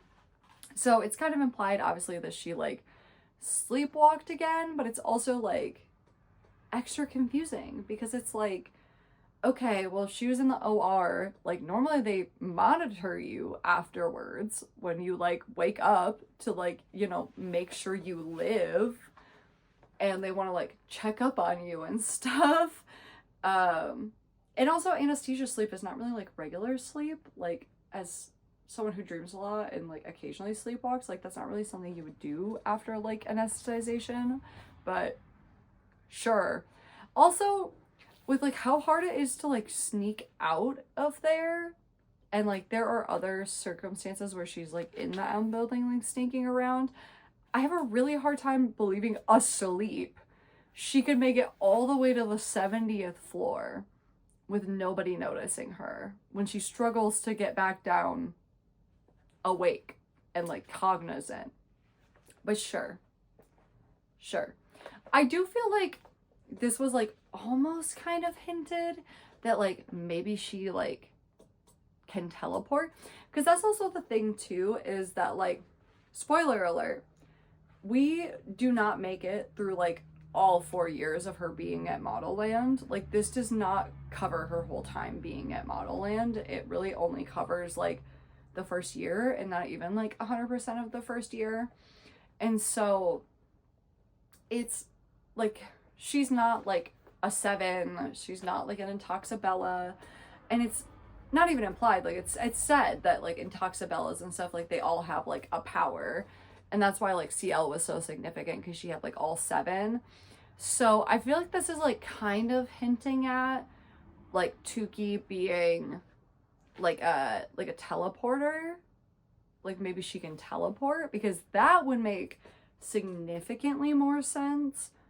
And maybe she's even like extra strong because you're not really supposed to be able to do it at all without your Centaura, and she's like been doing this.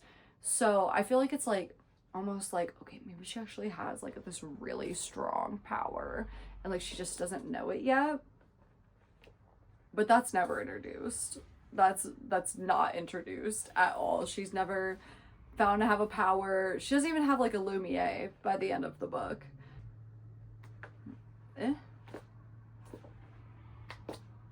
Okay. But anyways, she wakes up in the M building and she tries to sneak out, and there's a bunch of gurus, but everything in the building is like glass. So like it's pretty hard to try to like sneak out. And she thinks she gets spotted by Gennaro, but it ends up like he ends up not actually seeing her. But as she's sneaking through, she ends up finding Belladonna, and Belladonna is like talking to CL. Well, she's like admonishing CL for, you know, the things that she's been doing as like Persimmon like watches. And she hints that CL is doing something to like mutilate these girls, and like is literally like asking her how she did it, and like she's like insulting her, but she's also like, you did this really scary thing where you mutilated people, and I don't know how you did that or why you did that, but like it scared even me. Like Belladonna specifically says that, where she's like, you scared even me, like it scared me. Again, if you want to know what this is, you're not gonna find out. We never come back to this. We never talk about this again. I don't know what she was talking about. I would love to know how CL mutilated girls. I actually would love to know that. That's actually like super relevant for stuff that happens later, but we never revisit this. So it's funny because reading this book, I actually like very genuinely enjoyed this book. Like it was just a really fun read. It was really ridiculous, but like in a really fun way. And it's honestly not really until I'm like going through all of this plot out loud that I'm realizing how many things we just never explained, never went back to, like they just went nowhere. But it sucks because I feel like they're all interesting things. Like, I want to know about this. Tyra, give me Modelland 2. Tell me, figure these out. I want to know. Girl, you can just email me personally. Just let me know what she did. I just want to know, Tyra. I just want to know. Anyways. So Belladonna also tells her that she wants Dylan, Shiraz, and Piper gone. Because obviously, Tukey was supposed to be there, and we'll get more about that later. There's a reason Tukey was supposed to be there. But Tukey's the only one who actually got chosen. Like, Tukey getting chosen was kind of the thing that, like, spurred CL into being like, oh my god, let me grab some other girls who are, like, maybe not quite, like, perfect. And Belladonna obviously knows that Dylan, Shiraz, and Piper are not supposed to be there, and she wants them gone. And CL tells her no, she's not getting rid of the girls. And she also tells her that she is going to blackmail her because, so when CL was misbehaving, CL at some point got shoved into the admissions department. You know how, like, the scouts are kind of like the second string Bellas? Like, it was supposed to, like, put her in her place, essentially, and kind of, like, demote her to, like, a second string. And in this process, she finds out that, because there's, like, rules that the Belladonna has to follow. We'll also get more into those later. But one of the rules that the Belladonna has to follow is that you cannot change the girls who get picked. It comes from above the Belladonna, like, which girls get picked every year, and, like, they cannot interfere with that list. Like, they purely just have to make it happen. It's a little different, like, obviously once the girls get there, if the girls are, like, doing some real crazy shit or, like, misbehaving, then, you know, there's some leeway there. But, like, they cannot change the actual just original admissions list.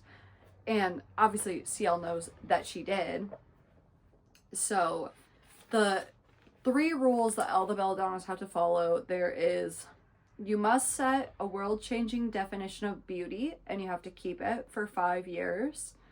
All gurus must have the combination of a defect and a power.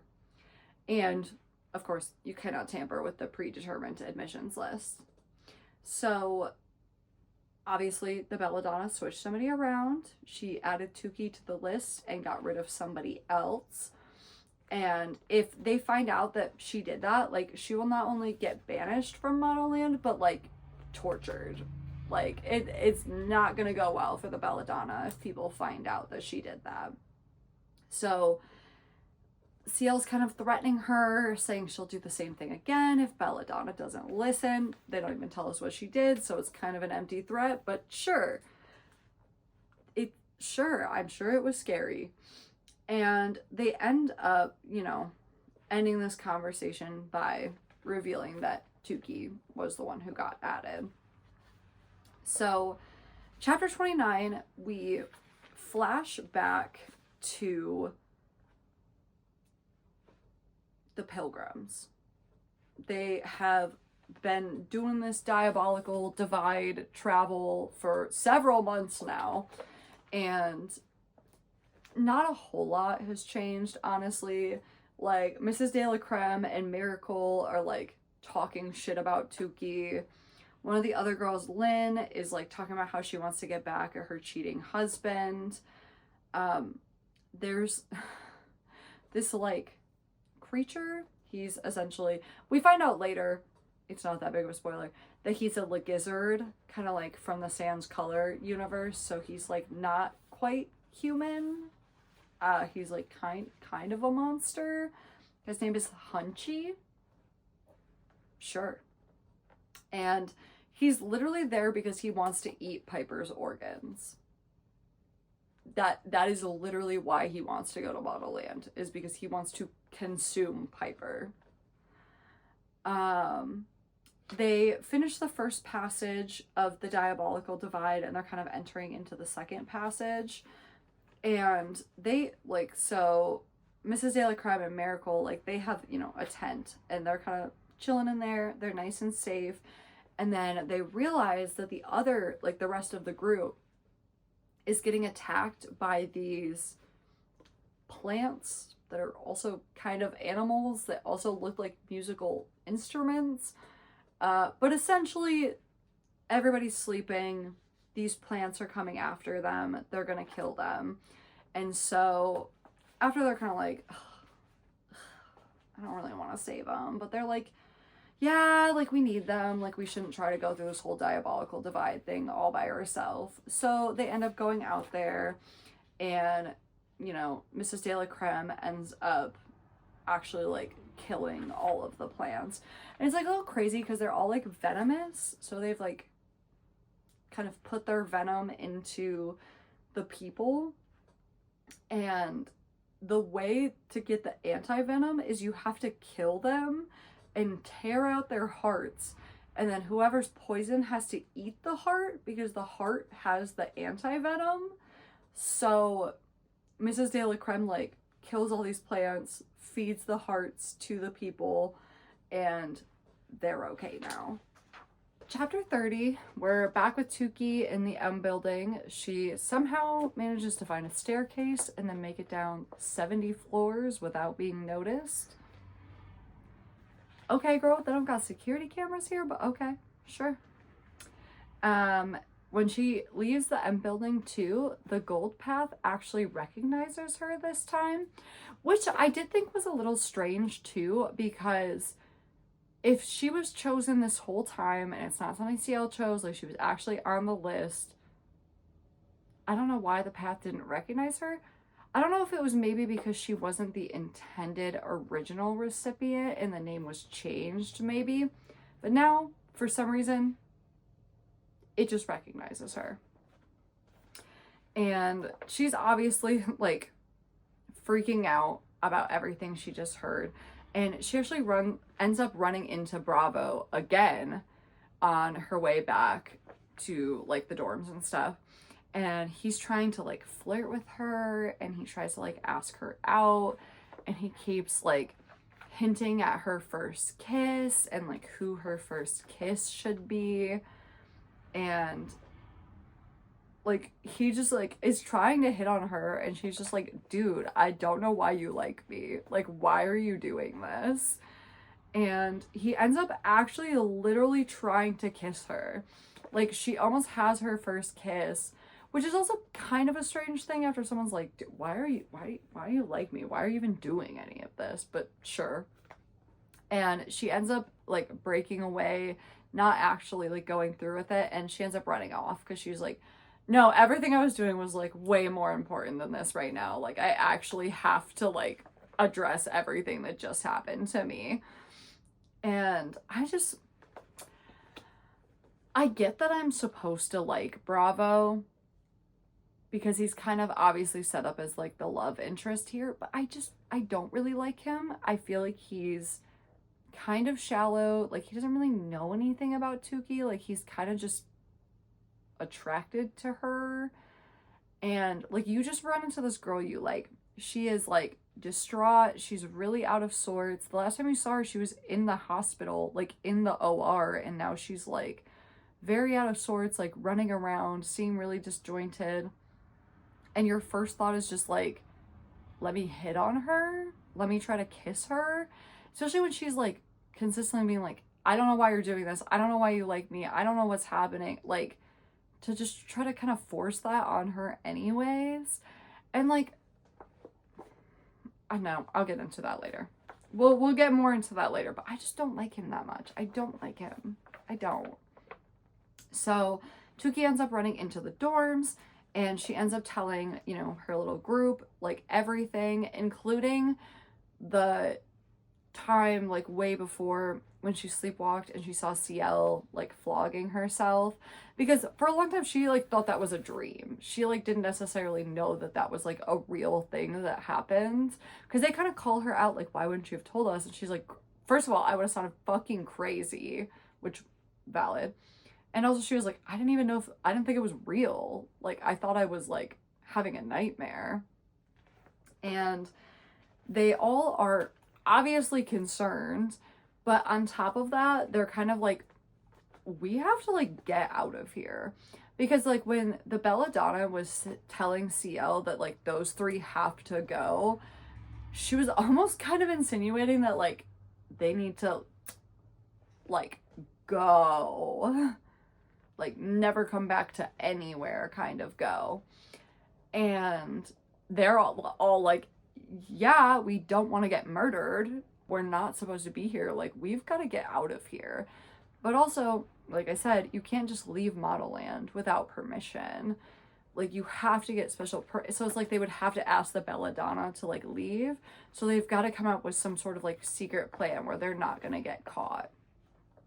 So chapter 31, it's been a few weeks and the girls still do not have a plan. They've been like trying to come up with one, but they're just not really like getting anywhere. Life is kind of just like going on like usual in the meantime.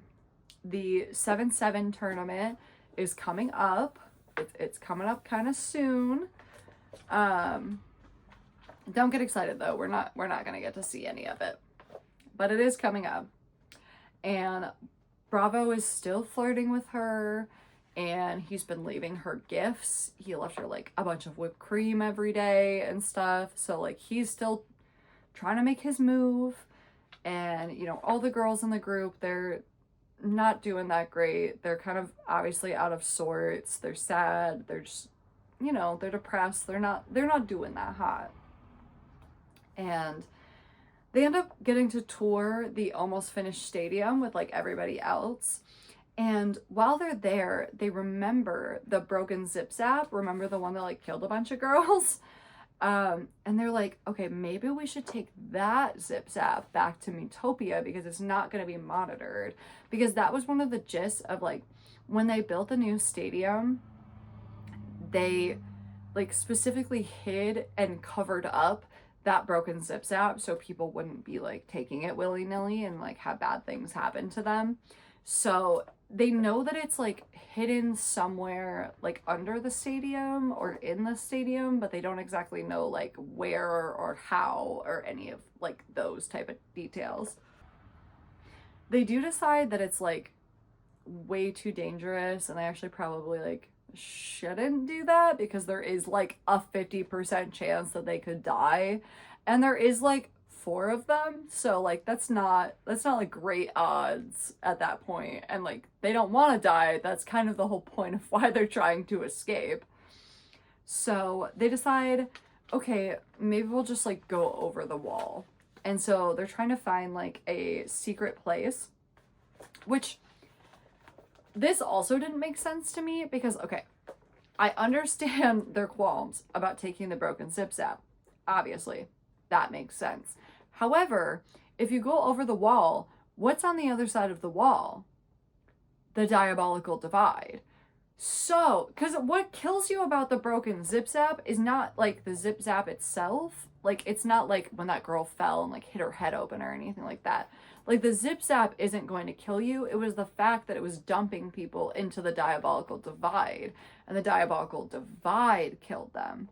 So why would we not take the zip zap that has a 50% chance of not dumping us in the like just taking us straight to Ladorno, and we don't have to go to the diabolical divide, and instead cross the wall, which is 100% guarantee that we are going to be in the diabolical divide, and we would have to cross the entire diabolical divide to get back to Metopia or literally anywhere.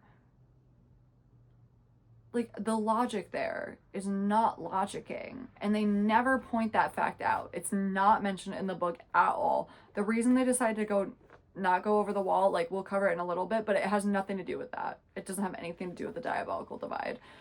So, like, what?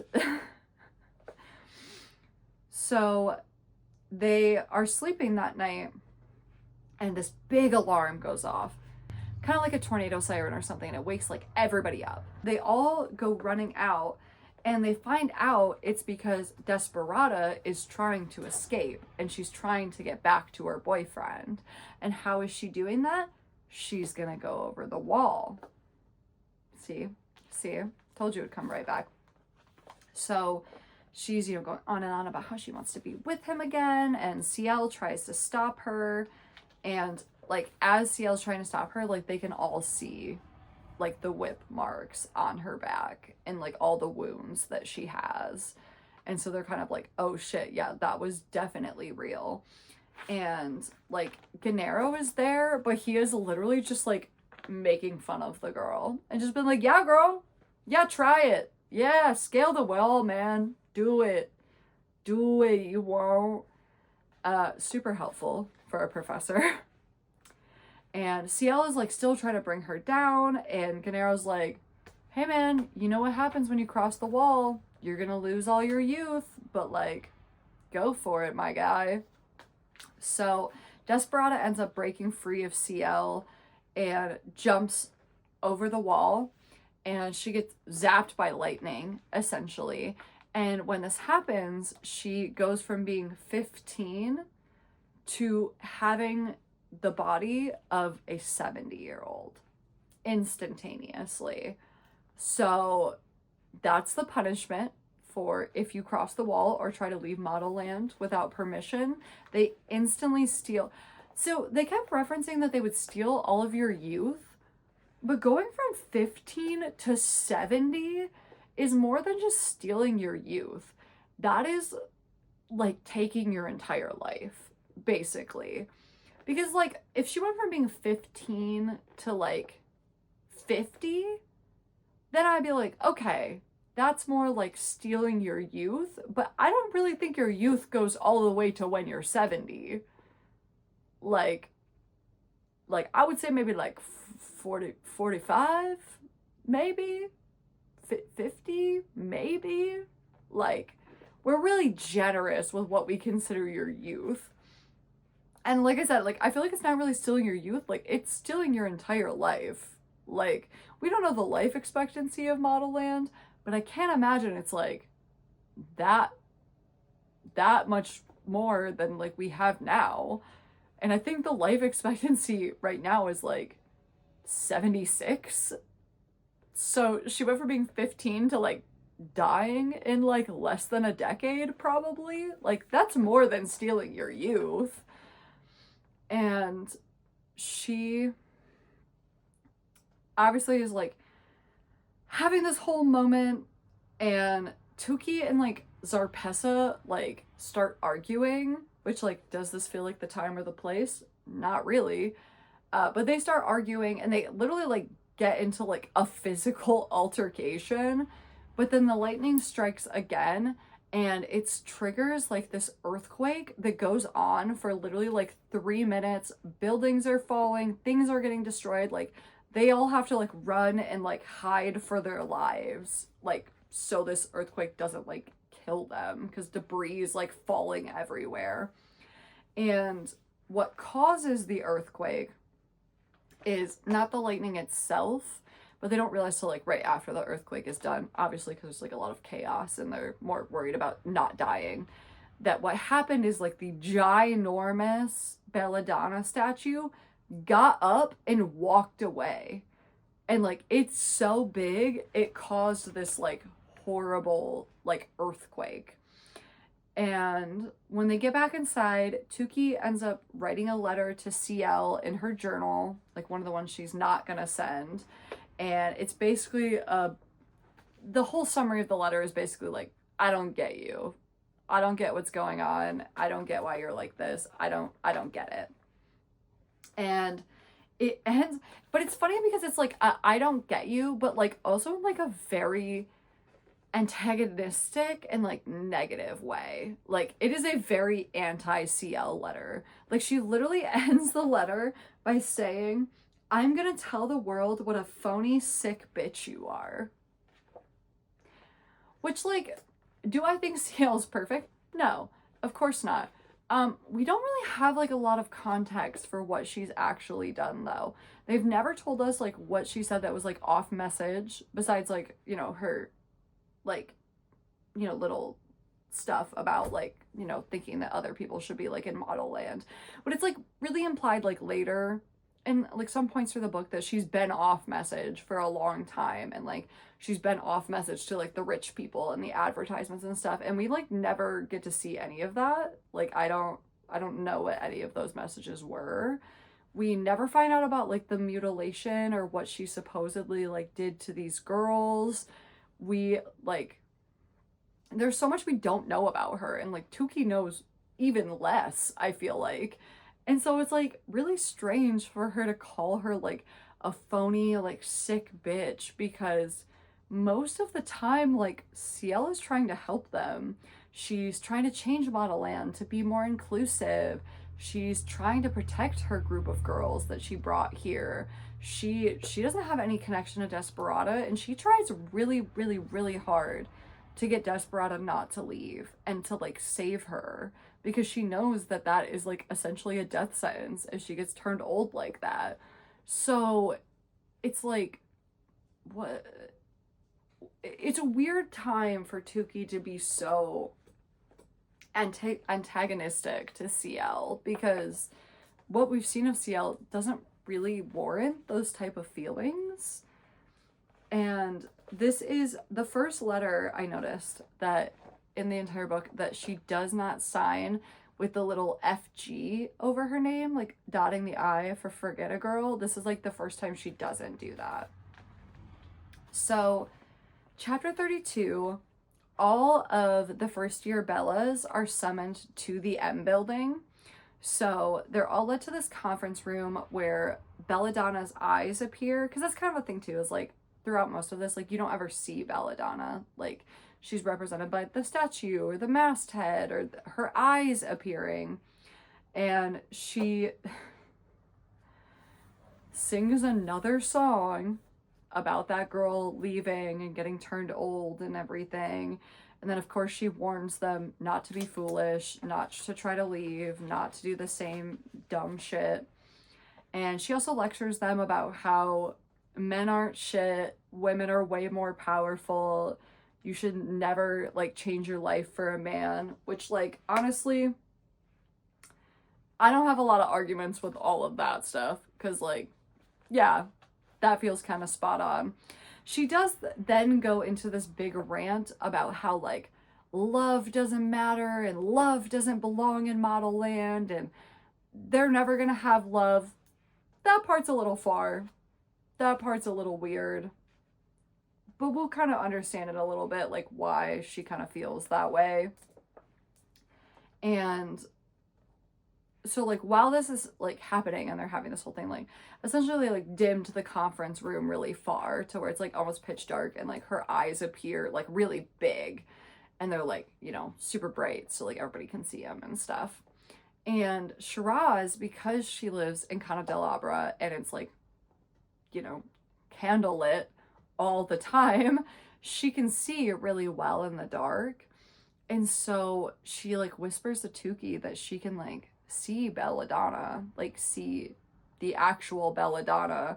And the Belladonna literally gets mad about this and makes her, like, close her eyes and, like, just stand there with her eyes closed.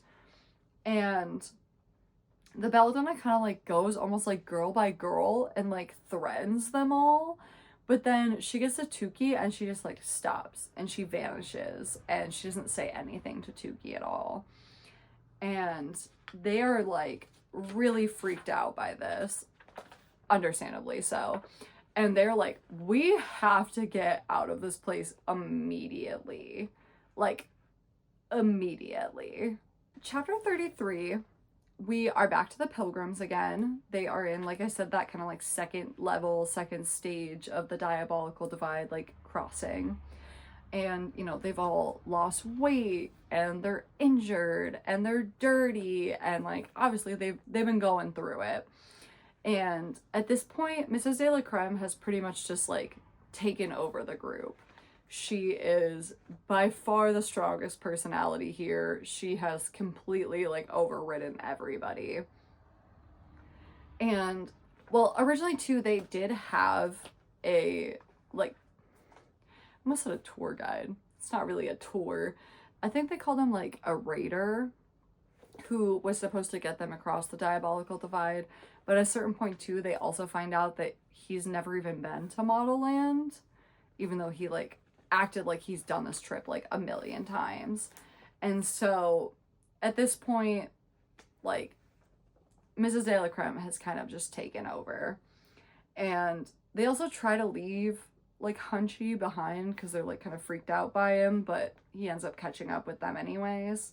And as they're like going, they keep also finding like little bits of bodies, like I was mentioning before, like shoes with blood on them and like little bits of clothing and things like that. Creamy's just on like her own weird shit now. She like has pretty much denounced her husband. She's going by Ms. De La Creme now instead of Mrs. And they end up going to this lake, right? That like looks really peaceful, but the like the tour guide is like, yeah, like here's this lake, like we can get some fresh water. And like Mrs. De La Creme kind of like holds Miracle back, and she's like, just give it a minute, like just give it a minute. And everybody else is like, you know, kind of runs for it. And the tour, I keep wanting to call him a tour guide, the like the raider guy, the guide, he tells them that the middle of the lake is reserved for, what did he call it? The middle of the lake is reserved for someone of the purest beauty. And Jessamine like heads for it immediately because she's like, I'm the most beautiful, I am perfect, the middle of the lake is for me. And as she gets into the middle, like the water starts like bubbling around her, and all of these skulls like rise out of the water, and a giant mud creature, like he's like a mud creature, but then he's also like comprised of like a bunch of different human arms. There's just human arms coming off in all directions all over its body. It rises up, it grabs Jessamine, rips her arms off of her body. Jessamine dies. Done. She's done. Her arms are taken. They are put onto this creature, because that's how he's got so many arms, is he's stolen them from people. And it also kills the mom as well. It tries to kind of like go after Miracle, but Mrs. De La Creme like scares it away. So chapter 34, we're back to the girls. They're in bed, they're in the dorms. Zarpessa is like, she's kind of off and on had nightmares this whole time, but she's having a really bad nightmare, and she's like screaming. And she's like screaming in her sleep, and she's like very much freaking out.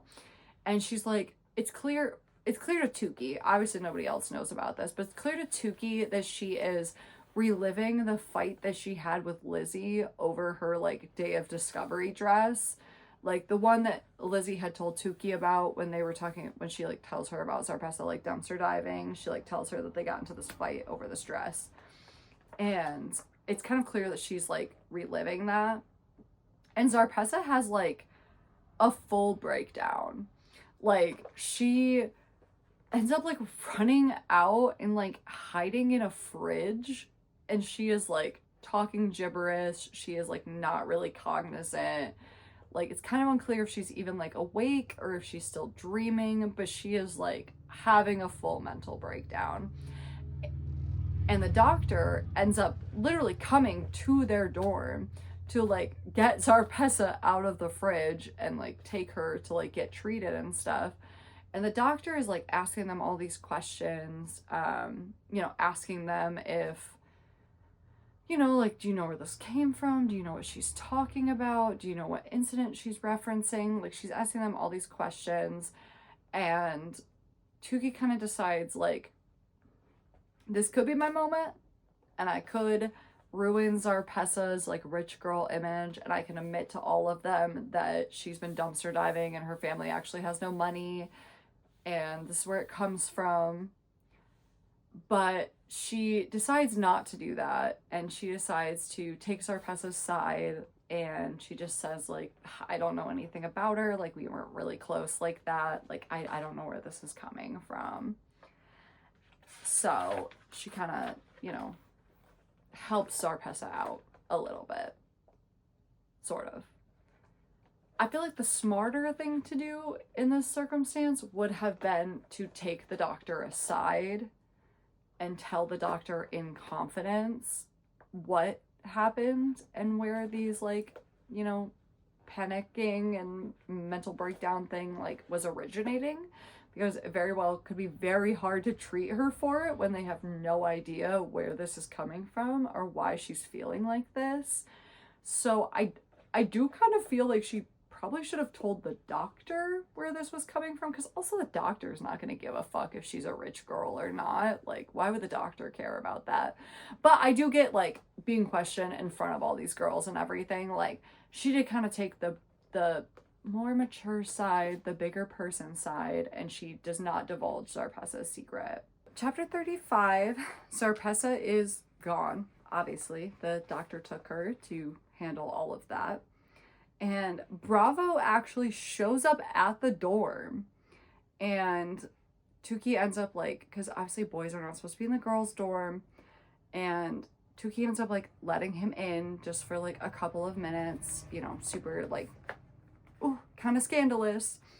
And he tells her that he's been following her. Weird that we're supposed to like that and not be more concerned about that, but okay. And he, you know, really wants to win her heart, and she still just, like, doesn't get it.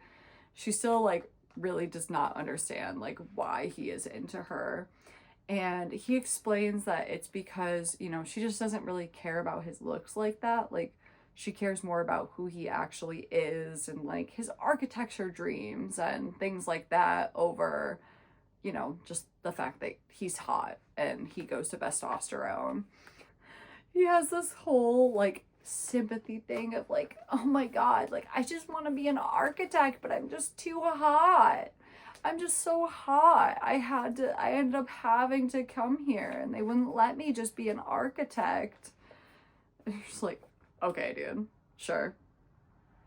So he kind of explains a little bit more of, like, the reason he came to Modelland. Like, we know it's because, like, he wanted to see the architecture at Modelland or whatever, but he actually knew, you know, two really famous male architects, and they ended up being the first, like, males to ever do the pilgrimage, like, through the diabolical divide. And the whole reason of why they wanted to go to Modelland is not to, you know, join testosterone or become a male model, was because they wanted to see the architecture.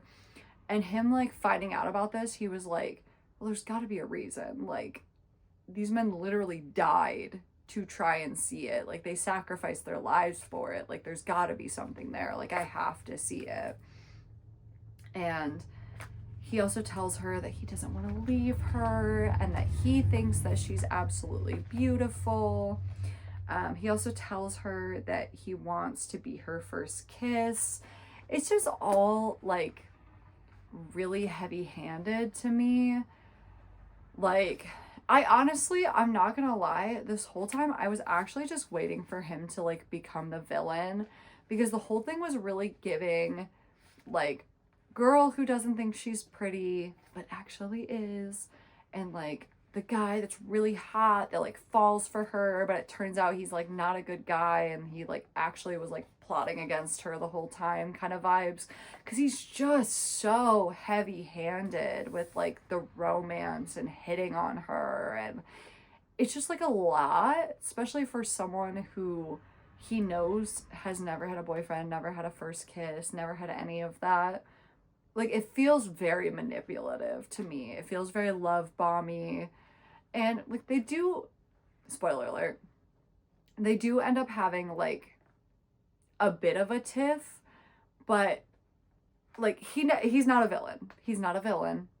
He actually just is the love interest. And it's just weird. It's just, I think while Tyra was writing this, she just wanted it to be, like, as romantic as possible. So she's just, like, really heavy on, like, the romance, like, language and vibes. But it's just so heavy-handed. Because also, like, he's not really doing anything for her. Like, it's not really like he's doing anything romantic or, like, going out of his way. He's just, like, occasionally bringing her whipped cream and then just calling her pretty a bunch of times.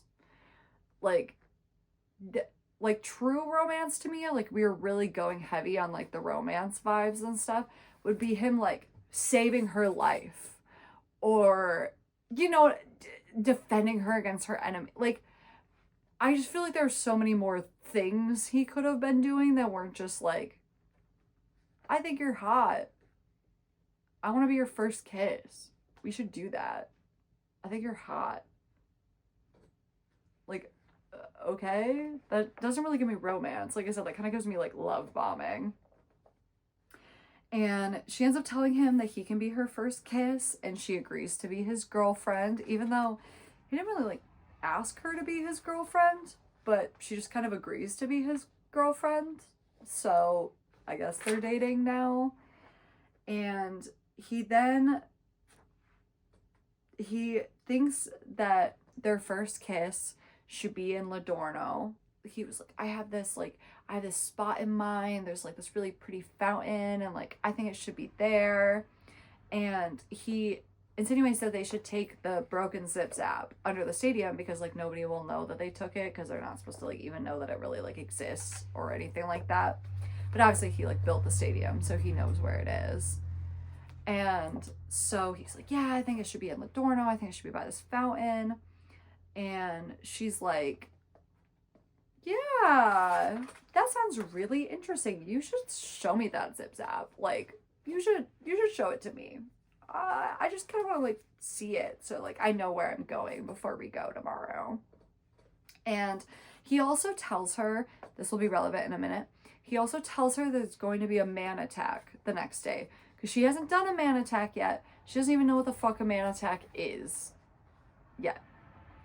So he also tells her that there's going to be a man attack the next day. But this is where CL shows up, and she obviously freaks out that there's a boy in there, and she is like, oh my god, they're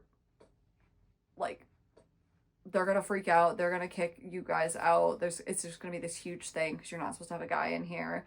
And like Bravo ends up leaving, and Persimmon actually shows up and drags CL away because CL is like pissed, like she's about to like kill them. And Persimmon like steps in because Persimmon she showed up late enough that she doesn't know that there was like a boy there because obviously otherwise she would have stepped in about that. But she just knows that CL disappeared, and she just, comes to collect her. So chapter 36, we're back to the Pilgrims again. So Mrs. De La Creme is like literally at this point has taken over the group so much she is making them carry her up the mountain. They end up finding this small cemetery, which this part confuses the fuck out of me. And it's not even so much confusing now. It's like we will reference this cemetery more than once and it becomes relevant in like the very, very end, and it is not explained.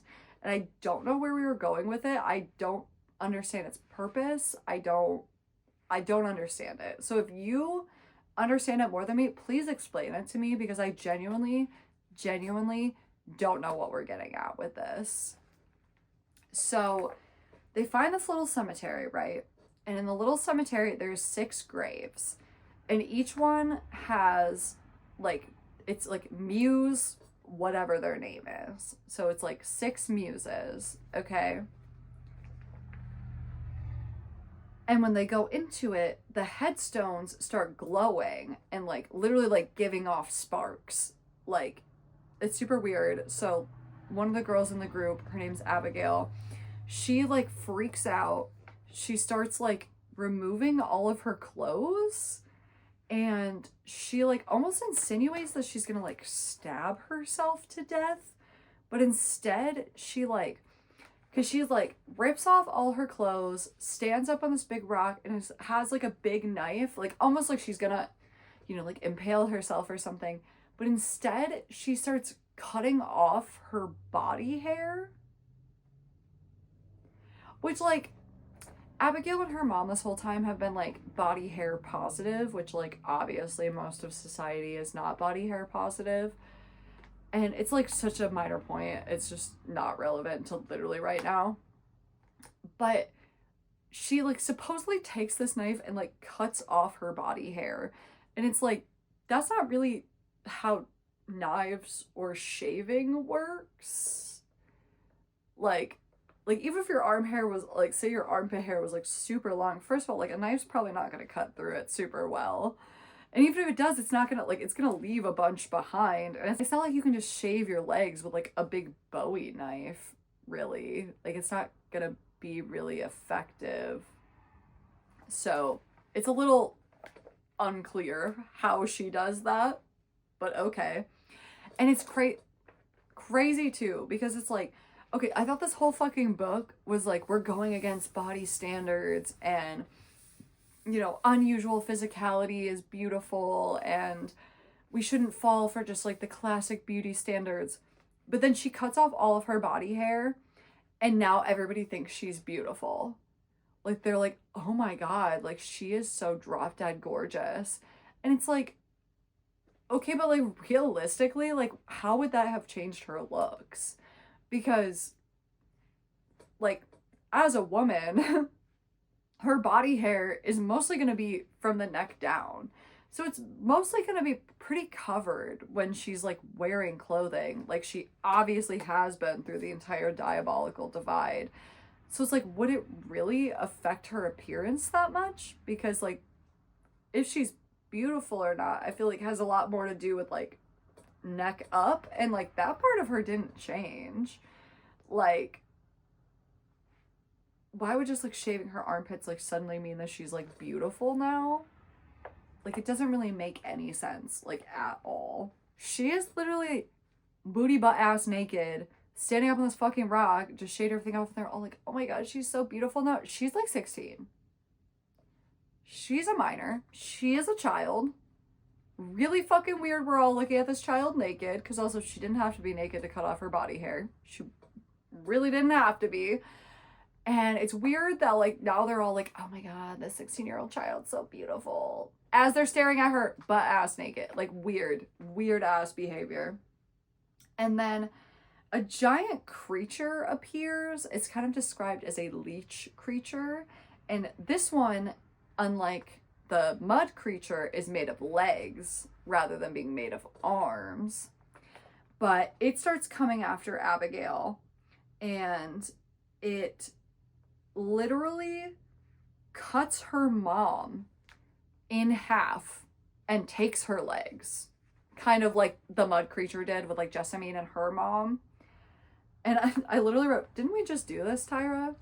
Like, did we not literally just do this? Like, we couldn't think of anything else that could maybe come up? Because also, like, what does that have to do with the headstones glowing and sparking or any of the muses? Like, we just kind of recycled the same weird creature just with legs. And the monster ends up leaving, and a ring of fire appears around Miracle, and it's like a ring of fire.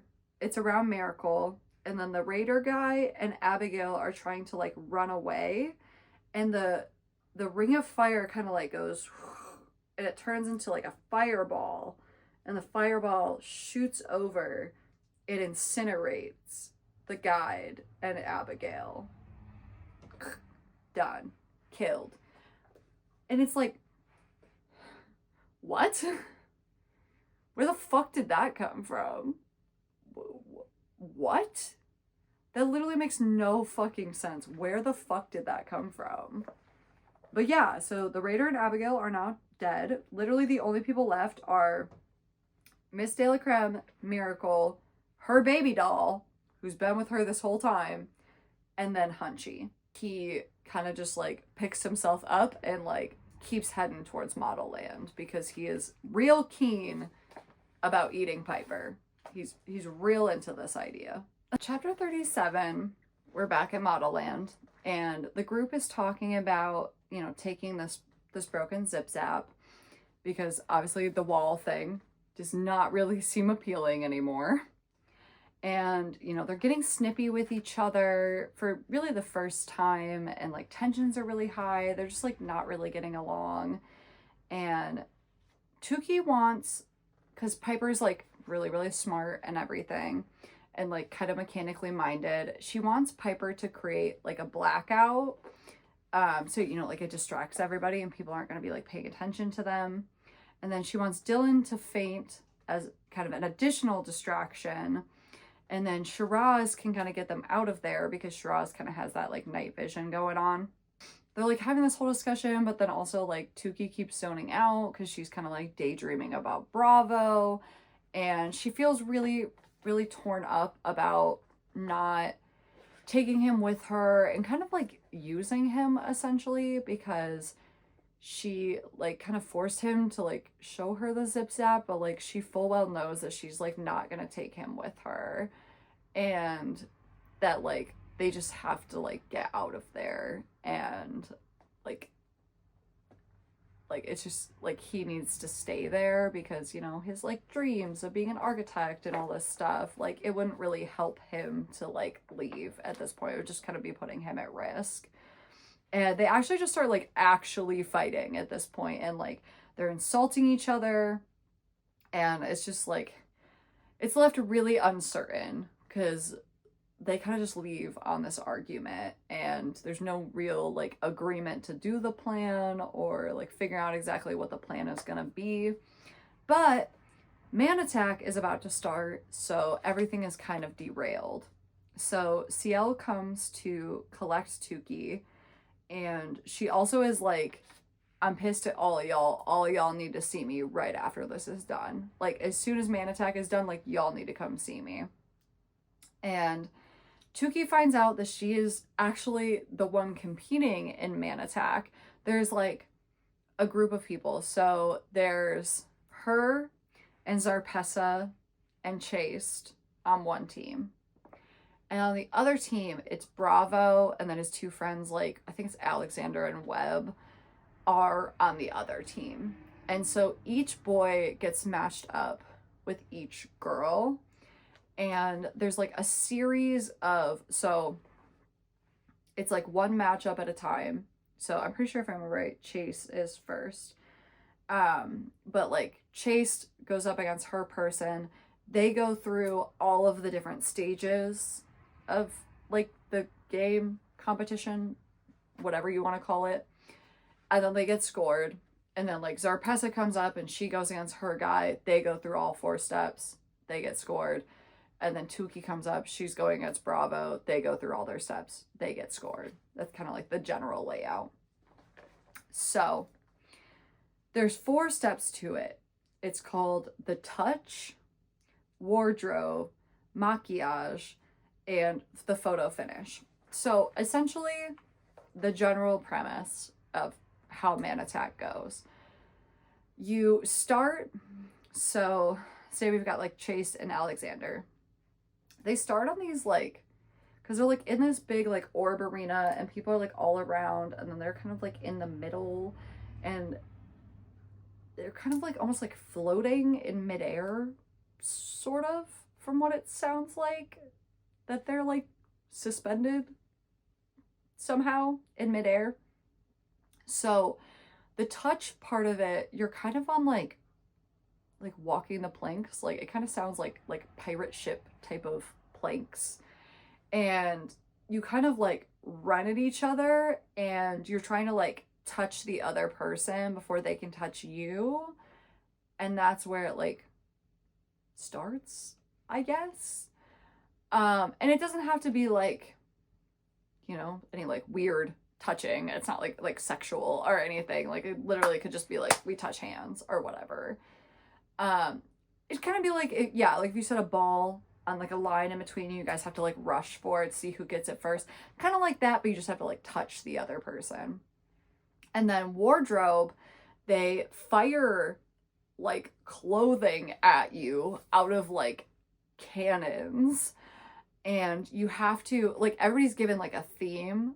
Like I want to say Chase theme is like martial artist or something. So it's like they're like firing clothes at you, like a bunch of them, and like some of them are on theme, some of them are not, and you have to like, you have like a very short amount of time to like find them all and like throw them on and like put together an outfit that like goes with your theme. And then the next one is like the maquillage, which is like they just throw a bunch of makeup at you. They have like these little tiny balls that have makeup in them, and you don't know what's in it. Like you can't tell. So it like, and there's like, they're like color coded. So like, you know, red's for them or blues for the boys or vice versa. And it'll usually have like one item of makeup in it. So like you grab it and it'll turn into like a blush, and then you can like put that blush on real quick, and then you've got to find the next one. And it's kind of like you're like kind of scrambling to like put together this makeup look that's also like on theme. But you can also like take these little balls and you can throw them at the other team, and if they get hit by them and they like don't dodge it, it'll essentially kind of like explode that makeup all over them, and like they'll look a hot mess, you know. And then the last one is the photo shoot. Well, it's photo finish, but it's the photo shoot basically. And they have, you know, X amount of time to get the best shot possible and like look the best and kind of outstage whoever they're going against. So that's kind of the basic premise of Man Attack. And so Tukey and like the people who aren't actively competing are like waiting, like kind of off stage in like a little like locker room type of situation where they can like watch what's going on and like kind of, you know, mentally prep for it. And Bravo actually ends up sneaking into like the Bella like prep area as like Chase is starting her battle. And he's the one who explains the rules to Tukey. Tukey doesn't know anything about this. Like she doesn't literally know how any of it works. So, you know, he kind of goes through and explains everything to her. And then she ends up like, she's like trying to like interrupt him to be like, hey, hey, I've really got to talk to you about something kind of important. Hey, gotta talk to you. And he's kind of just like ignoring her and like talking about the rules. And she finally gets his attention like after he's done. And she's like, hey, like I'm leaving. Like I have to tell you this. Like I'm leaving. And he's really upset. He thinks that she used him, which, I mean, she did. So that's like a valid feeling. Is it for the best? Probably. But, you know, she did do that. So understandable why he's upset.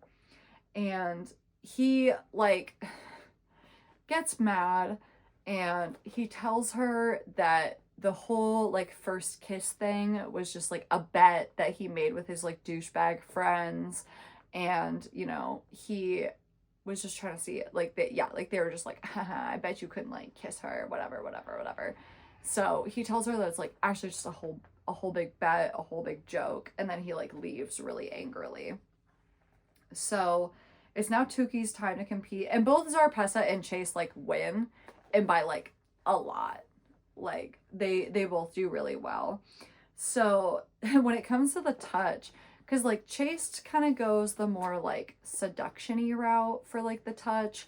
And Zarpessa kind of just, I don't even know if we get, like, a screenshot of, like, what she actually does. But she just kind of approaches it kind of normally. Tukey runs out there and fucking clotheslines this bitch. She clotheslines the fuck out of him. And he goes, like, flying off of the plank. And so she ends up winning the touch. But everybody's, like, really like, oh, shit. Because, like, nobody saw that coming. That's not like a typical thing that they do or that happens in that scenario. And Bravo tries to like help her with the wardrobe part of it. Like he's trying to like give her hints and stuff, and she's just like not having it. She's not listening to them. She literally punches him in the face, which is also not what you're supposed to be doing. You're not supposed to be physically assaulting each other. She straight up just hauls off and like punches him in the face. And he tells her, like, not only how to win, but he tells her that he is going to, like, throw the match. And she's just, like, pissed. Like, she goes on this whole tirade where she's, like, telling him what her first kiss is going to be like. And it's going to be like this. And then there's going to be flowers. And he's going to be wearing a t-shirt that says this on it. And it's, like, this whole grand, like, she's just being really dramatic and, like, coming up with all these crazy ideas of what her first kiss is going to be like. Basically just like rubbing his face of like, you're not going to be my first kiss. And she, you know, tells everybody that she deserves better than him. Because also like other people can hear this. Like this is not necessarily just like, it's kind of implied like when he was saying he was going to throw the match and stuff, like that's kind of a private conversation. This part she's like yelling, like everybody can hear this. And she also admits that she has a crush on Theo. Like, she basically insinuates that Theo is going to be her first kiss instead, which is crazy. because you're on a team with his literal girlfriend. Also, like, y'all are both in Modelland. Like, Theo very well might have a different girlfriend now because neither of y'all can communicate with him. And, like, I don't think that's going anywhere, my girl. Like, I don't know why we're even bringing Theo back into this. And this is probably a good place to mention this gripe. This was my main gripe. So we, like, introduced Theo at the beginning, right? And, like, I like Theo. Like, Theo seems very, like, not the rich boy that you would think he is. And he seems, you know, interested in Tukey and very, like, against the grain. And he's, like, an interesting character. And then he's just, like, not relevant ever again. This is literally the only other time he's, like, mentioned, outside of, like, occasionally mentioned with, like, the brooch and stuff. Like, he never comes back around. Like, we don't see Theo again. They do not end up together. Sorry, spoiler alert. They don't end up together. They don't kiss. Nothing happens with Theo at all. The only other time Theo is even mentioned in this book is, like, when they're done with the man attack and Serpes is like, why are you saying you like my boyfriend and you're gonna kiss my boyfriend? What was that? That was kind of weird. Why are you talking about my boyfriend? And, like, outside of, like, that comment, we, like, never mentioned Theo again or, like, addressed Theo again. So it's like, like, why did we just even introduce any of this? Because also it's like, Theo was set up as, like, I feel like the actual good match for her because he's the one who actually doesn't care about convention, who actually, like, sees her. And instead he gets replaced by this love interest that's, like, very boring, very one note, very love bomby, and doesn't, like, challenge her in any way or anything. And, like, I'm just supposed to be happy that, like, they end up together. Like, I just don't get it. It just doesn't really, I don't know. I didn't really vibe with it. I didn't really like that choice. I think we should have brought Theo back. I don't know how we would have done that, but I think we should have done that somehow. And obviously Bravo is not happy that she's saying all of these things and is upset. And he ends up admitting that, like, the bet thing was a total lie. There was no bet. He hasn't even talked to his boys about any of this, really. Like, he just said that because he knew that it would, like, hurt her feelings, and, like, his feelings were hurt. So, like, he just wanted to kind of, like, lash out at her. And she ends up grabbing one of the makeup balls and it turns into a smize. And she ends up putting it on and everybody's like, oh my God, she's so pretty. She's so pretty. And at the last second, she, like, chucks one at Bravo and it ends up blowing up. And, you know, in the last seconds, he can't, like, get it off or anything. So she ends up winning 106 points to 19, which is the highest of all the three. And she's kind of, like, basking in this moment of, like, oh my God, I just beat him. I just won. And then the power cuts out and Dylan faints. Chapter 38. Like I said, all the lights go out. Dylan faints. It's all chaos. Shiraz comes and grabs her and, like, leads, you know, them out of the, like, arena, and they all, like, book it over to the stadium. So Tukey ends up taking the zip zap first, and she's, like, real brave about it, actually. She, like, barely even hesitates. She kind of just, like, runs up to it and just, like, jumps right into it. Which, if I knew there was, like, a 50% chance that I might die going through it, I feel like I would have been a little more hesitant. So, good for Tukey, I guess. And, you know, she takes the zip zap first. And so, essentially what happens is, like, you know how I said, like, when they take the zip zap, it's kind of like a portal, but it's kind of like a big slide? Well, like, this slide kind of has, like a fork in the road. And they're not sure which side they should take, so they end up kind of just arbitrarily picking one of them, and it immediately dumps them into the diabolical divide. It dumps them into, like, this big mud pit, and they immediately obviously realize they are not in Lodorno, and they are in the diabolical divide. And it's so funny because we talked about this for so long, and it was such a big concern that we were going to be in the diabolical divide, and it was going to be this whole thing, and it was going to be really bad. And then, you know what happens? They literally just climb back into the portal and essentially just like climb back up the slide and then take the other fork. Well, if that was a fucking option this whole time, why were we even worried about it? Why was this even a concern of ours if we could just climb right back in the portal and just go to the other one? Like, they do not get injured in the divide. They don't almost die. There's really very low stakes. They literally just get thrown there and they're like, oh shit. And then they just climb back and go in the other one. So I feel like we talked this up for like a lot of chapters just for it to literally mean nothing and go nowhere. So obviously they get dumped out in the Dorno. And they literally don't even have time, because they're kind of like, they get dumped out, they're standing there all looking at each other, and they're like, well, goodbye, I guess? Because they didn't really like talk like about what was gonna happen once they like got there.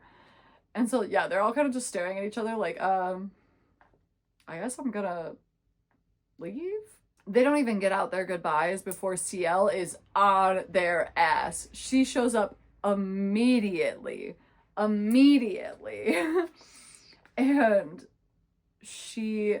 they try to like run away from her, and they're like running all through like Ladorno and Metopia, and they actually run into Lizzie in an alleyway. Her and Tuki do their weird little fucking armpit sniffing greeting. And Lizzie's like very overjoyed. She's like, I waited here for you. Like, I knew you would come back for me. I know that you would come back, which is like heartbreaking. Also, because fucking Tuki has been off at Modelland, hasn't thought about Lizzie once. Literally doesn't give a fuck about Lizzie. Literally basically like forgot she even existed, minus like that one letter that she writes her at like the very beginning.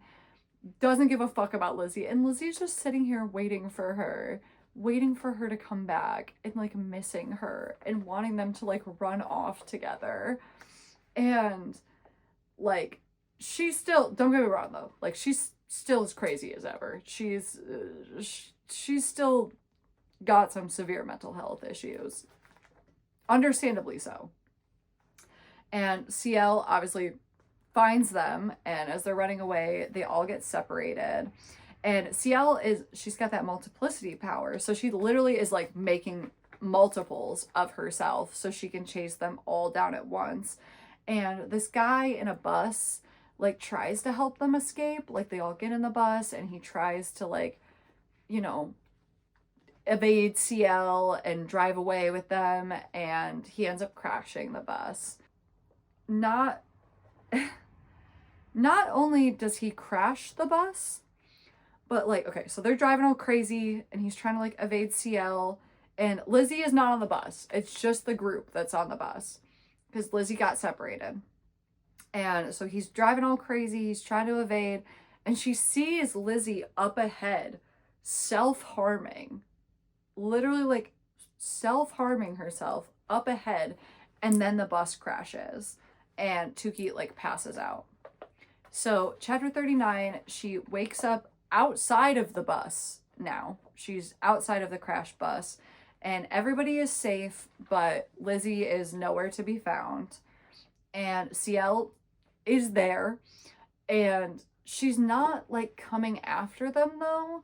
She's looking at the obelisk, and she is like flogging herself again and like apologizing. But once she realizes that like Tuki is awake, she storms over and she like starts to be angry at Tuki, but then it kind of turns into her just like crying, and she's going on kind of this rant that none of them really understand about how she wanted to save her friends, but she couldn't save her friends even though she has all of these powers. And we find out that her friends actually caught the plague, and that's how they ended up passing away. Was she thought they would all get in, they didn't get in, and so her friends tried to go to Modelland, and they ended up passing away in the Diabolical Divide. CL is like, like I said, like she's kind of ranting like they know who her friends are and stuff, and they know what happened, but they really like have no idea what happened. And she's saying, obviously, like I said, her friends did the pilgrimage, went to the Diabolical Divide. And, you know, this is kind of like mid rant. And she was like, I searched and searched. I couldn't find you, but I kept searching. And then I found you underneath. I dug and dug and dug till my hands bled. And there you were. All three of you. I don't know how long you were buried, but you still looked so beautiful to me. And we were together again. But you didn't wake up. You wouldn't open your eyes. Then CL whirled again and pulled on Tuki's arm. Tuki reared back, afraid, but CL's face was crumpled and extremely vulnerable. Help me, Tuki, she whispered. Help me open their eyes. Help me wake them up. All at once, everything she'd assumed about CL flipped upside down. She still wasn't sure what was tormenting the Intoxibella, but one thing was certain. CL was not guilty of murder. The guilt she felt right now was over something far more abstract, something more like bereavement and failure. And so essentially what happened was, like I said, her friends tried to go through the Diabolical Divide. They ended up passing away and somehow getting buried. It's not really like implied. Like, I don't know if they were buried by the other pilgrims or if they were just buried by like a natural disaster or something. But CL ends up going to the Diabolical Divide all by herself to find her friends and literally digs up their dead bodies and is essentially kind of lost her mind at this point and doesn't understand why, you know, her friends won't respond to her and why, you know, they're not alive anymore. And so CL was actually the one who came to Metopia, and in her friend's honor, in her grief and her, you know, just kind of like the mental breakdown that she was having, she's actually the one who created the obelisks. And each one essentially is a large gravestone, and it actually contains the body of her friends that passed away. And that's the reason too that like when she's been, you know, like self-flagellating and stuff like that, she's been looking at pictures of these obelisks the whole time. And the reason she's saying that she's sorry over and over again is because she feels personally responsible that her friends passed away, even though she is really in no way actually responsible for that. So CL tells them that they have to go back, and they basically tell her, like, we will go back, like, we will make that agreement, but we have one condition, and that condition is you cannot self-harm yourself anymore. And CL, like, really tentatively agrees to that. Also, didn't love this. Self-harm is obviously a very touchy subject. It's a very difficult subject. It's something that requires a lot of nuance. And I do feel like there are times, like there are moments where I can see that nuance, and like I can see that she really, you know, tried to include that. But this is such a Tumblr ass ending. Like, oh, don't do that anymore. Promise you won't do that for me. Like, okay, Tumblr boy, like, that's not really how self-harm works. Like, she needs serious mental health help. Like, you just being like, oh, just don't do that anymore, okay? Like, that's not gonna fix the problem. Which she should know, because this is a problem with Lizzie, and she has continuously, obviously over and over again, told Lizzie that she doesn't want her to do that, and she tries to stop her every time, and it has literally never done anything. So, like, I don't know why we took that approach with CL. How is that going to help anybody? But okay, sure, man. And also, like, again, fuck Lizzie, I guess. They all just returned to Modelland. Don't find Lizzie. Don't find out if she's okay. Literally, like, she's, like, never mentioned again. Literally just fuck Lizzie, I guess. And that's after we ran into her, and she clearly is not only still in severe mental health distress, but also was like, I knew you'd come back, like, I've been waiting for you, like, we can run away together now, like, everything's good now. Fuck Lizzie, I guess. Like, that honestly actually genuinely, like, upset me. Because, like, what are we doing? What is happening? Why did we not come back to that? So chapter 40, we get this prologue about like, oh, you thought the story was over, but the story's not really over. And it's like, yeah, no shit, Tyra, there's like 150 pages left of the book. Nobody thought the story was over. There's like 150 pages left. I know the story isn't over. What do you mean? Okay, like, and explains again how there's only 7 people that are gonna become Intoxibellas. Again, don't know why the fuck we bring that up, because we don't find out who becomes Intoxibellas. They never do the tournament. We don't go through all the years, so Tuki never gets anything. So why are we even talking about this again? Because it literally doesn't matter. And we get another explanation on how the 7-7 tournament is invite only, and there's 43,347 seats available. So this is like one of the only times that someone who's not from Modelland like gets to come to Modelland. And, you know, so they land, you know, back in Modelland. She takes them from Modelland from Ladorno, and they rush to Beautification Boulevard, and they're seeing everybody like dressed up, like the tournament's like about to happen. So like there's kind of like, you know, like a bunch of chaos going on. So they rush, they get changed real quick, they make it to the stadium in time. And CL also takes this little moment to like, you know, give this pep talk to Zen Zen, because Zen Zen's one of the competitors. And to give this talk to Zen Zen and tell her how she should be herself and how she shouldn't be trying to just be CL. Like, she should be herself because herself is like the best person to be. And they, you know, try to rush into the stadium, but the door is closed in their face because they are just like slightly too late. So they don't even have time to freak out about this though. Like, they don't even have a moment to think like, how are we going to get into the stadium? Because a monster climbs out of the bushes, like next to the stadium, like a whole ass monstrous creature crawls out of the bushes. And it's the Gizzard, it's Hunchy from the group, and he is carrying in his hands Bellissima, who is Mrs. De La Creme's baby doll that she carried this whole way. And Tuki sees this and like instantly recognizes it, obviously. And that's kind of like the end of the chapter, because Tuki recognizes it and she like faints in the end chapter.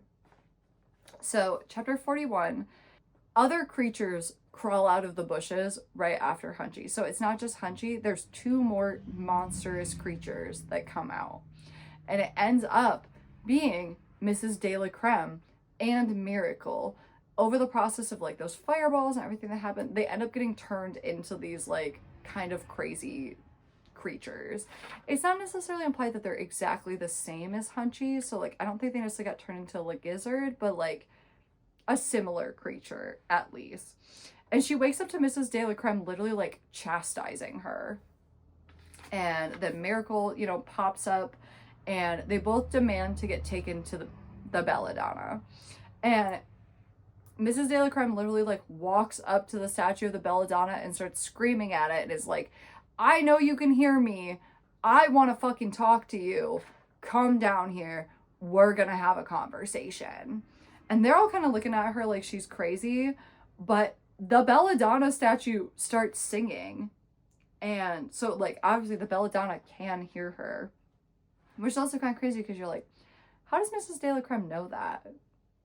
Like how does she know that? Because it's kind of implied that she never went to Modelland. So how would she know that? And like know that that's how she gets around and that's how she responds. But when it starts singing, Mrs. De La Creme like cuts that shit off immediately. She's like, no, I don't want to hear the fucking singing. I told you we're going to have a conversation. We're going to have a conversation. So the Belladonna honestly like ends up just acquiescing and tells them to, you know, like take this certain zip zap and it'll take you to me. So CL like does not want to go. She does not want to go to this, but Tuki ends up like convincing her, and she does end up coming along. And the zip zap takes them to a room that is filled with a giant Belladonna statue. and the whole statue ends up like literally crumbling apart, and it reveals the actual Belladonna, the woman, inside. And she is pissed. She is not happy. So, chapter 42, they obviously, this is like the first time they've seen the Belladonna, like IRL, and she's real pissed, but she is like very beautiful. Like, she is stunning. And almost instantaneously, her and Mrs. De la Creme just start trading insults back and forth. And like personal insults that seem like they know each other because they are instantly at each other's throat. And, you know, Mrs. De la Creme is like, you know, you only picked Tukey because of a grudge. Like, you only picked Tukey because you're mad at me. Like, you know, you should have picked Miracle. You only picked Tukey because, like, you were doing that to be shitty.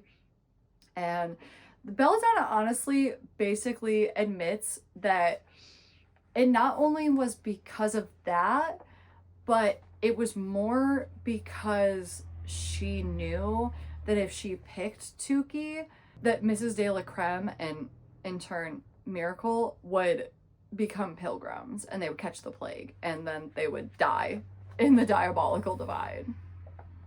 So she basically reveals that she only picked Tukey because she was trying to kill Mrs. De la Creme. Crazy. Miracle runs off because she just wants to dance, and there's like music playing because also like the tournament's happening as this happens, and she hears music and she kind of just fucks off and she just kind of runs off to do her own thing. So Tukey ends up, because they end up kind of finding out that they're in like the OA sort of, and Tukey ends up running off at like full speed to the flashback room, like that place at the very beginning where it had like the three fates and stuff, and they all kind of, you know, like follow her. And Mrs. De la Creme is like, actually, this is the perfect place to be. Let's show everybody a flashback of me and Belladonna, and let's just show everybody what really happened here. And so they are transported into the past. And it's a little different this time because it's pretty much just memories of Mrs. De la Creme. They kind of like go from like one memory to the next rather than just being like, here's your one memory and like now it's on to the next person. Like, we kind of go from like memory to memory of Mrs. De la Creme, which honestly too, like, everything we've set up in this whole book has taken, like, we are deriding completely. We are derailing. We are no longer on the train. The train has left the station. The train is going to Timbuktu.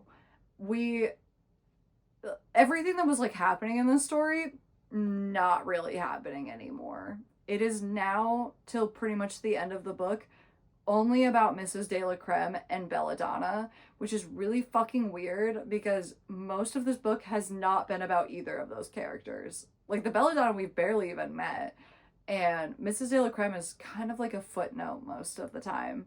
So I was very, very confused when I got to the end of this book, and all of the actual interesting things we set up are completely ignored.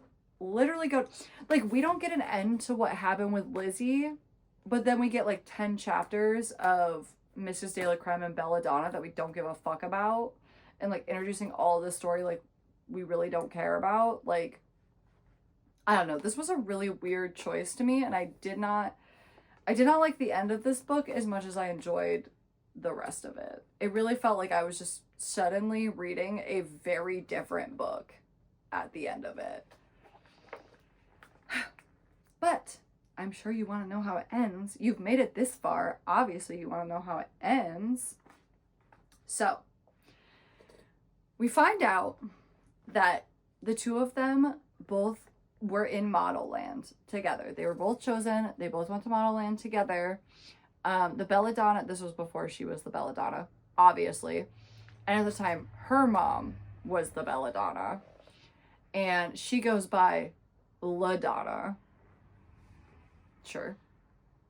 So, We see LaDonna as an 18-year-old, and she is leaving like the War of Words class. It's deceptively hard to say.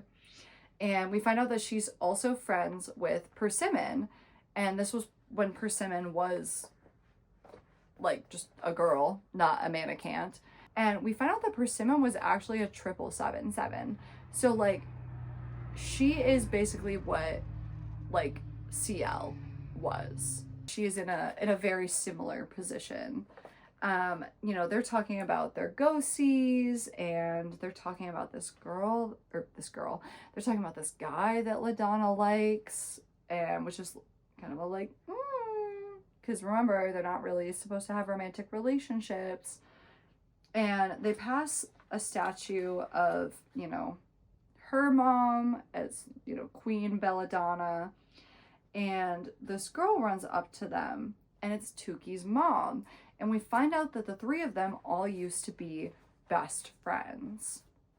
So chapter 43, we like Tuki's like mad at, you know, Mrs. De La Creme because she's never mentioned this before. Like we were under the impression she's never been to Modelland. Like, you know, we didn't know any of this. Kind of like shakes it off, and we're into like a new flashback. And so they're all getting ready for this big event, and it's like implied that it's like not the 7-7 tournament, but like after it, when they all like get announced, like who's going to be a 7-7 and who's going to be in a Tuxabella, all that stuff. So they're getting rid of it. They're getting ready for it. And there's a civilian man there who's like, you know, helping set everything up for like the big event. And we find out this is who LaDonna is dating. Like this is who she likes, is this civilian man. And that's a really big no-no. Like they can sometimes get with, you know, like one of the rich investors later, or one of the testosterone boys, but like they are not civilians. Like that is, you get banished. That is not a thing you can do. And we also find out that she's a singer, and he loves when she sings to him. And as soon as Persimmon and LaDonna leave, Tuki's mom, who her real name is Cremalata, but Cremalata immediately tries to seduce LaDonna's man. Like, she is all over him. She is trying to sleep with him, like, right there. We kind of get this cut over from, like, her trying to seduce LaDonna's man to, like, Persimmon and LaDonna in the bathroom. And LaDonna is, like, throwing up really bad. And then all of a sudden, out of nowhere, she just pops out a whole baby. No extended labor, no nothing. She just straight up just whoop, pops out a baby. Now there's a baby. She didn't even know that she was pregnant because they don't get periods or anything. And somehow she just didn't show, even though it's implied that they're all obviously like very thin and very model-like. So how the fuck she wouldn't show and we wouldn't know that she was gonna have a whole ass baby, and then also we don't have to do labor or anything? She just, whoop, there's a baby. Her and Persimmon are kind of like, oh my god, what the fuck do we do with this baby? What do we do now? Oh my god, oh my god, oh my god. And then right at that moment, the Queen Belladonna, like her mom, comes in the door and like bangs it down. And somehow she knows about the baby, even though LaDonna didn't know about the baby and nobody else knew about the baby and she wasn't showing.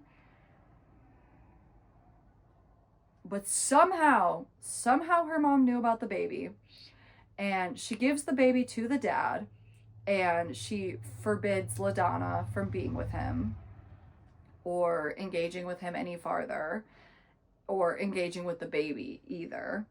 And then Persimmon just catches a stray. And even though Persimmon had literally nothing to do with this, she literally didn't even know about the baby until it pops out 30 seconds ago. She gets turned into a mannequin, and she loses her entire future of becoming a 777 and all of these things, all of her powers. She loses literally all of it because she either gets like, she's gonna get banished forever, or she becomes a mannequin. And she's literally from like a horrific cult.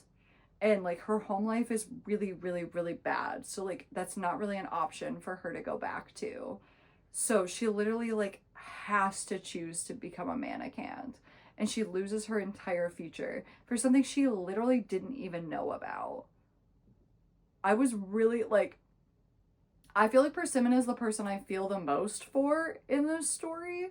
And I didn't really expect to, because she's kind of just like there and kind of like just a drill sergeant-y type of character the entire time, just from time to time as she pops up. And I didn't expect to like get this big like emotional story about her. I was like, oh my god, like I feel for her so much. And Crimolata points out how LaDonna didn't even try to help Persimmon. She didn't stand up for her. She didn't say, hey, she didn't know anything about this. Like, I didn't even know. She definitely didn't know. Literally nothing. Just lets this happen to Persimmon, who is supposed to be her best friend. And obviously, like, Persimmon, like, freaks out about this. And then we're kind of thrown into, like, a new flashback. And now we're in like a little quaint village. We're not really told like exactly where it is. And we see the dad who has the baby, you know, and he literally like opens the door of his house and the baby's like laying there on the doorstep. And he ends up, you know, obviously taking the baby in. And at first, Tukey is like, oh, like, it's kind of set up where you're like, oh, this is Tukey's backstory. Like, this is why Crimolata had to mysteriously disappear to have Tukey. Like, this is where Tukey actually came from. Like, turns out Tukey's dad was right, and, like, he's not actually her dad. Nope. Nope. The baby is not Tukey. We actually never find out anything about why Crimolata had this weird mysterious birth, why she had to leave, what happened to her that supposedly like ruined her inside so she couldn't have a baby. We literally don't find out about any of that. Literally don't know where Tukey comes from. We literally end it, don't even know if her dad's her real dad. Never resolve any of that storyline. That baby, not Tukey. But we do find out that the dad is actually Wingtip. That guy, that homeless guy from the beginning that's like really nice to Tukey, that's the dad. So now we're into a new flashback, and Crimolata is talking to LaDonna, and she's trying to get her to like go through with the 7-7 tournament that's like in a couple of days. And she's literally just like, get through the tournament, you can get through the tournament, become an Intoxabella, and then you can go see your baby. Just get through the next 3 days and then you can go see your baby. But LaDonna is like, she is distraught. All she wants is to be with her baby and to see her baby and see her man. But really, like, more than anything, she just wants to see the baby. And like, she's like, I can't make it. I cannot make it the 3 days. Like, I have to see the baby. So she ends up convincing Crimolata to run away with her. Like, literally jump over the wall and run away. And Crimolata's obviously like, we're gonna get turned into old people. Did you forget about the whole lightning thing? And LaDonna's like, let's be real, my mom's not gonna let me be like that. Like, my mom is gonna turn me back as soon as she finds out that that happened to me. And she was like, I'll just tell her to turn you back too, and it'll be fine. So the two of them end up crossing over the wall, and they do get zapped. They both get turned into old people. And though it's implied that they both get turned into old people, but unless these people live just like a crazy long time, obviously Crimolata doesn't get turned into like a 70-year-old, because all the stuff that happens with Tukey and everything is like way after the fact, and we'll get into that. But either these people live a really long time or they did not get zapped quite as old.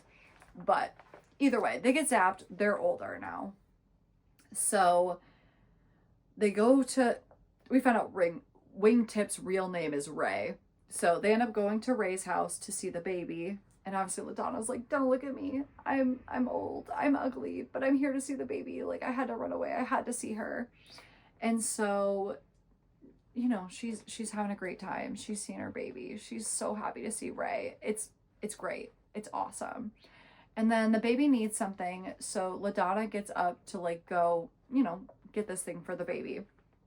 And in this short period of time that she's gone, Creamalotta again tries to seduce her man. She's a terrible fucking person and a terrible fucking friend. She's consistently been a bad person. She tries to seduce her man again, which also, like, you're old and gross now. Like, he didn't want you when you were young and pretty and about to be an Intoxabella. Why the fuck would he want you old and gross? But okay, sure, man. Shoot your shot. And Ray is not having this. He's like, get the fuck off me. Stay away from me. I'm not interested in you. And, like, Creamalotta's just, like, trying to, like, force herself onto him. And this is, like, when LaDonna comes back. So, obviously, she sees it out of context. She thinks that Ray is, like, cheating on her with Creamalotta, even though that's obviously not what was happening. He was trying to, like, turn her down. And they end up getting dragged back to Modelland by security. They get hunted down. They get dragged back. Because, obviously, when they're missing, her mom knows where they went. It's pretty obvious where they were gonna go. And obviously her mom knows where Ray lives because she dropped off the baby there. So her mom obviously is not gonna, like, let her keep being old. So she gives her a choice. You can either be old as fuck and you can be with your baby, or you can come back to Modelland, you can be hot, you can be young, but you don't get to see the baby anymore. And LaDonna is obviously thinking that her, like, this guy just cheated on her and all this stuff. So she ends up deciding not to be with her baby. She decides to be young and beautiful and give up the baby completely. Which, a little bit of a questionable choice. Makes one concession though. She's like, I'll come back, I'll be young, I'll be beautiful, I'll do whatever you say, whatever. I'll live the Belladonna legacy. But she, in her head, obviously is thinking that Ray is a bad person because she thinks that he just cheated on her. So she says, my one stipulation is that the baby cannot be raised by Ray. I do not want the baby raised by Ray. And so Belladonna agrees to this. The queen, Belladonna, agrees to this and confiscates the baby from Ray.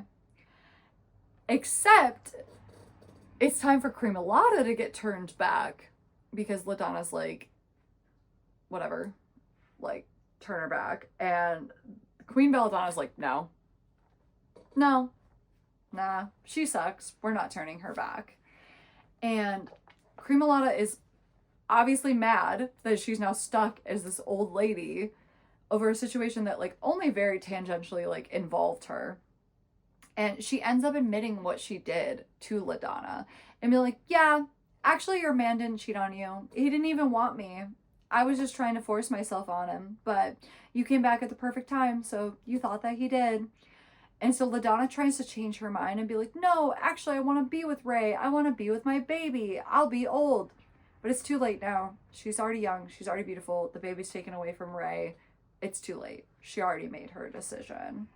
The queen does have one dig to LaDonna too. Like, she kind of gets her stipulation of, oh, she's not raised with Ray. The Queen Belladonna also gets a stipulation. And she she restores LaDonna's youth, but, like, it's kind of mentioned that when LaDonna becomes, like, old, that she gets, like, cataracts and she can't, like, see very well. And that's the stipulation, is that she gets her youth back, but she does not get her eyesight restored.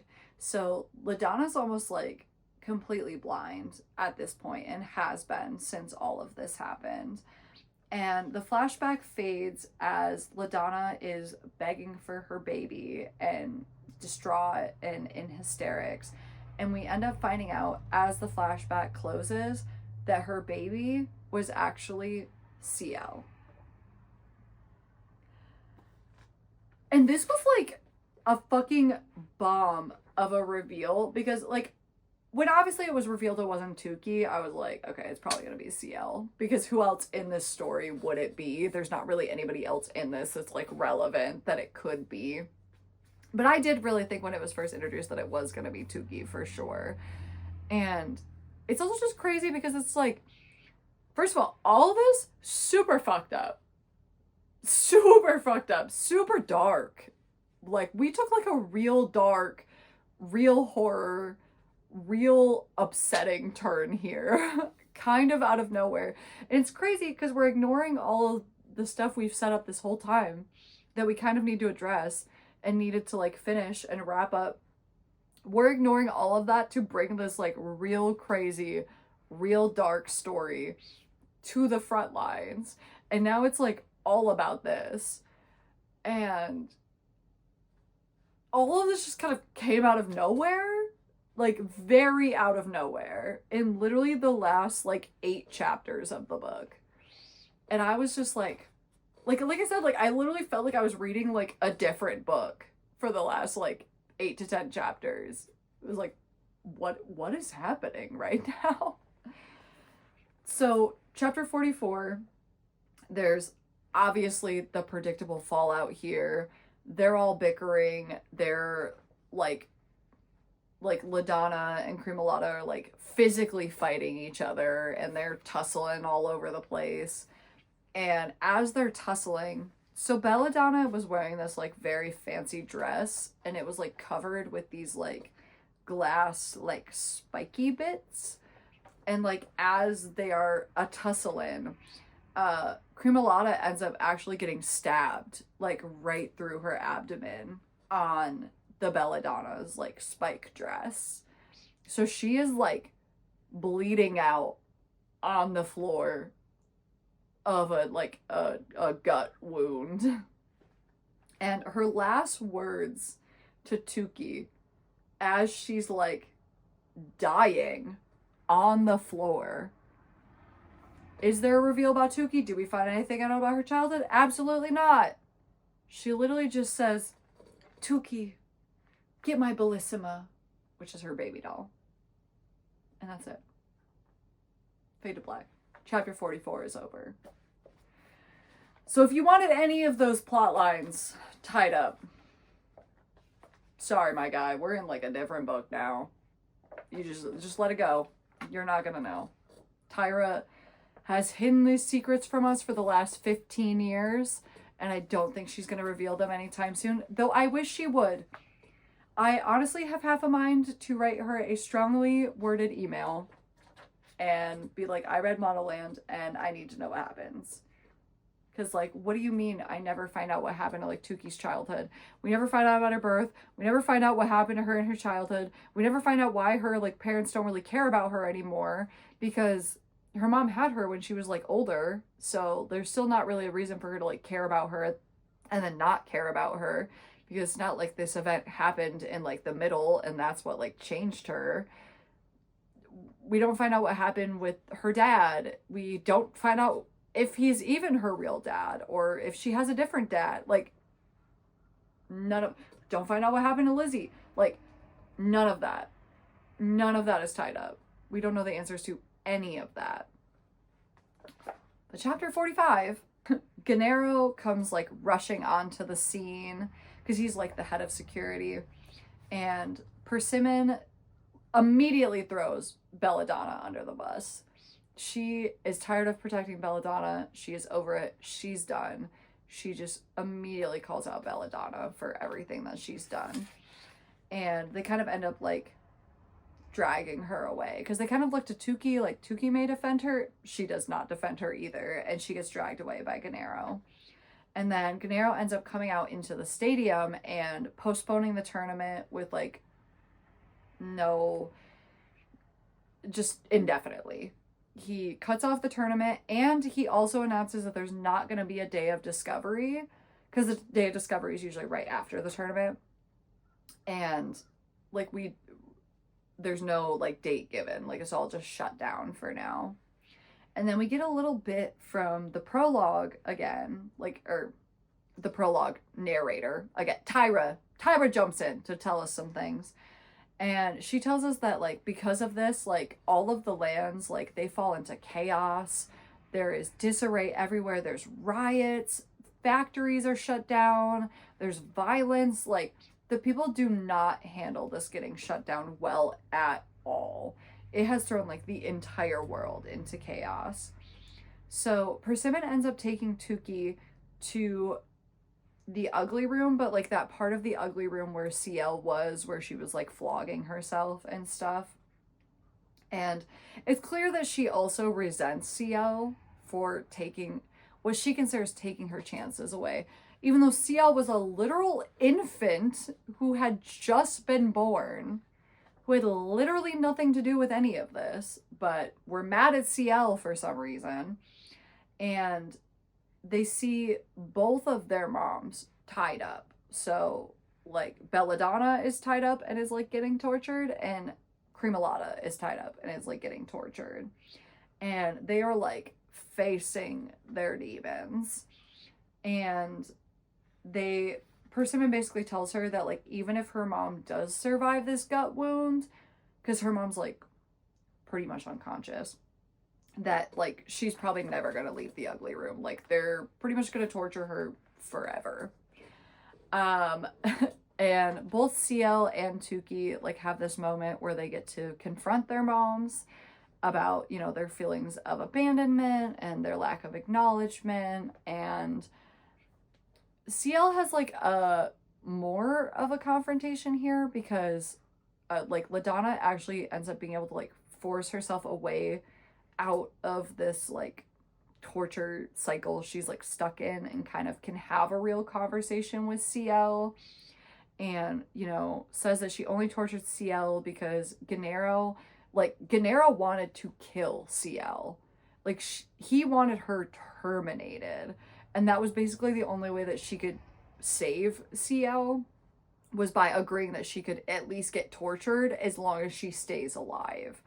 And that the only reason CL was even brought to Modelland is because she was trying to be there for her and be near her and make up to, like, for having been gone her entire life. But it's, like, this really sick sense of justice, because we find out that she got brought to Modelland because her real family was trying to make up for not being there, but in the process, they ended up killing the only family she ever knew, because she was essentially kind of in, like, a foster home with those three girls. And obviously those three girls ended up dying because of everything that happened, which is making CL's mental break a lot more reasonable and understandable. And she ended up naming her CL. The whole CL thing actually stands for See Love. Okay. And, you know, she was just trying to protect her, and they end up, you know, embracing, and Gennaro pops up and he drags CL away. So, chapter 46, they're kind of, like, back out onto Beautification Boulevard. It's like the fallout of the tournament getting canceled. Everybody's freaking out. Everybody is falling apart. They're losing it out on the streets. And they drag CL into the M building, and Tukey ends up following. And they literally put CL into a guillotine. They have a full-ass guillotine set up in the M building, and they put her in it. And you're like, oh my god, they're gonna kill CL, which is crazy because she has literally done nothing wrong. And you know what I just realized? This is kind of an aside, but also kind of relevant. I just realized that whole thing about, like, mutilating the girls, was BD talking about, sorry, they abbreviate Belladonna as BD, and that's what she is in my notes. But was the Belladonna talking about the fact that she dug up those girls? Because, first of all, that's not mutilating them. So, like, the word mutilate is really confusing there. But, like, is that what she was talking about? Because, like, I do get why that would be kind of scary behavior. So, like, I do understand why that would, like, frighten her or whatever. But, like, if that's really what they were talking... Because I just realized, like, we'd actually never found out how she, like, mutilated those girls. So I'm wondering if they were referencing her digging them up. Because that's not really mutilation, so that's confusing. But if that's what the whole premise of this was, and that's what she was getting punished for, that's actually crazy. Like, being punished for wanting to see your loved ones and finding them when they died in this horrific circumstance, like, and we're gonna punish her for that? Like, that's actually crazy talk. But anyways, I digress. They put CL in the giant guillotine, and as it, like, falls, like, right as it's about to hit her, the blade transforms, and it turns into a crown and a cape that end up getting put on her. And she gets, instead of murdered, she gets crowned the new belladonna, because technically she's the only one in the royal line at this point, and LaDonna obviously has been removed from the belladonna spot, which means CL is really technically the only option and the only heir to become the belladonna. And she decides to accept the position, which seems a little crazy because you think you would want nothing to do with Modelland at this point, but I can see it. Maybe she thinks I can change it, whatever. So she accepts the position, and Tuki ends up popping out because she, like, snuck in after them and revealing herself. And CL originally seems not that happy about it, but she's like, haha, I'm just kidding. Actually, Gennaro, get down on the ground and, like, kiss Tuki's feet. So it's clear that she's, like, gonna disrupt the status quo here at Modelland as the belladonna. Like, things are not going to go like they have been, clearly. So chapter 47, it opens with Tuki heading out to the dorms, and she's kind of thinking over all of this stuff that just happened, because a lot of crazy shit just happened. And she has this small confrontation with Zarpessa, where Zarpessa's like, hey, why were you saying you were into my boyfriend? And she's like, don't worry about it. I was just kidding. I was trying to make Bravo mad. Like, don't, just pretend that never happened. And they don't really, like, get along. Like, they're not going to be friends from here on out. But they kind of come to, like, a shaky truce, because Zarpessa also acknowledges, like, I thought you would tell everybody when I had that little, like, mental breakdown about my past and about being homeless, and you didn't do that. And thanks for not doing that. Don't like you, but thanks for not doing that. So they kind of have a little moment, and then Bravo catches her, and he apologizes for everything that happened, and he does all of these silly little things, which are, like, the things that she was demanding, like, saying that was going to happen for her first kiss. Like, he was going to sing her a song, and he's going to wear a shirt, which he doesn't have time to get a shirt made, but he makes his, like, boys who kind of suck, like, paint, like, forgive me, Tuki, or I'm sorry, or whatever it was, like, on their chests, as in kind of like as a stand-in for it. So he tries to fulfill all the silly little things that she said were gonna happen for, like, her first kiss, and they have their first kiss, which is so funny because, complete side note here, one of my favorite movies of all time is Hot Rod. Like when I first moved into my old first apartment, before I didn't have internet for, like, the first week, and I didn't own that many movies, and I'm not shitting you, I watched Hot Rod like 8 times in that first week. I kept, like, inviting people over and then being like, oh, you've never seen Hot Rod? We should watch it. And ended up just watching it over and over again. I can quote most of the movie. It's one of my favorite movies of all time. If you haven't seen it, you should watch it. It's great. Super funny. There's this scene towards the end, and this is not, like, big spoilers or anything. Don't worry if you want to watch it. This is not really spoiling anything. But there's, like, this big kiss between two of the main characters that have kind of been, you know, will they, won't they the whole time. And you're, like, expecting it to be this big romantic thing, and it, like, doesn't go well. Like, she uses, like, way too much tongue, and it's weird, and it's, like, not a good kiss, and they literally, like, stop, and he was like, whoa, maybe don't do all that, that was weird. And then they, like, kiss again, and it goes better. That's literally this scene. She literally took this scene from Hot Rod. I mean, maybe not intentionally. It's literally that scene from Hot Rod. They try to kiss and he goes way too hard. He's like trying to put tongue in it. He's got his mouth all open. It's gross. It's not a good first kiss. And she literally is like, whoa, my guy, tone it down. Tone it down. And then they kiss again and it goes better the second time. And I'm like, first of all, not only is that not romantic, like, it's funny in Hot Rod because it's a comedic movie, it's a comedy, but it's not romantic in Hot Rod when that happens. Like, and it's supposed to be romantic here, and it's not. It's like this weird comedic moment in this part that's like not really comedic and that's supposed to be romantic, and it's a really weird thing to include. It's very strange, and it is not what I expected to happen.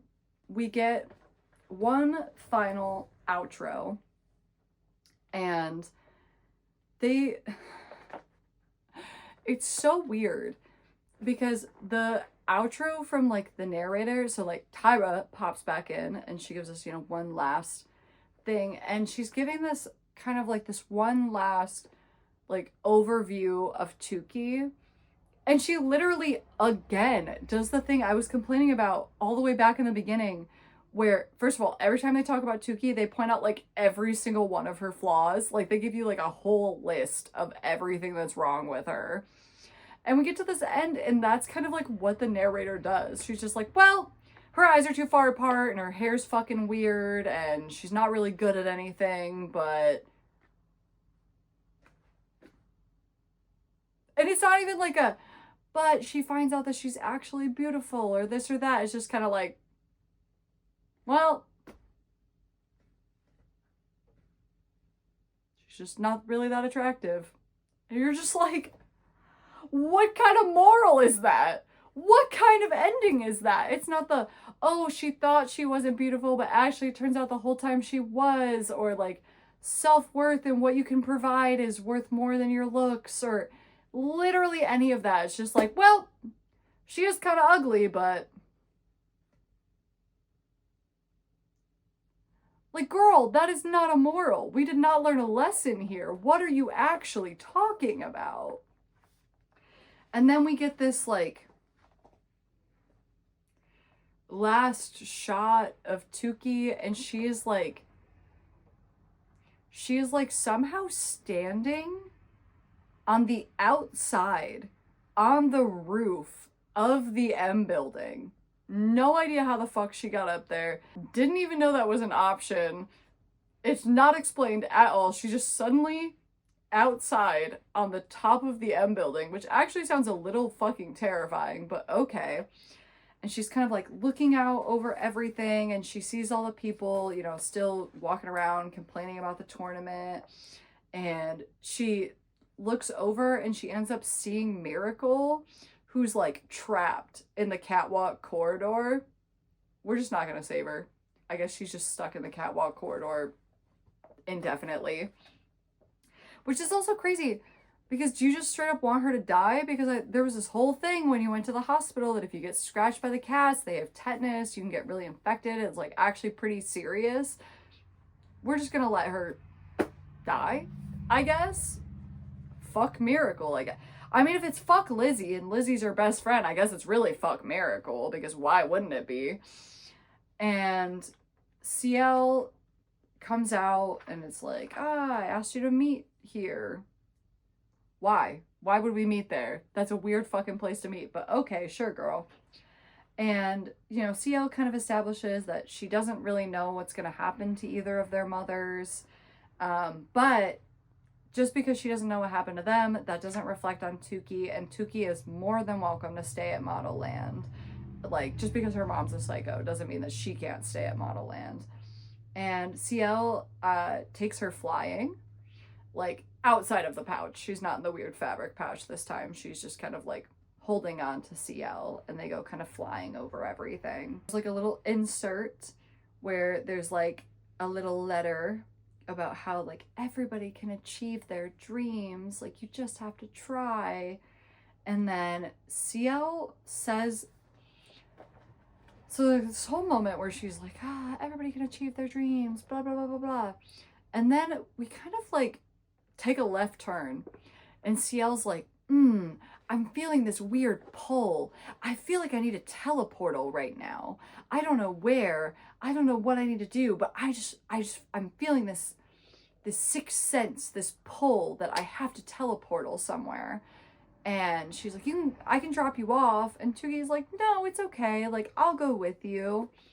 And they portal to that cemetery with the graves of the 6 muses, which never talked about. We do not know who the 6 muses are. I don't know who they are. I don't know what they do. I literally don't know why they're there. I don't know what the fuck is going on with that.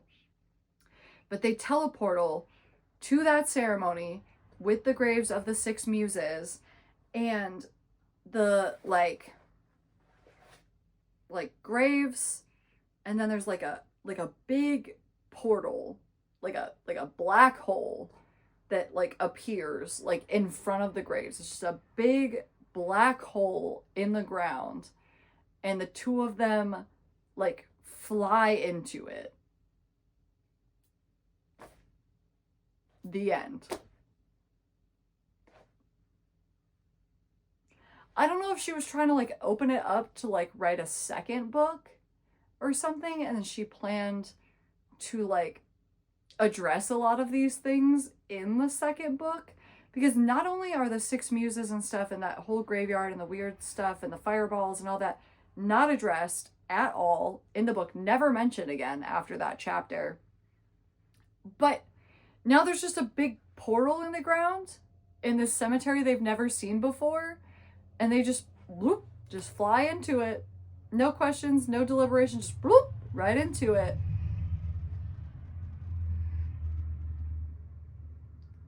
Like, what? What is happening? What? So you're telling me I don't get a resolution for anything that happened in the Melancholia Ward, what happened with Lizzie, what happened with Tuki's childhood, her dad, none of this. I don't get resolution on any of that.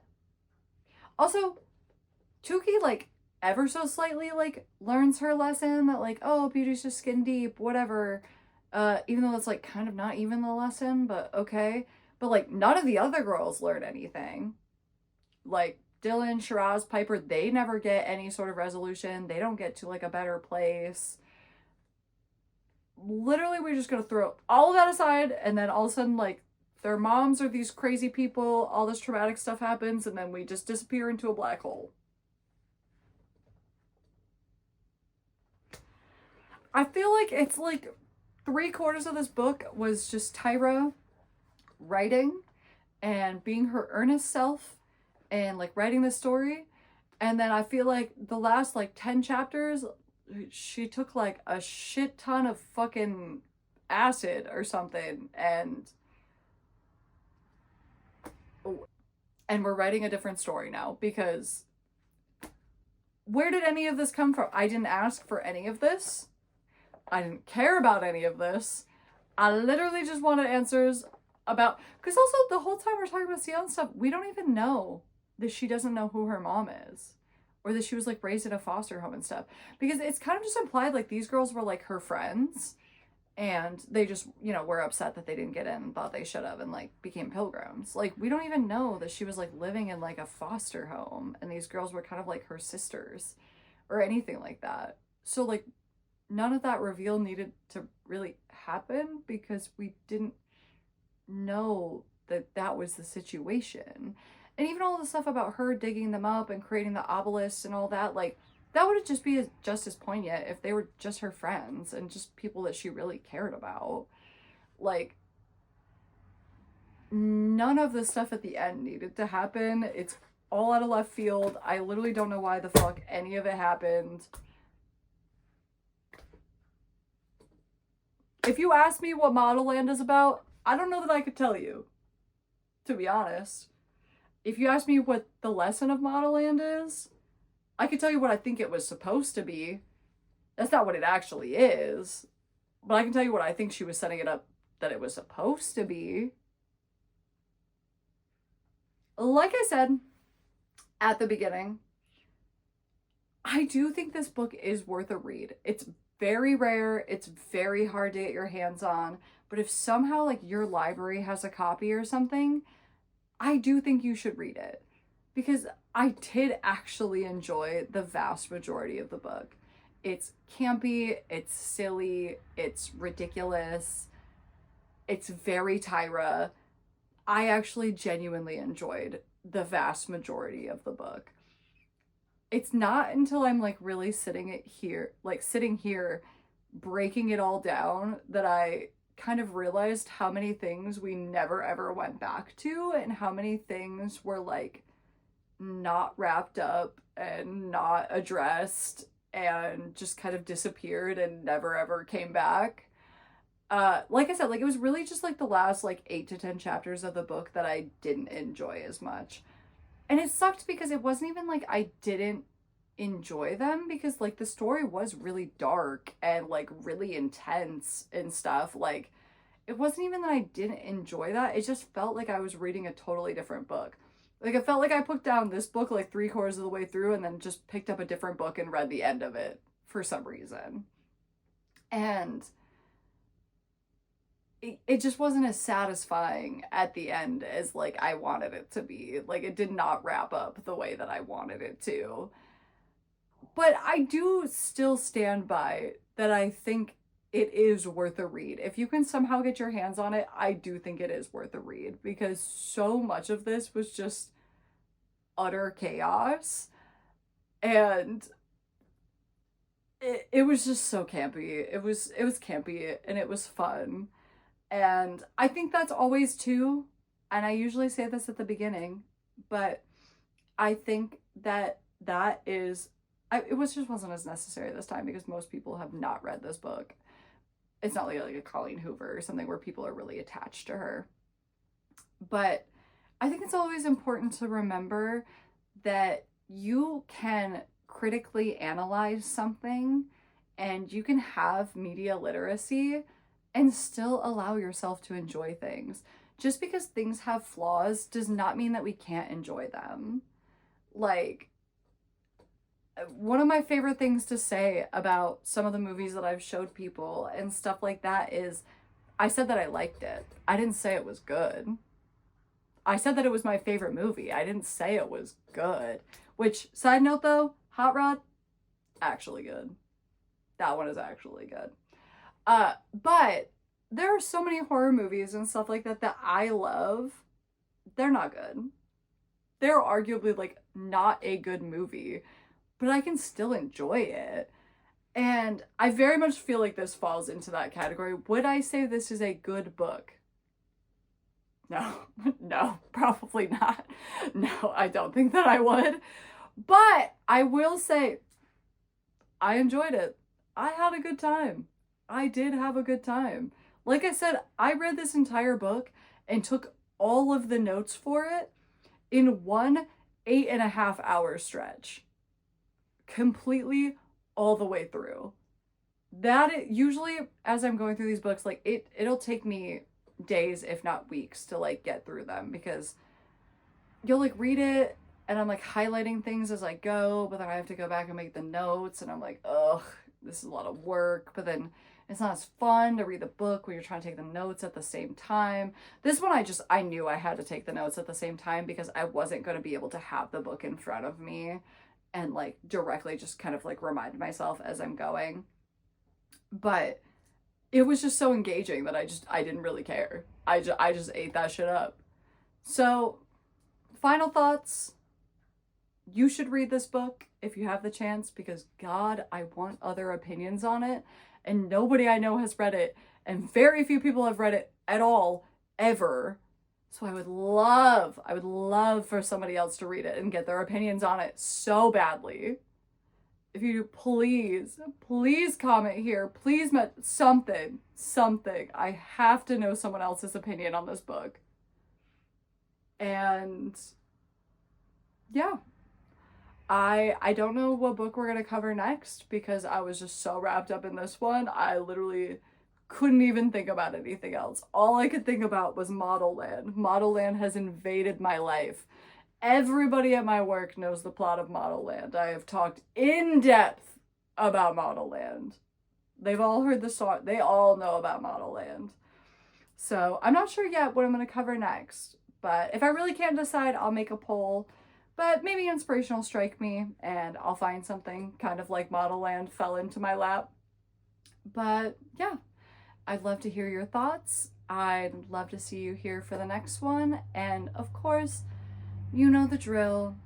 Subscribe, like, you can always hit that notification bell if you want to be notified every time that I post.